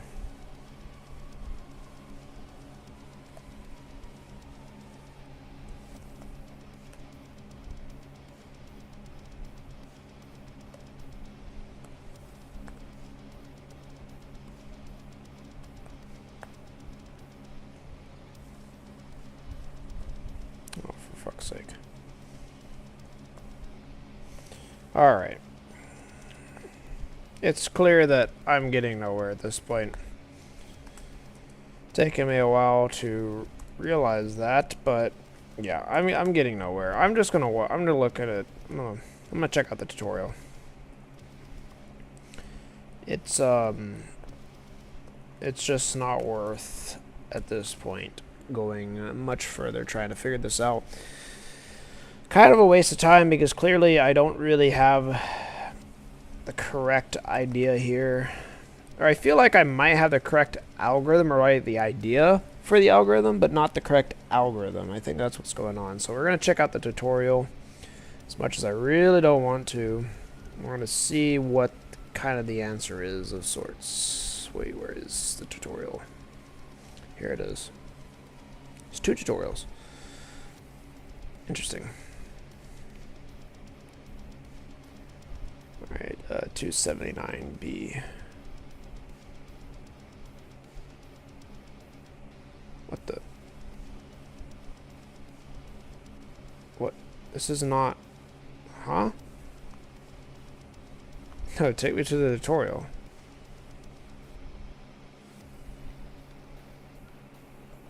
This is not the tutorial. Where is it?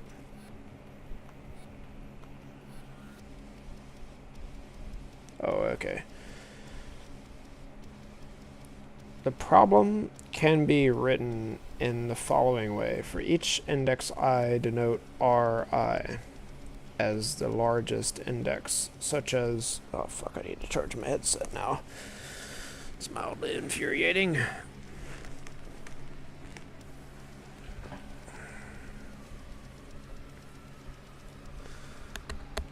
Okay. So the problem can be written in the following way. For each index I, denote Ri as the largest index, such as AI plus AR, up to AR, is less than T. Is define max Ri minus I plus 1.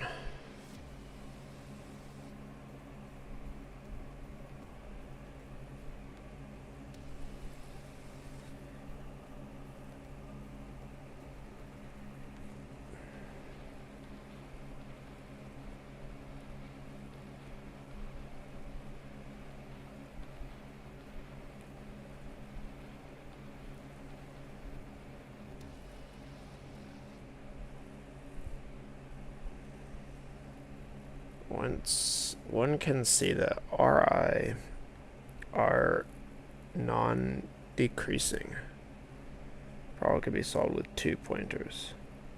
Iterate over I, keep a pointer to a corresponding R.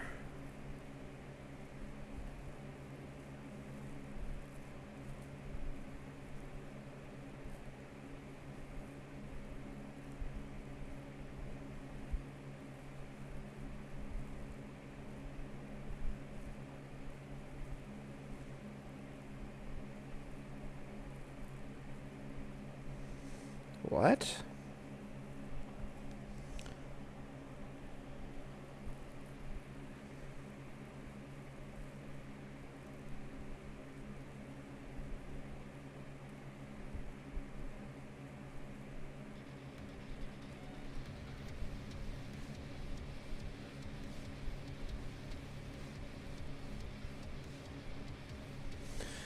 Oh, I think I get it.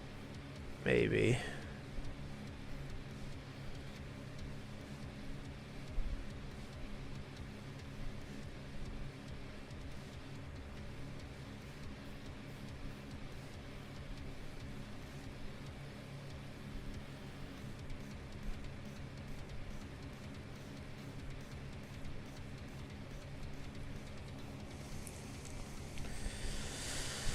Oh, lordy. But that requires that I rewrite this again.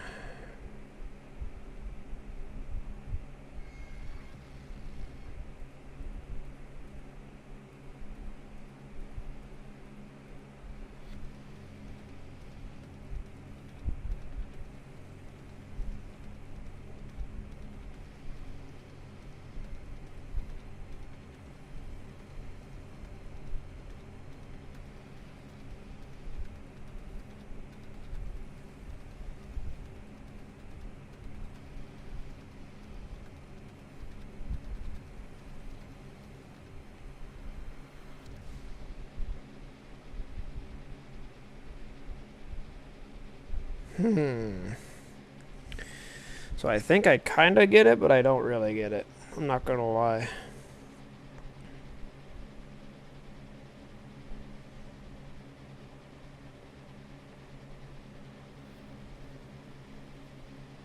Oh shit, this is C++. I don't really understand C++ that well.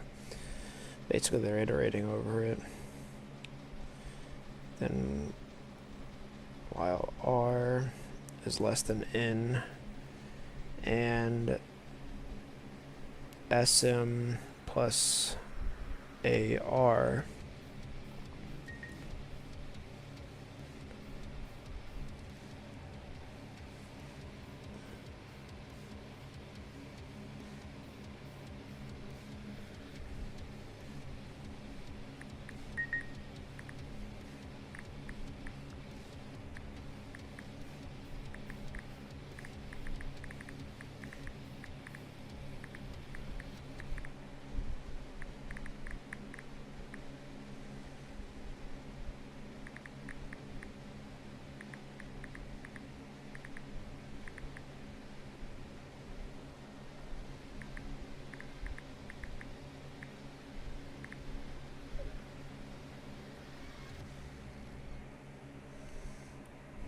shit, I need to charge my phone.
Alright.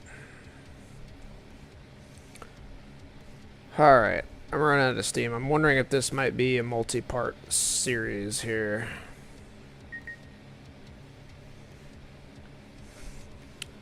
Kind of beat. My head is spinning and I don't know which direction is up right now. I'm not gonna lie. Oh, Lord. Is less than or equal to T. I'm trying to understand. Like, I can't even... I spent too long trying to figure it out when I didn't know the answer. And now I can't even understand the answer.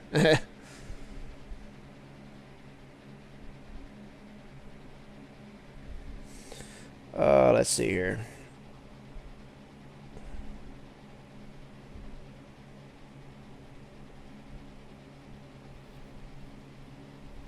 What does SM stand for? What is SM supposed to be?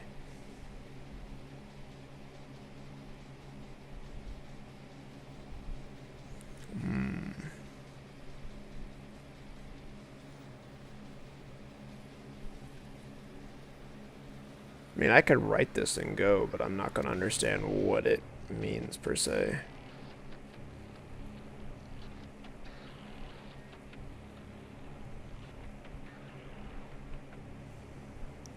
So basically, what I'm understanding is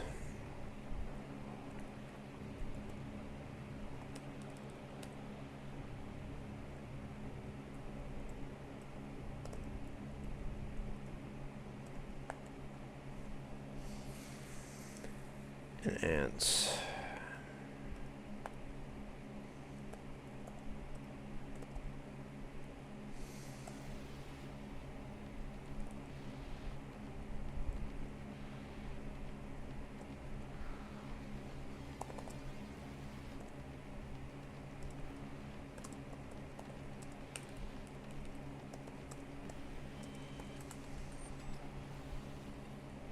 Okay, so this is a while loop, in other words, a for loop. R is less than n, so for R is less than n, and SM plus AR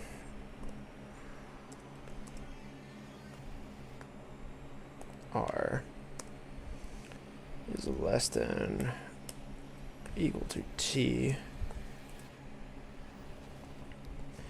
SM plus equals AR R plus plus. Is that what C++ is confusing. I don't know if that's, I'm assuming that's incrementing R. Yeah, I'm assuming that's incrementing R. Ends equals, answer equals max ends R minus I. Can actually copy that.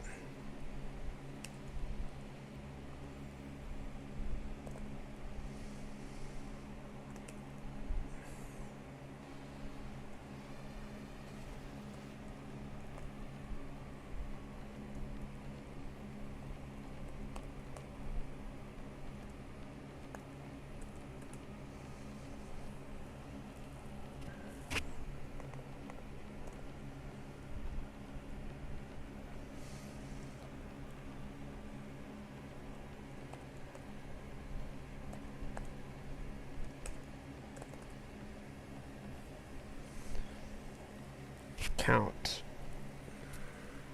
Oh, C out, so that's just print.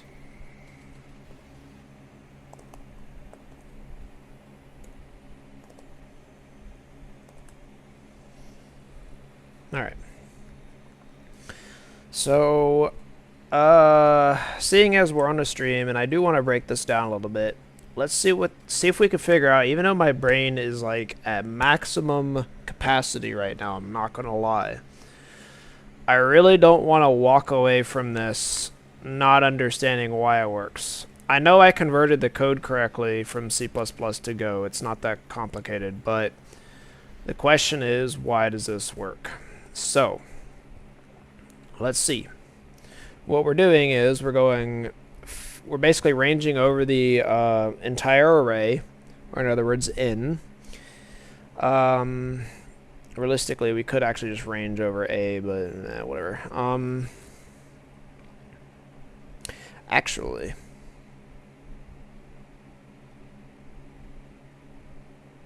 yeah, we're just going to range over R. So we're ranging over N, so going over the entire array.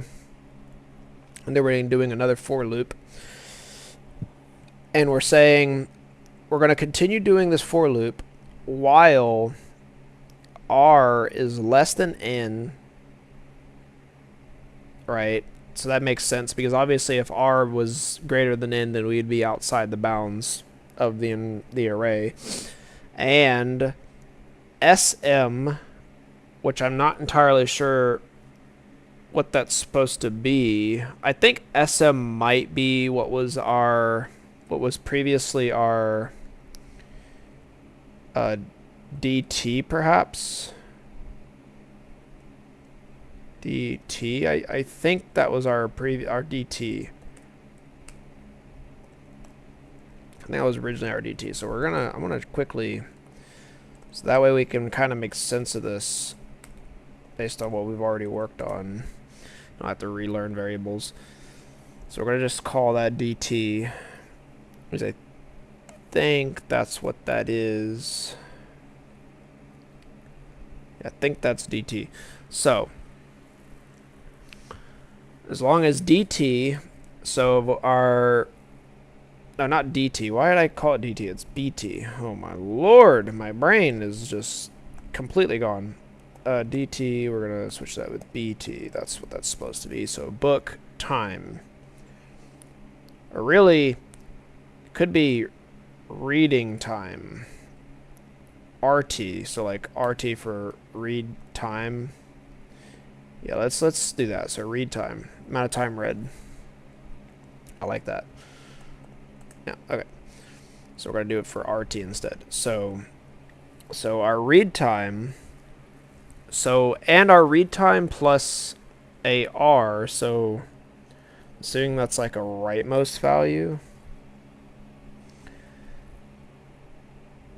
Yeah, I'm assuming that's like a rightmost value. You know, this looks awfully similar to what I just did, actually. Oh, okay, I get it now. What they're doing is they're kind of doing the reverse of what I did, actually, it looks like. So, just not realize we don't need this. We don't need BT here. We don't need this at all. So they're doing the reverse of what I did, sort of. But, like, it makes more sense. So what they're doing is they're basically going over here, they're looping over and they're making like a window. And that window will be the sum of that window will be less than or equal to t. And then what they're going to do is they're going to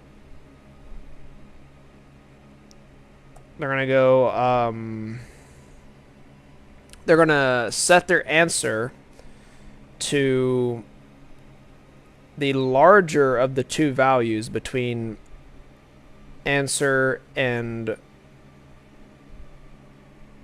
r minus I. Wait, why is that?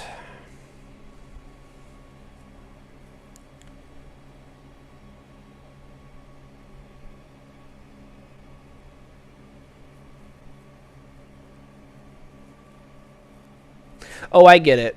Okay, so basically they're doing what I did when I did right minus left, but they're saying if the answer is bigger than right minus left. In fact, you know what I'm about to do? This is kind of forbidden, but there's no real reason that we can't do this. So I'm going to do I. Oh, shit. Okay, that's a bit of a problem. That's okay, fuck it. I'm gonna switch I with L, actually.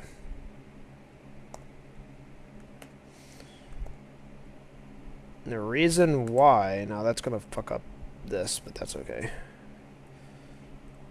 We can fix that real quick. I won't. I'm gonna switch it with int. Okay.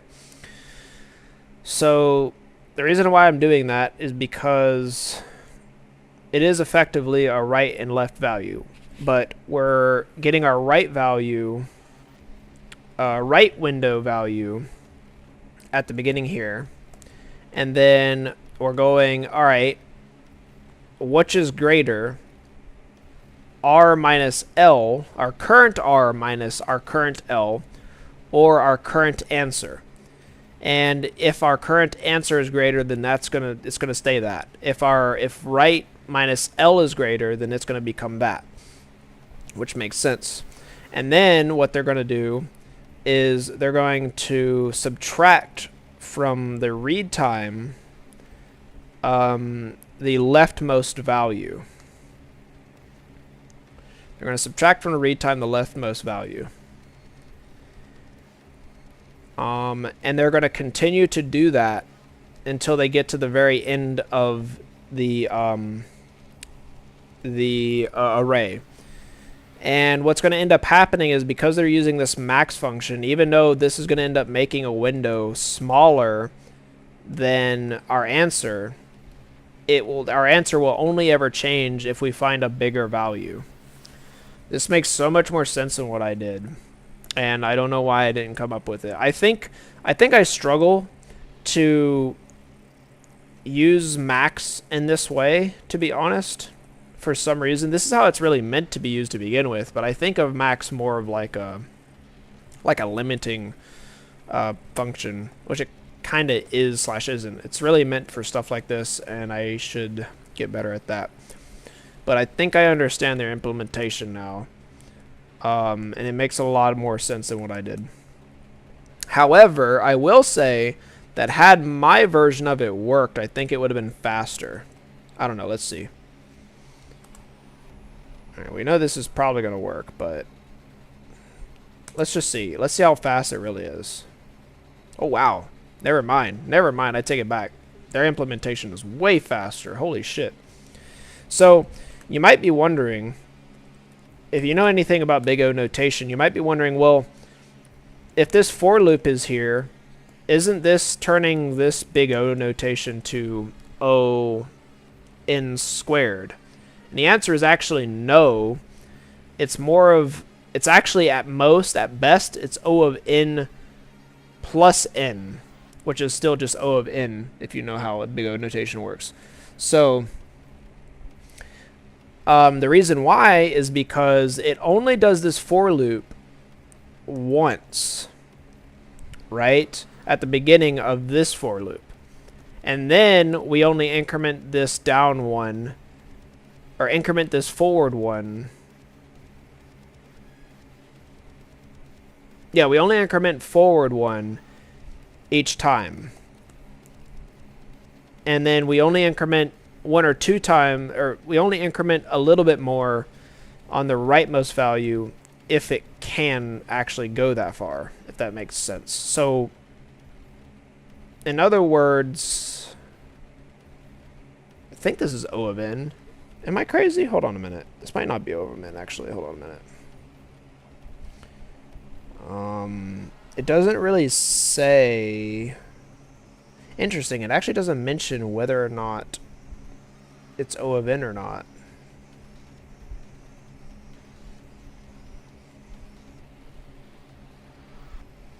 Interesting. Wait, let me think about this for a second. Is it O of n?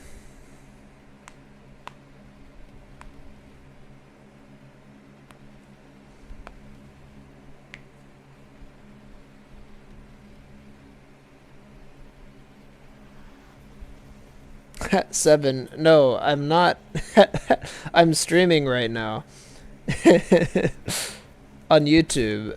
I guess nobody told them. That's fine. I guess, whatever. Just let me look insane. That works.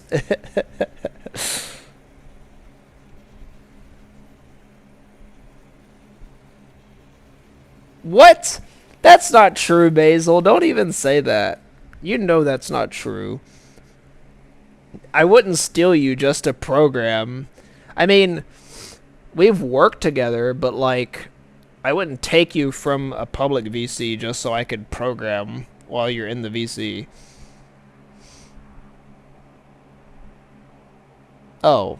Well, I sometimes do talk about programming, but like, that's relevant. That's relevant to us. Because I need a programming job.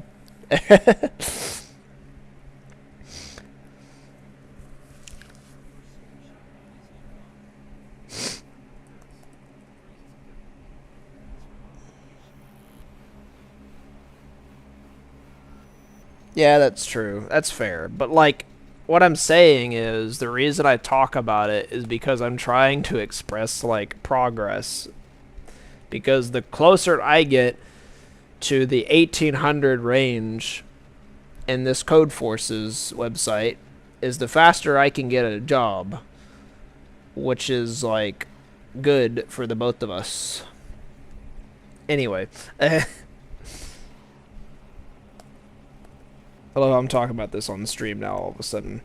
Alright. Did I actually submit this? I don't think I submitted this. I'm trying to figure out, is this big O of N? Is this O of N, or is this... This might not actually be O of N.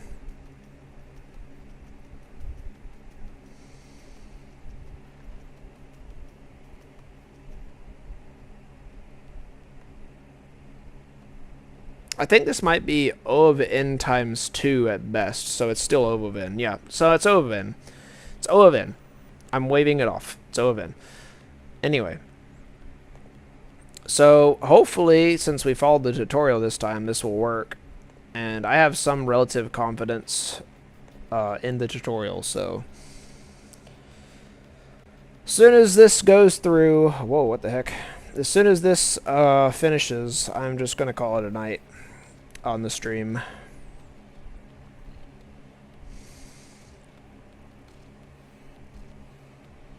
Shouldn't theoretically run out of time. Okay, there we go. And that is another problem solved. Unfortunately, we had to use the tutorial for this. Really sucks. I didn't want to. But, you know, it is what it is. It took me... How long did it take me to actually do this, though? Even with the tutorial. Holy shit, 5 fucking hours. Okay, to be fair, it didn't take me that long to use the tutorial to figure it out, but, like, I spent somewhere in the neighborhood of 4.5 hours trying to figure it out without the tutorial. And I got really close in my defense. I will say that. I got really close in my defense, but I don't think I'm ready for 1400 program, or 1400 problems yet, unfortunately. I think we might, next time, do some more 1300s, or we might do some math. I'm not sure which. We're going to see. Probably going to be math. I think math is going to be the thing I need. This cable is not charging my headset. But anyway, I'm just going to go ahead and call this stream a quits for today, because a 5-hour stream with almost nothing done is kind of crazy. But yeah, I appreciate everybody that watched. I'm sorry this stream ended up so much worse than the last one. But yeah, appreciate it, and bye-bye. See you next time.